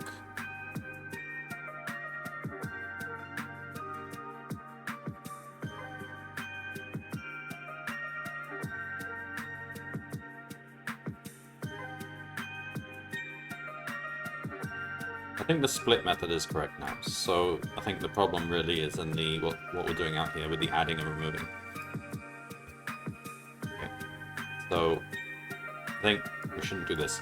We should just have a add method and a subtract method. It's not... they are actually different logic for each. So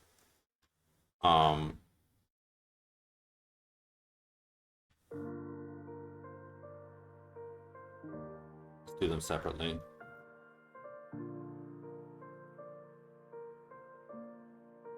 Alright. Let's say add cube. So cube.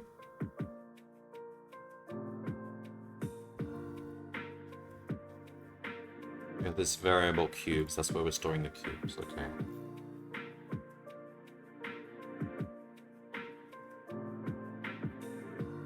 Okay, add cube.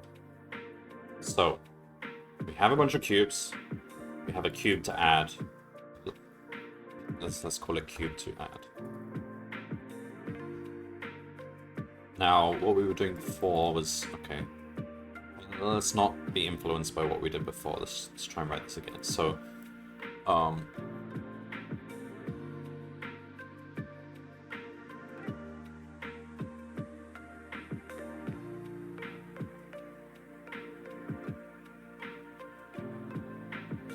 we don't need to modify any of the cubes that are currently there.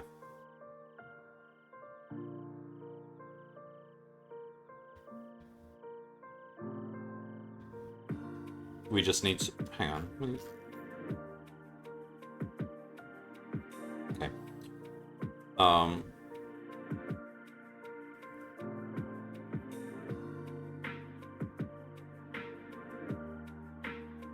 Yeah. We just need to split up the cube to add.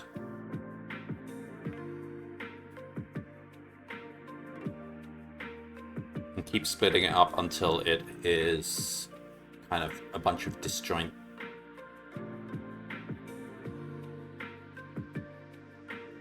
Cubes. So, okay, so okay. Cubes equals cubes to add. We start off with just one cube to add. And then for existing cube in self.cubes, we basically split all of those if they overlap with it.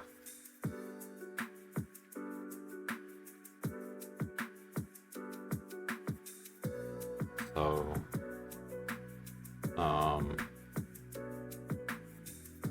so we want this essentially equals split b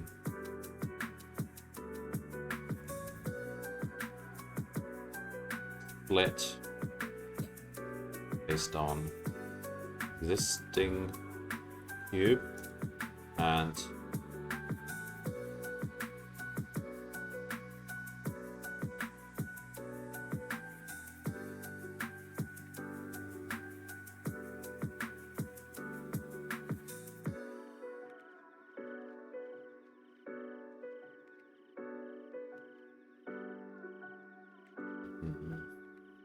okay.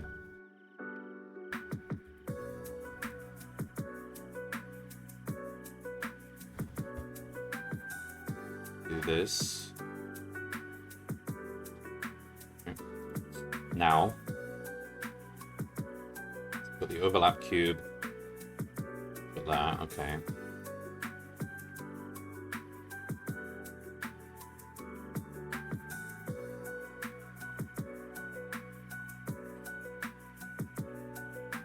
And basically, we change.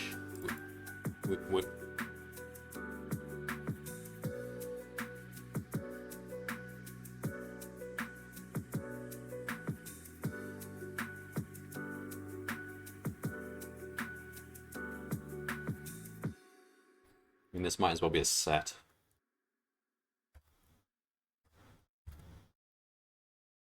And we create a new cubes to add.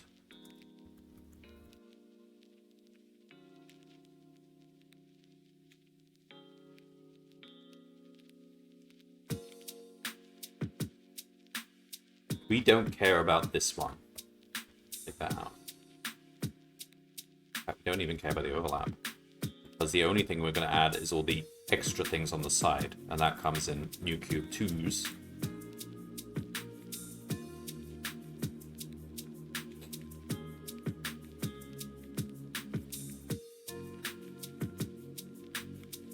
So basically we're cutting out the overlap and leaving everything else in. So for the in new cube 2s, cube 2s to add, dot add C. So at the end of this process, new cubes to add is basically swapped.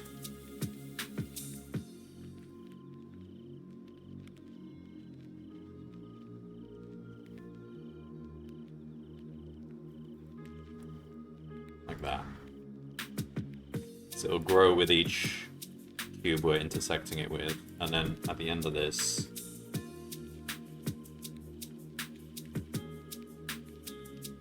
hello Tiger White. What we're making these things basically. Just lots and lots of cubes. Be broken up and mixed around. It's a bit of a mess, but I'm cleaning it up.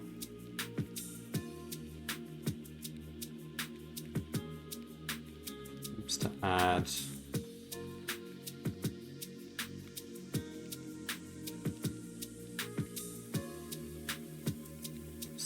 And then how do I finish this? Oh, so then it's just, so by the end of this we'll have a bunch of disjoint cubes to add which don't interfere with anything that exists, so we just basically add them in.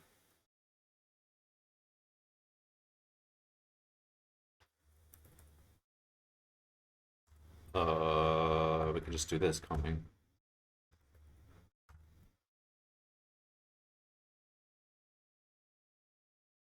That is adding a cube. The nice thing about that is we don't split any of our existing cubes, we just add new cubes.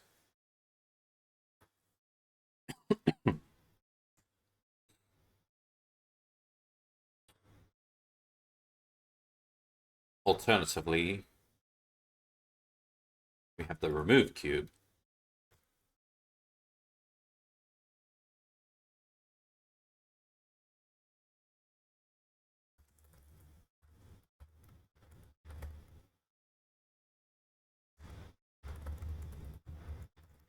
So the process is similar.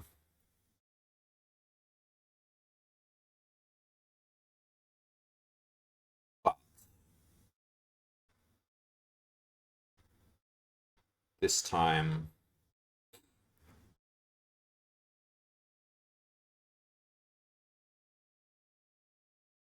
we go through each of the existing cubes and we say either we leave this alone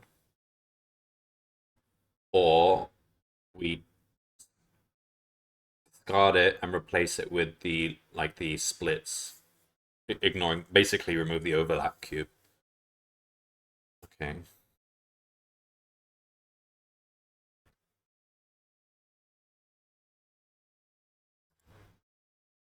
So we do essentially similar. So for existing cube in self.cubes.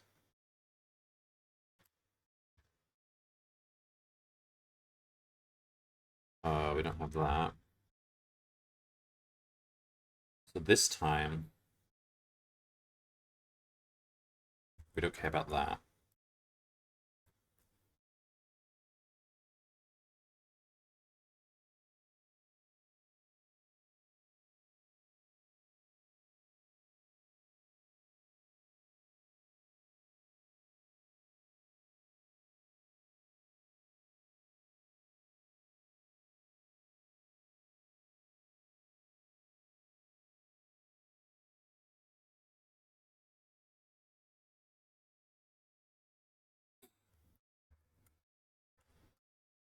So we care about that, basically, the the overlap gets discarded, and we want to swap it with that. So we say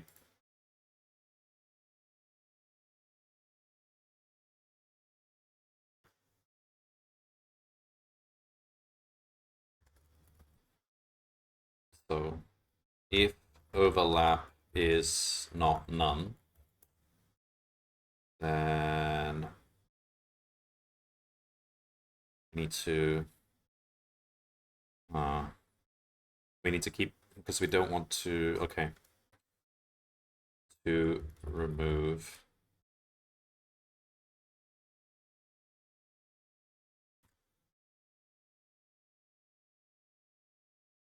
equals that, to add equals that, because we don't want to modify self.cubes while it's being iterated over. So if there is overlap, that means we have to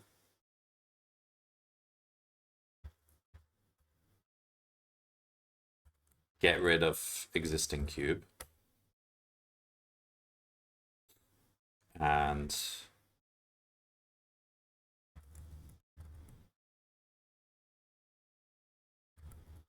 add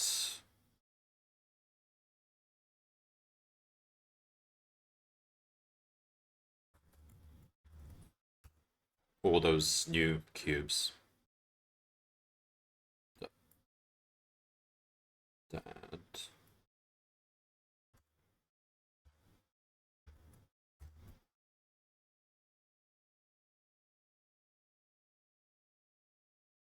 What? Oh yeah, of course, these are sets. So we should be using this notation up here. Why don't we just say new cubes? Yeah.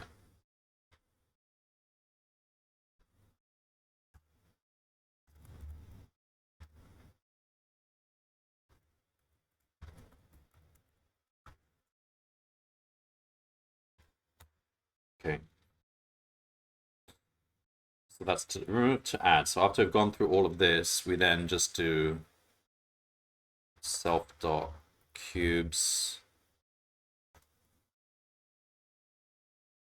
minus to remove self.cubes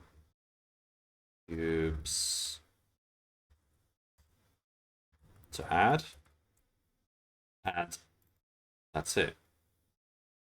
So we've got two separate methods with different logic. That's better than what we're trying to do. We're trying to roll both into one, but that was a bit of a mess. Delete that, we don't want to reuse it anyway. Now, when we get here, we say if it's an on,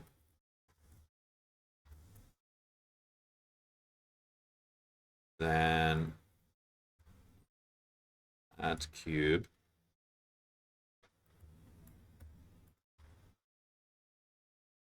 Else dot remove cube.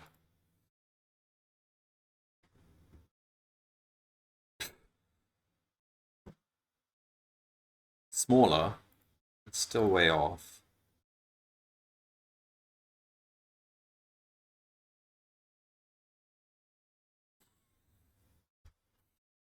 That ran really quickly though,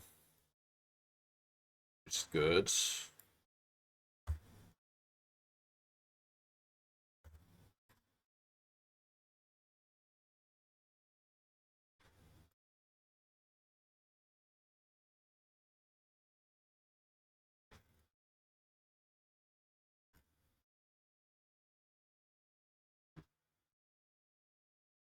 Okay, we could probably switch to a very small example then. Now that I feel like these methods make sense.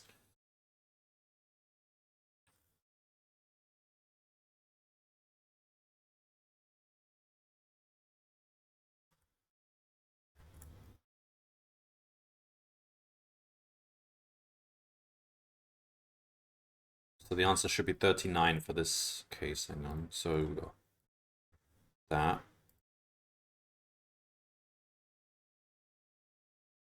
113. All right, let's figure out what Went wrong then.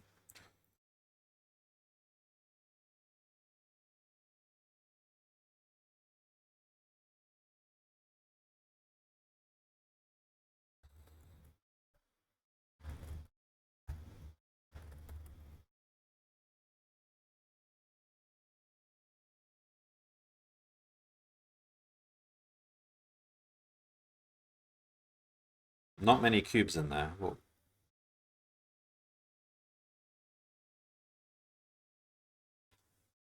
because they were listing. Oh, I see.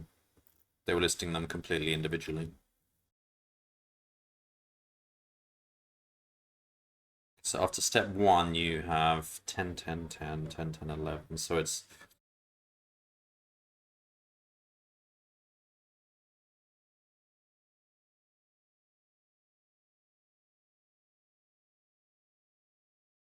interesting.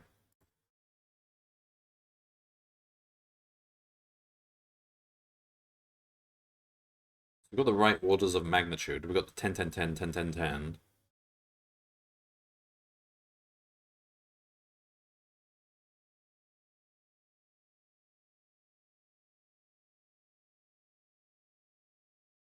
Wait, what? 10, 10, 10, 10, 10, 10. That's a one. Okay, that's a one cube thing. Are we allowed that? Wait, is that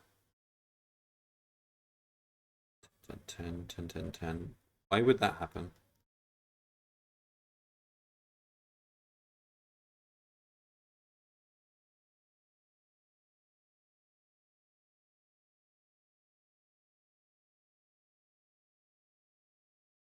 Oh, that's actually right. The very last step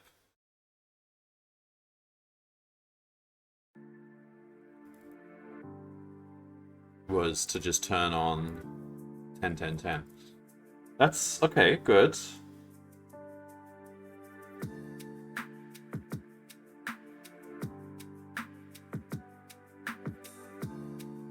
So why doesn't this match up?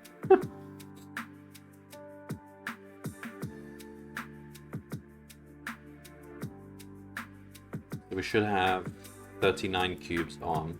So that do we have any of these intersecting?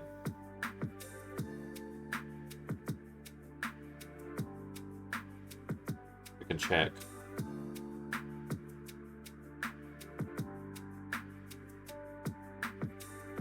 If so, then we've not really done this properly, have we?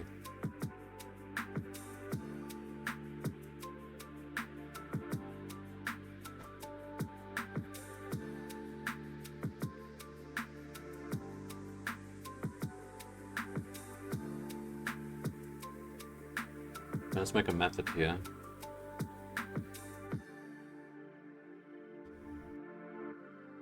Define get size. This adds up the sizes of all the cubes, so it'll just basically be this logic here.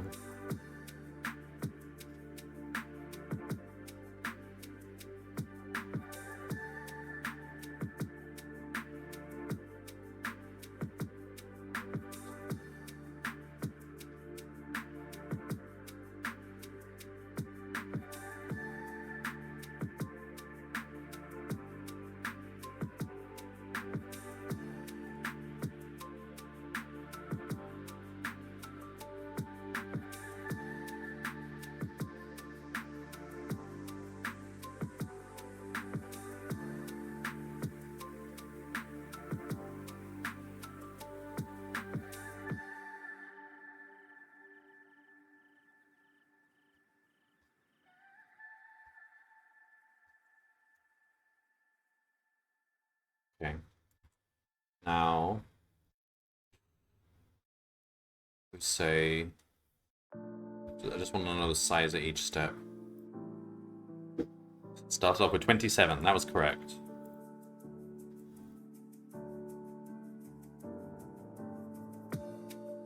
And then after the next add, we add on 19 more.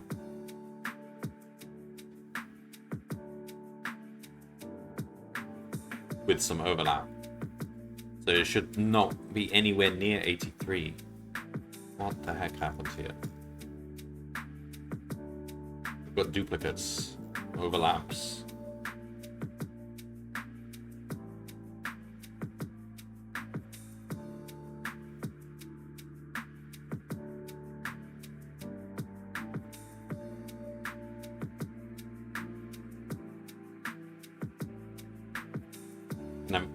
So that last step is correct. We just added one thing. What should the answer be?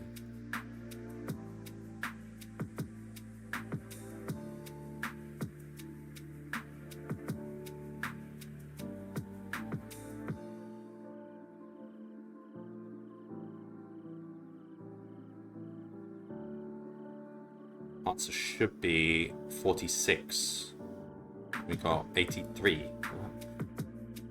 Almost double.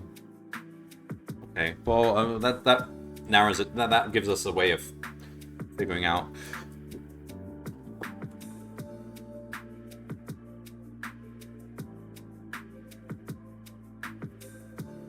What went wrong?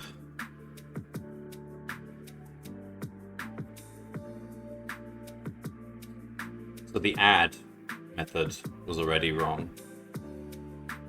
Well, the add method failed. Let's have a look at this again. Cubes to add equals that.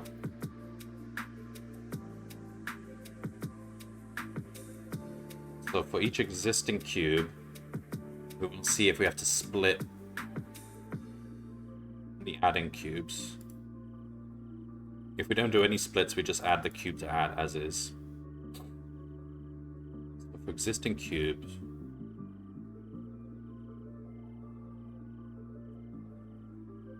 this.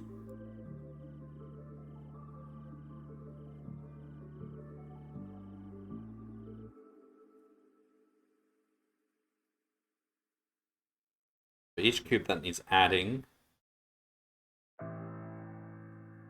These are okay, so everything in cubes to add is completely disjoint. So there should never be duplicates. We split it up into new cube twos.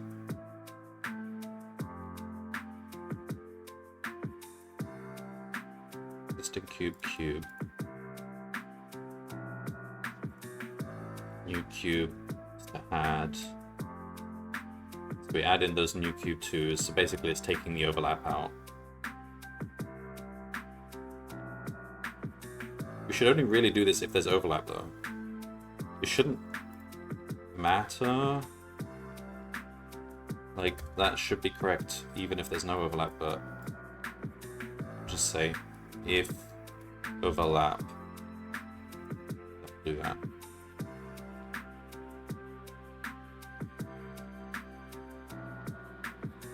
That didn't change anything. And then we swap cubes to add with the new cubes to add, so it's basically we just expanded it. Then finally we put them all in.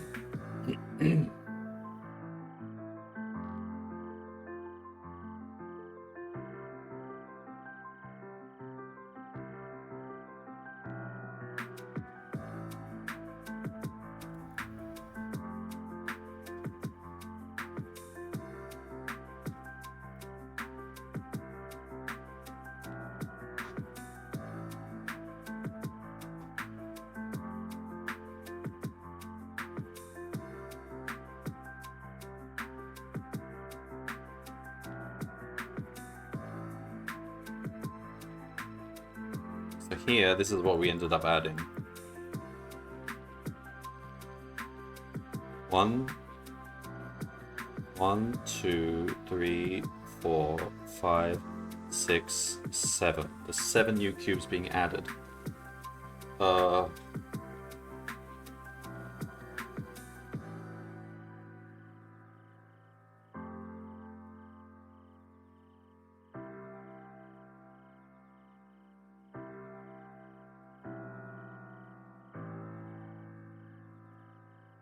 The most you can add is 8.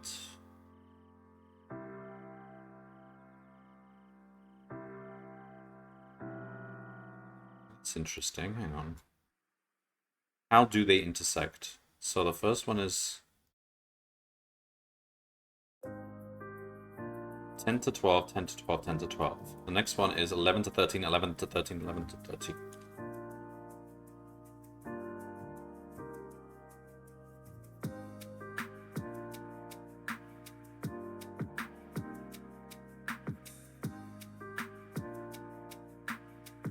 Okay, so they basically they intersect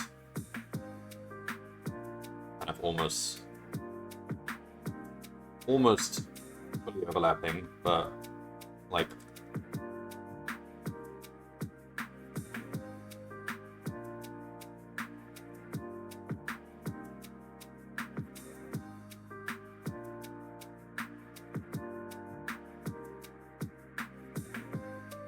the 7 is probably correct.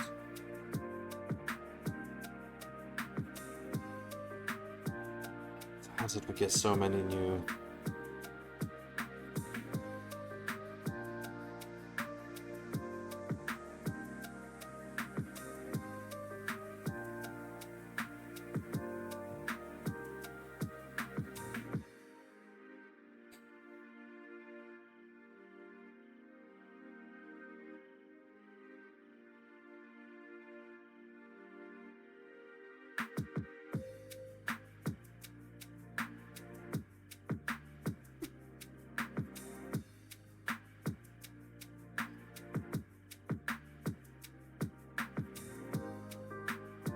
So we've got 11, 12, 12, 13, 11, 12. 12, 13, 11, 12, 11, 12. 12, 13, 11, 12, 12, 13. Alright, we've got all the possibilities. So first, let's look for all the ones where 12, 13 is one of them. So there's that one. Is at the front. And at the end. Okay, we've got those three. And now let's look for all the ones where we've got two 12, 13s. So here we got those two. Here we got those two. Here we got those two. Okay.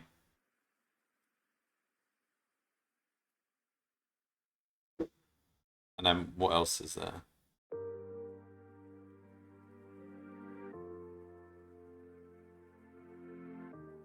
We've got 12, 13, 12, 13, 12, 13. Is that right? Yeah. It's like the corner piece.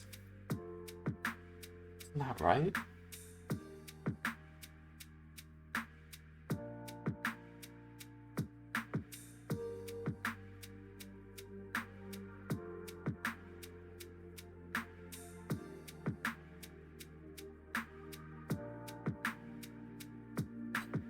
And none of these should overlap with that one. So as long as there's a 12, 13 in any spot, it can't overlap with that.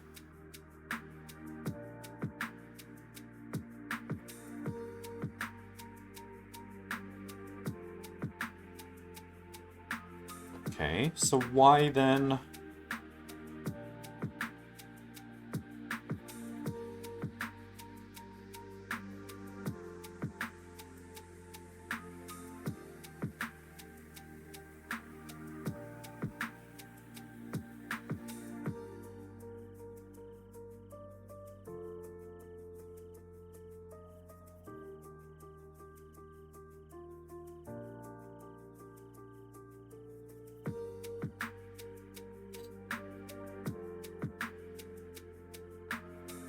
So what's interesting is the original cube we were adding was 27,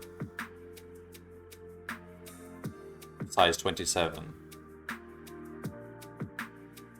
How did we blow up to this number? These are disjoint, aren't they? Or are they not?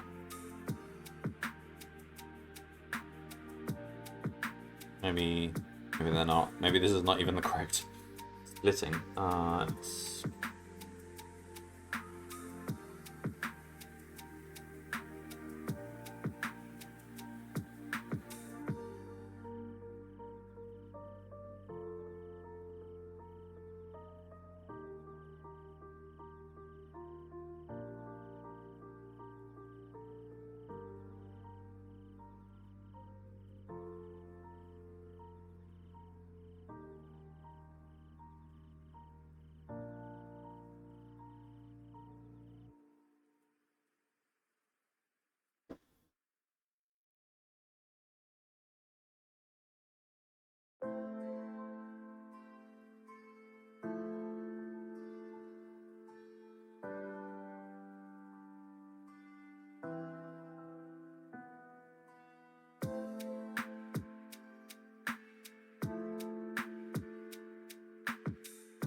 feel like there should only be 4 things here, not this many.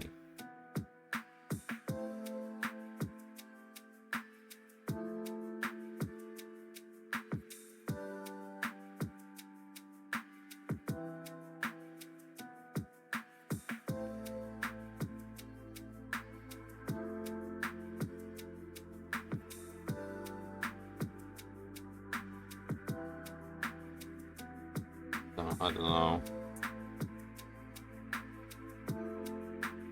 I think the problem is these are overlapping with each other. Maybe that would mean the split slice cubes isn't even right. So val to 2.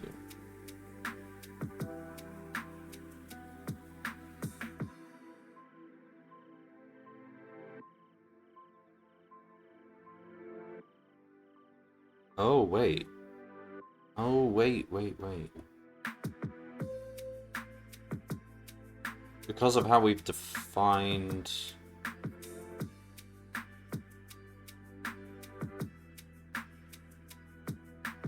I think I've been alternating by whether I define a point to be a...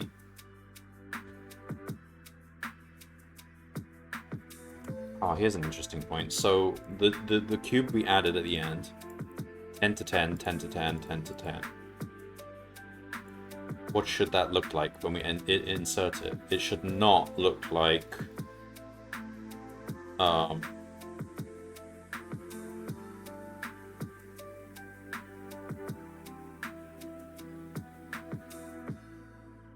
wait, we don't even end up adding it. It should look like 10, 11, 10, 11, 10, 11, shouldn't it? I think I'll be mixing up what I mean, whether I mean... Okay, hang on. Let's go through each of these methods. Slice cubes. So if I want to slice a cube, the val has to be strictly in between the coordinates. Correct. And then we yield x1 to val. Correct. Val to x2. Okay, that's fine. That looks okay. Split.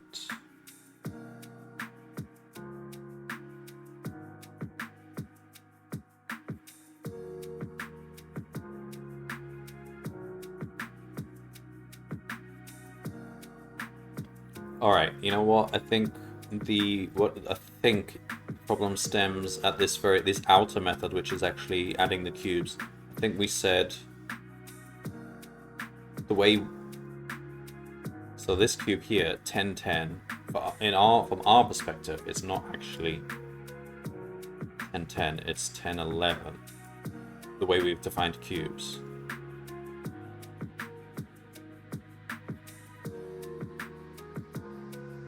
Yes. That's the problem, isn't it? Wait, is it?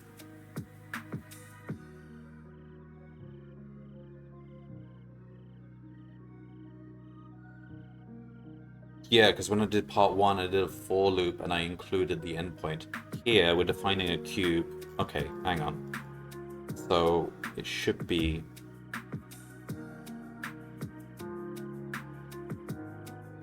this.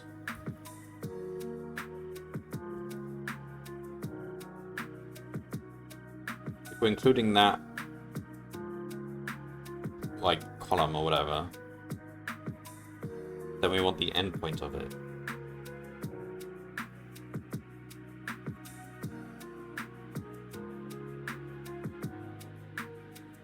Try that. God, now that just blows up even more. Well, the first one was right. 10 to 12, 10 to 12, 10 to 12.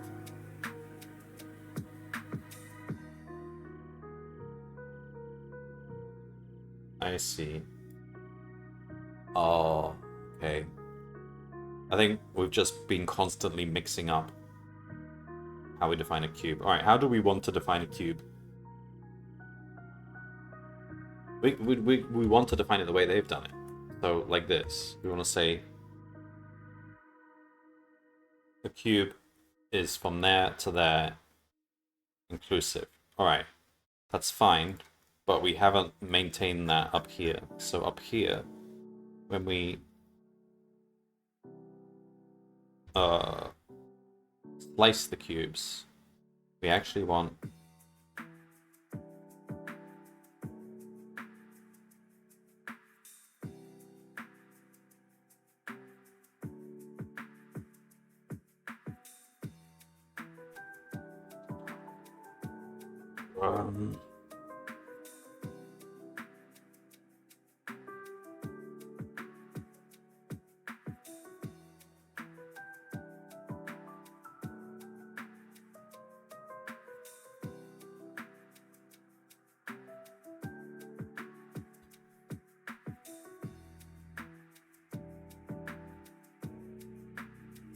no. Maybe we don't want it that way.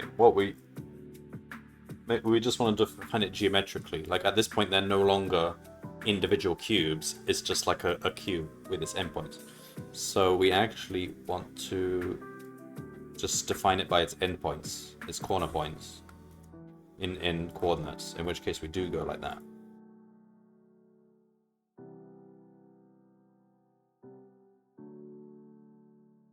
And in this case, that's wrong. It should be if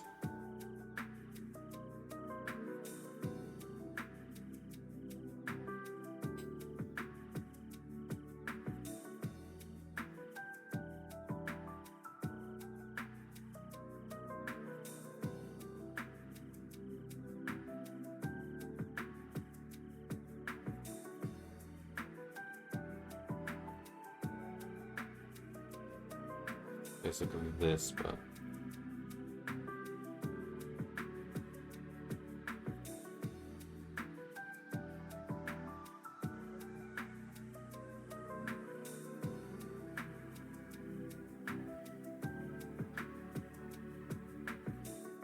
all right, this is the convention now. We define a cube by the coordinates of its endpoints. We don't even think of it as being made up of individual cubes like a Rubik's Cube, okay? Because that concept doesn't matter. All right, so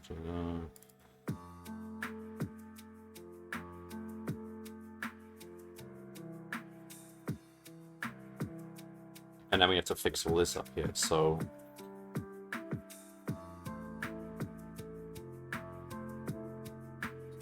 even get size might be wrong.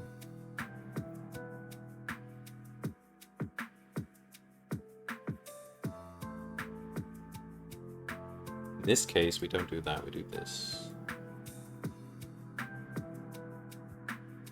The width, right?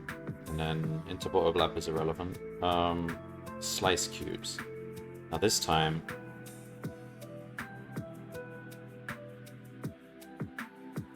this is right. So we were assuming that that was the way cubes were defined for this method.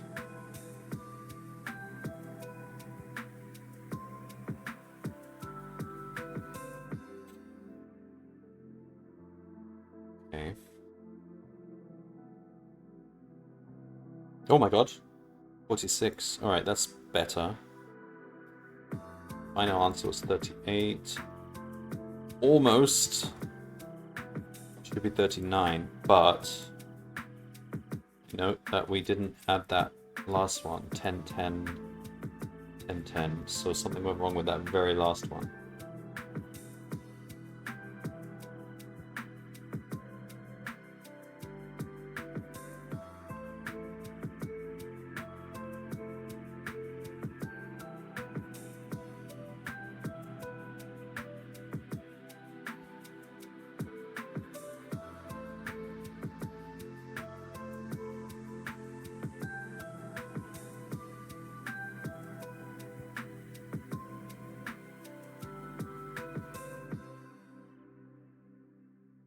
So we tried to add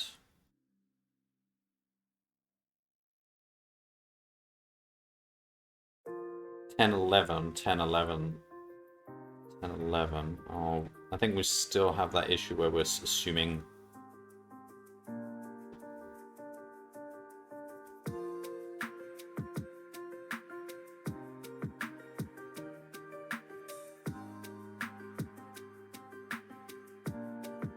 This was correct. We were doing it the right way here. I think that might be okay. So I think add cube now, we have to...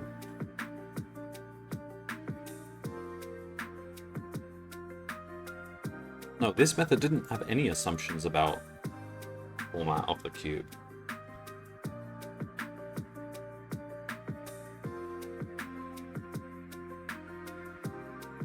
So I guess the problem is we don't have overlap.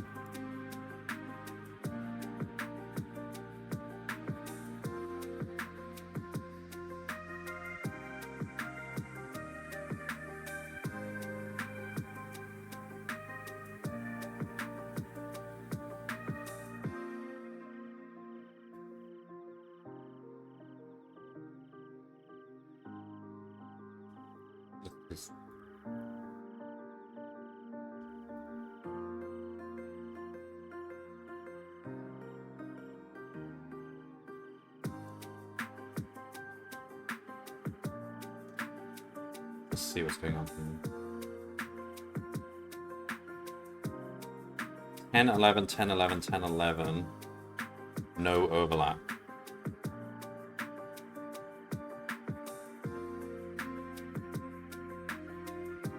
Oh!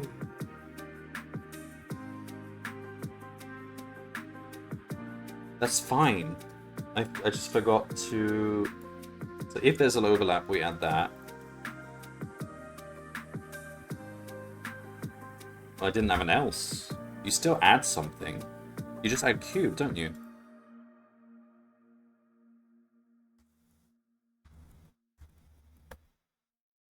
If it doesn't overlap at all, you just add the cube. Huh? Oh. Dot add cube. 39. Oh, that's the right number. Did we make that mistake here as well?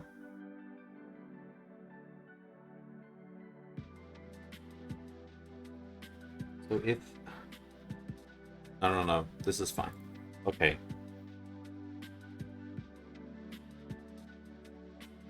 Take that out. 59. So if that test case is right, now... Big one, but part 1. Try and get the answer to part 1. 76060. For fuck's sake. Smaller, but it's still not the right answer. 580810.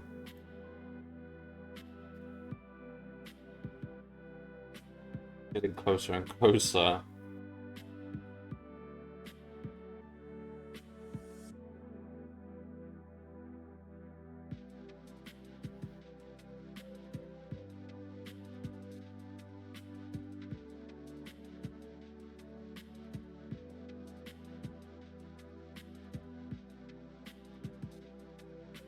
We got the right answer for the test example.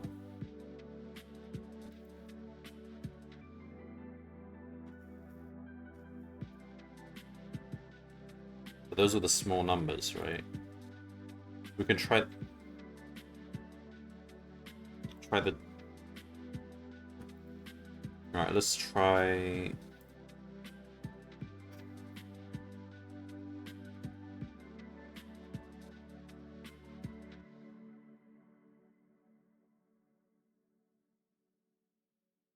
this test case they've got here. This is the test case for part 2. And we don't want to ignore like the over 50s or whatever. Take that out. That big number. Yeah, it's too big. But it's sort of consistently too big, as in it's like just above what the correct answer should be. The correct answer should be that. Interesting.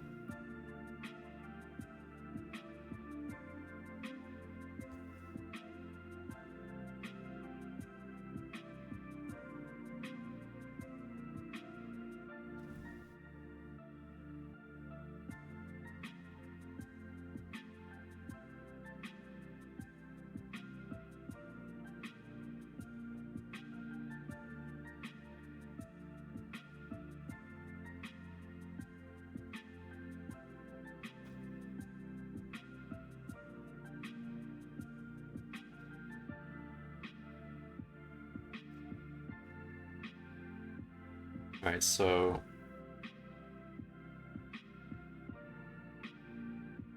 it runs quickly, that's the promising thing. It's just like a calculation error at some point. So here we've said to remove if there's overlap. If there's no overlap, then there's nothing to remove.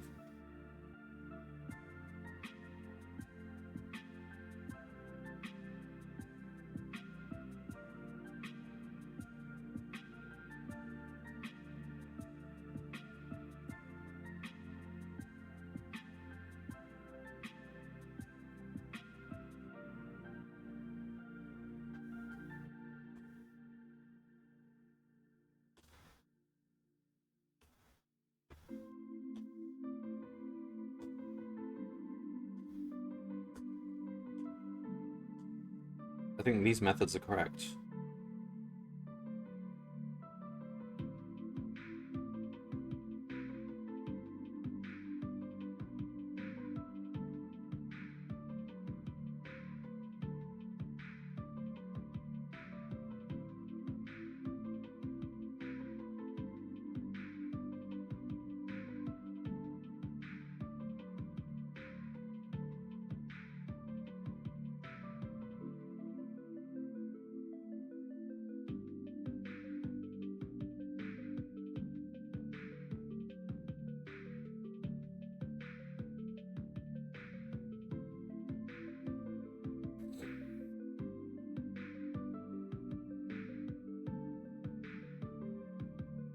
What is the problem now? Why does it work on a small case?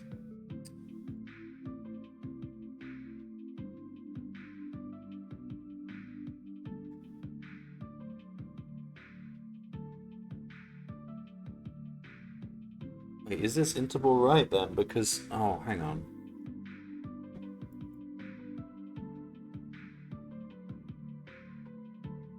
No, this is... Yeah, this is right, because we're now assuming it's coordinates, not, like, mini cubes. So it starts there and ends there.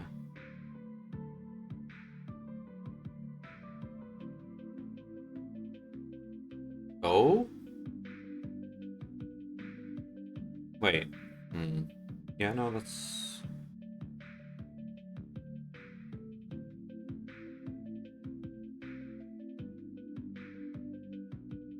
I don't know. Let's double check this. These are coordinates now.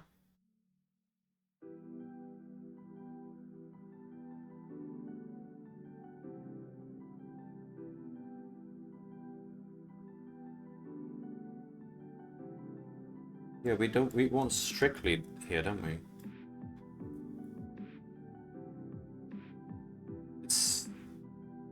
There's zero overlap otherwise. We don't count that as overlap. So if min x2, a2... Okay, so we've got x1 is between a1 and a2. So we've got a1 and a2, we've got x1 between them.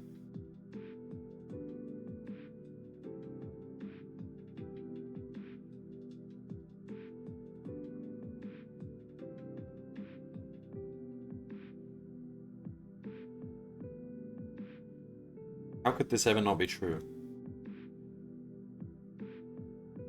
A2... Yeah, this is no longer an issue.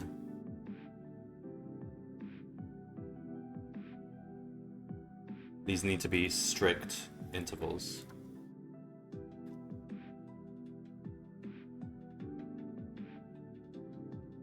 Now I get more! What? That's right, isn't it?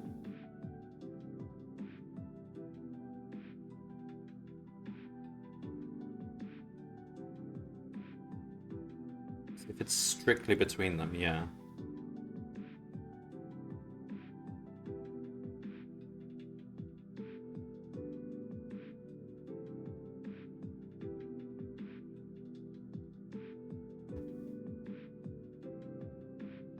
Wait. No. What if the intervals are the same? This is not the right process. Hang on.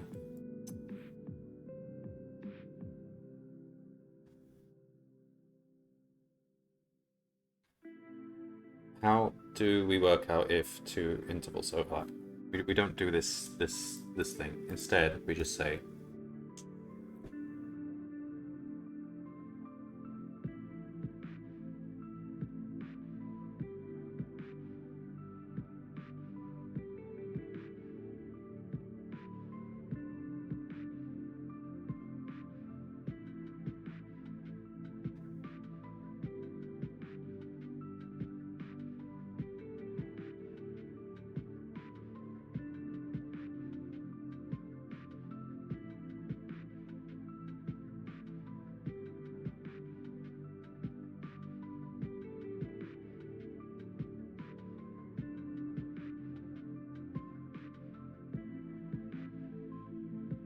there's three possible. Okay, so first we check.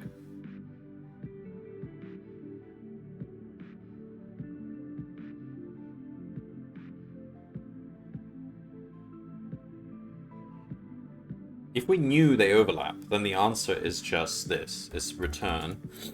And it's going to be the max of x1, a1, and the min of x2, a2. If we knew they overlap, then it would just be that. Basically the intersection. We push the left as far forward, we push the right as far back. Okay, that's if we knew. So we just have to rule out the two cases where they don't overlap.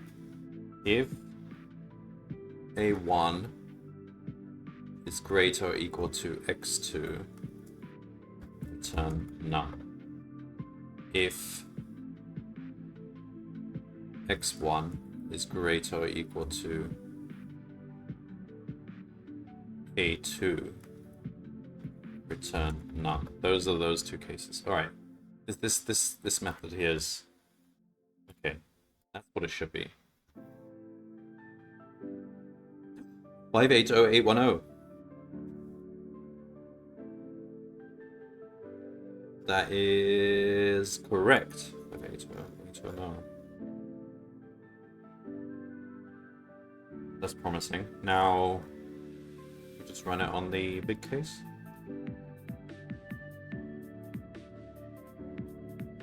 What a mess. Alright, so we just say take that one out.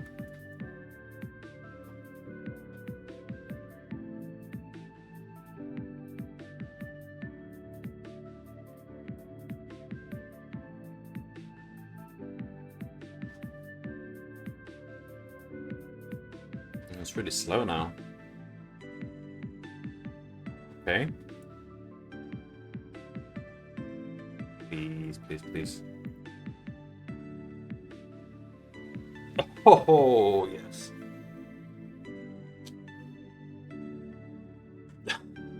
So there were multiple issues there. One was that I didn't even have the correct function for finding the overlap between two one-dimensional intervals. Like, I should have just drawn a diagram and written it out like, fully explicitly like that. That was kind of dumb. The other main issue was that I was being inconsistent about how I define a cube.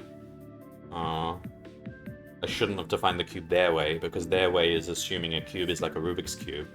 It's lots of little 1x1 cubes, but my process is to ignore those 1x1 cubes and think of cubes as geometric shapes with coordinates. That was the whole point. That avoids the complexity of dealing with so many little cubes. So the correct way to define the cube is by its corner points, the coordinates of its corner points. But then I was inconsistent. At some point I slipped into using their definition of the cube.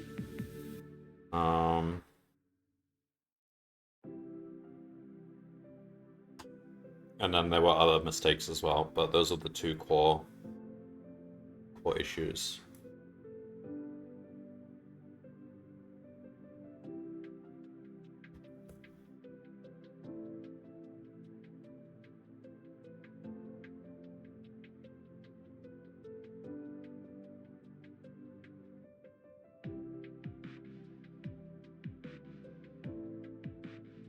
Cuboids.add, cuboids.remove.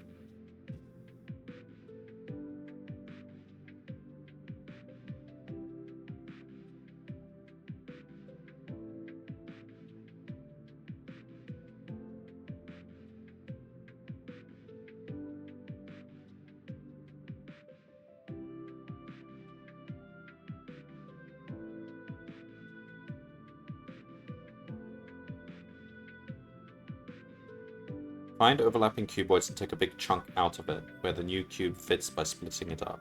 Okay.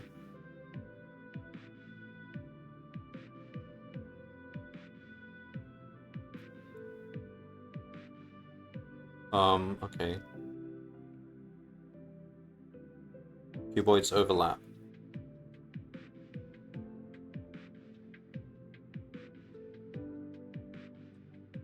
Oh, this is just... Okay, fine. This is just saying the... assessing where they overlap, but they don't... it doesn't return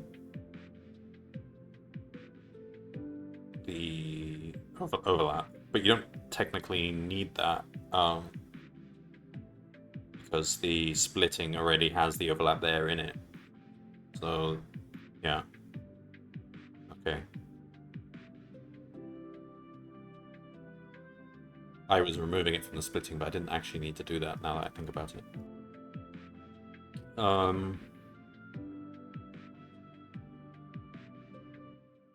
Wait, so where's the actual splitting done? Here.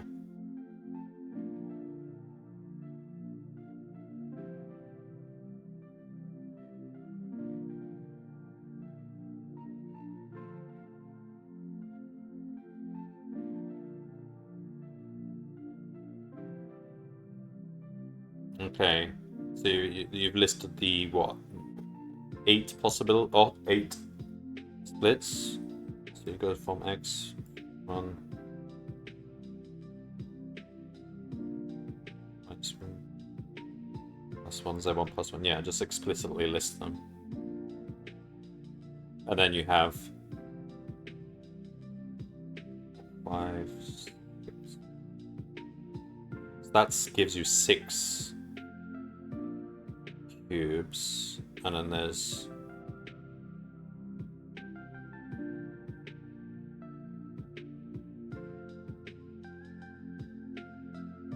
also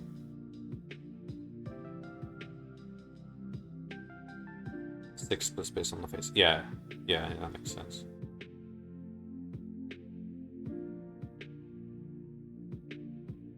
Yeah, of course, yeah, you split along a face, that's what I did, yeah, okay. Wait, so is it taking like a set of cubes and like cutting them all up each time?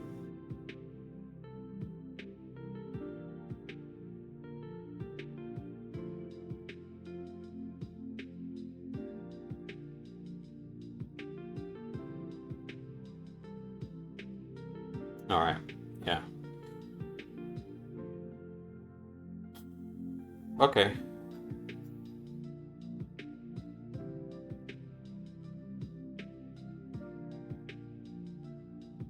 I need to look if there's some geometric libraries where you could just do that.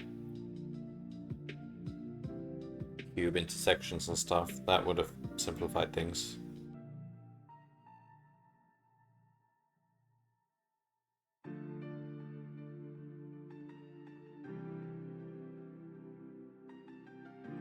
Yeah, because the 2D case is a classic problem. I'm sure I've done it so many times, including in all those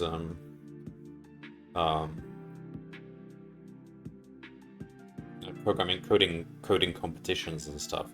I'm surprised they didn't use the 3D case, because that's like, I mean, it's a good problem to give people. But yeah, I've often seen the 2D case, and I mean, that's a good problem because you need to split it up, otherwise you're using too much time. You're talking about you can have like big rectangles.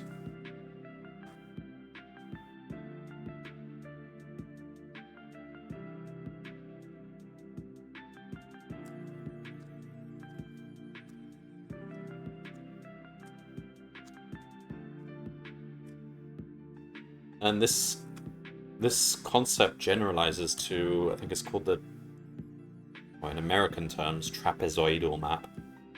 In British, we would call it the trapezium map, I suppose, but trapezoidal map. This is the general case where you take a general polygon and you split it into trapeziums or trapezoids. In our case, I mean, this generalizes to multi-dimensions as well. So in our case, the cube is already like a pretty regular trapezium because it's not even it's just a cube, but it's we're splitting it up into non-intersecting trapeziums essentially. But this generalizes to like finding the intersection between general polygons. The point being, you always have a linear number of trapeziums at any step, and then when you insert a new polygon, you use this algorithm to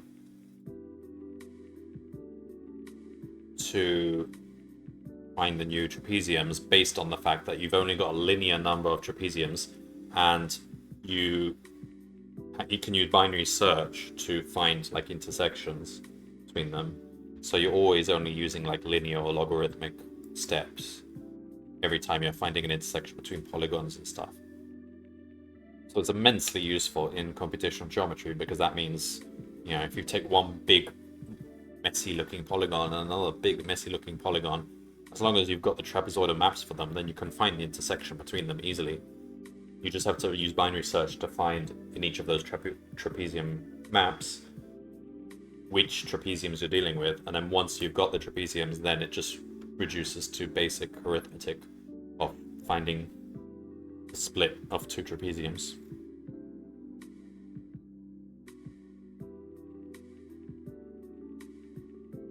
And then this generalizes to 3 dimensions, of course, as well. But you don't want to really think about that. You just program it for 2 dimensions, or program it for n dimensions, and then just let it work.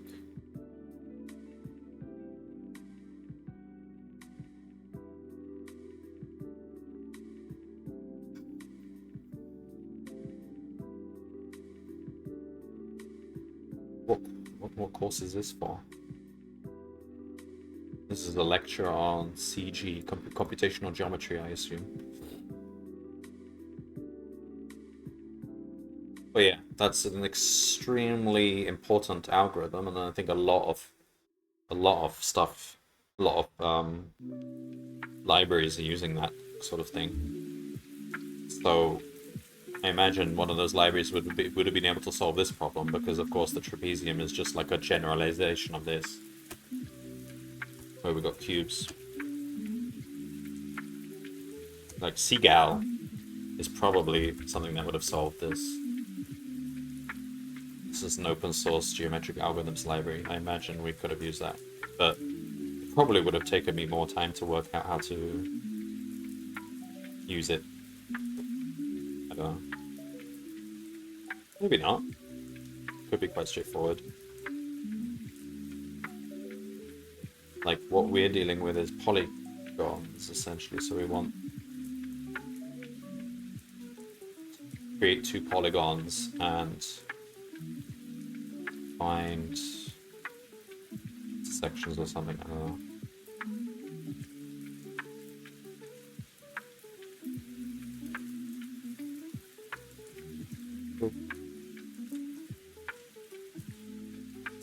this is looking a bit like what we were doing, but it's obviously it's the more general case.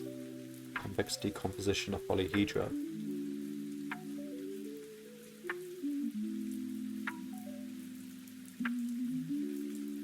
Yeah, something like this is what we're trying to do. Not quite, but yeah, I'm sure it has it in there.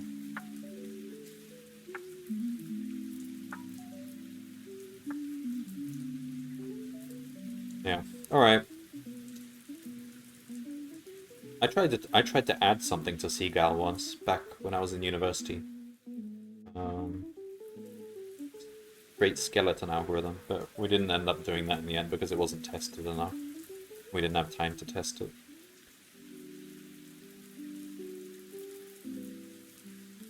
Basically, we discovered a better algorithm than what was previously known, so we could have added it to Seagal, which would be faster, but we only proved the algorithm in theory. We didn't really test it out in practice because those two things can be very different. Alright. Anyway, that's problem 22. I'm done for today. Enough coding for today, but it was a good problem. Just required a lot of spatial thinking, but it didn't really. I mean, you can just abstract this with algebra, and then you shouldn't have to think about cubes.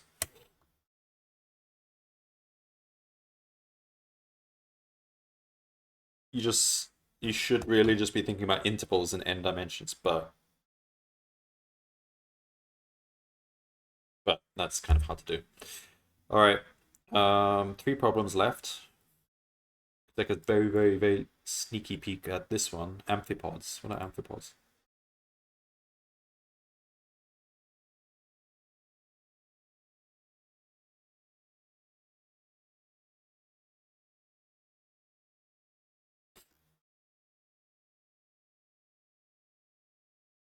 This is spoilers. We're supposed to be learning about amphipods tomorrow. It looks like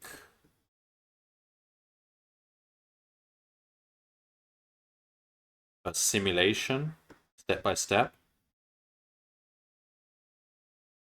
Yeah, it looks like a simulation. I like simulation problems because usually you just simulate it step by step. You don't have to find massive shortcuts. Like, they don't ask you to do like a billion steps and then you have to find some clever way of resolving what happens in a cycle or something. Usually these simulations, you just simulate it and then you do it and then you're done. Alright.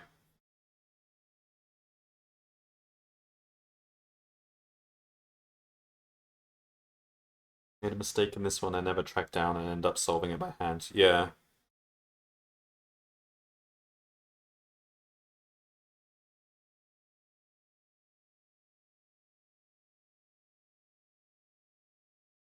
Alright.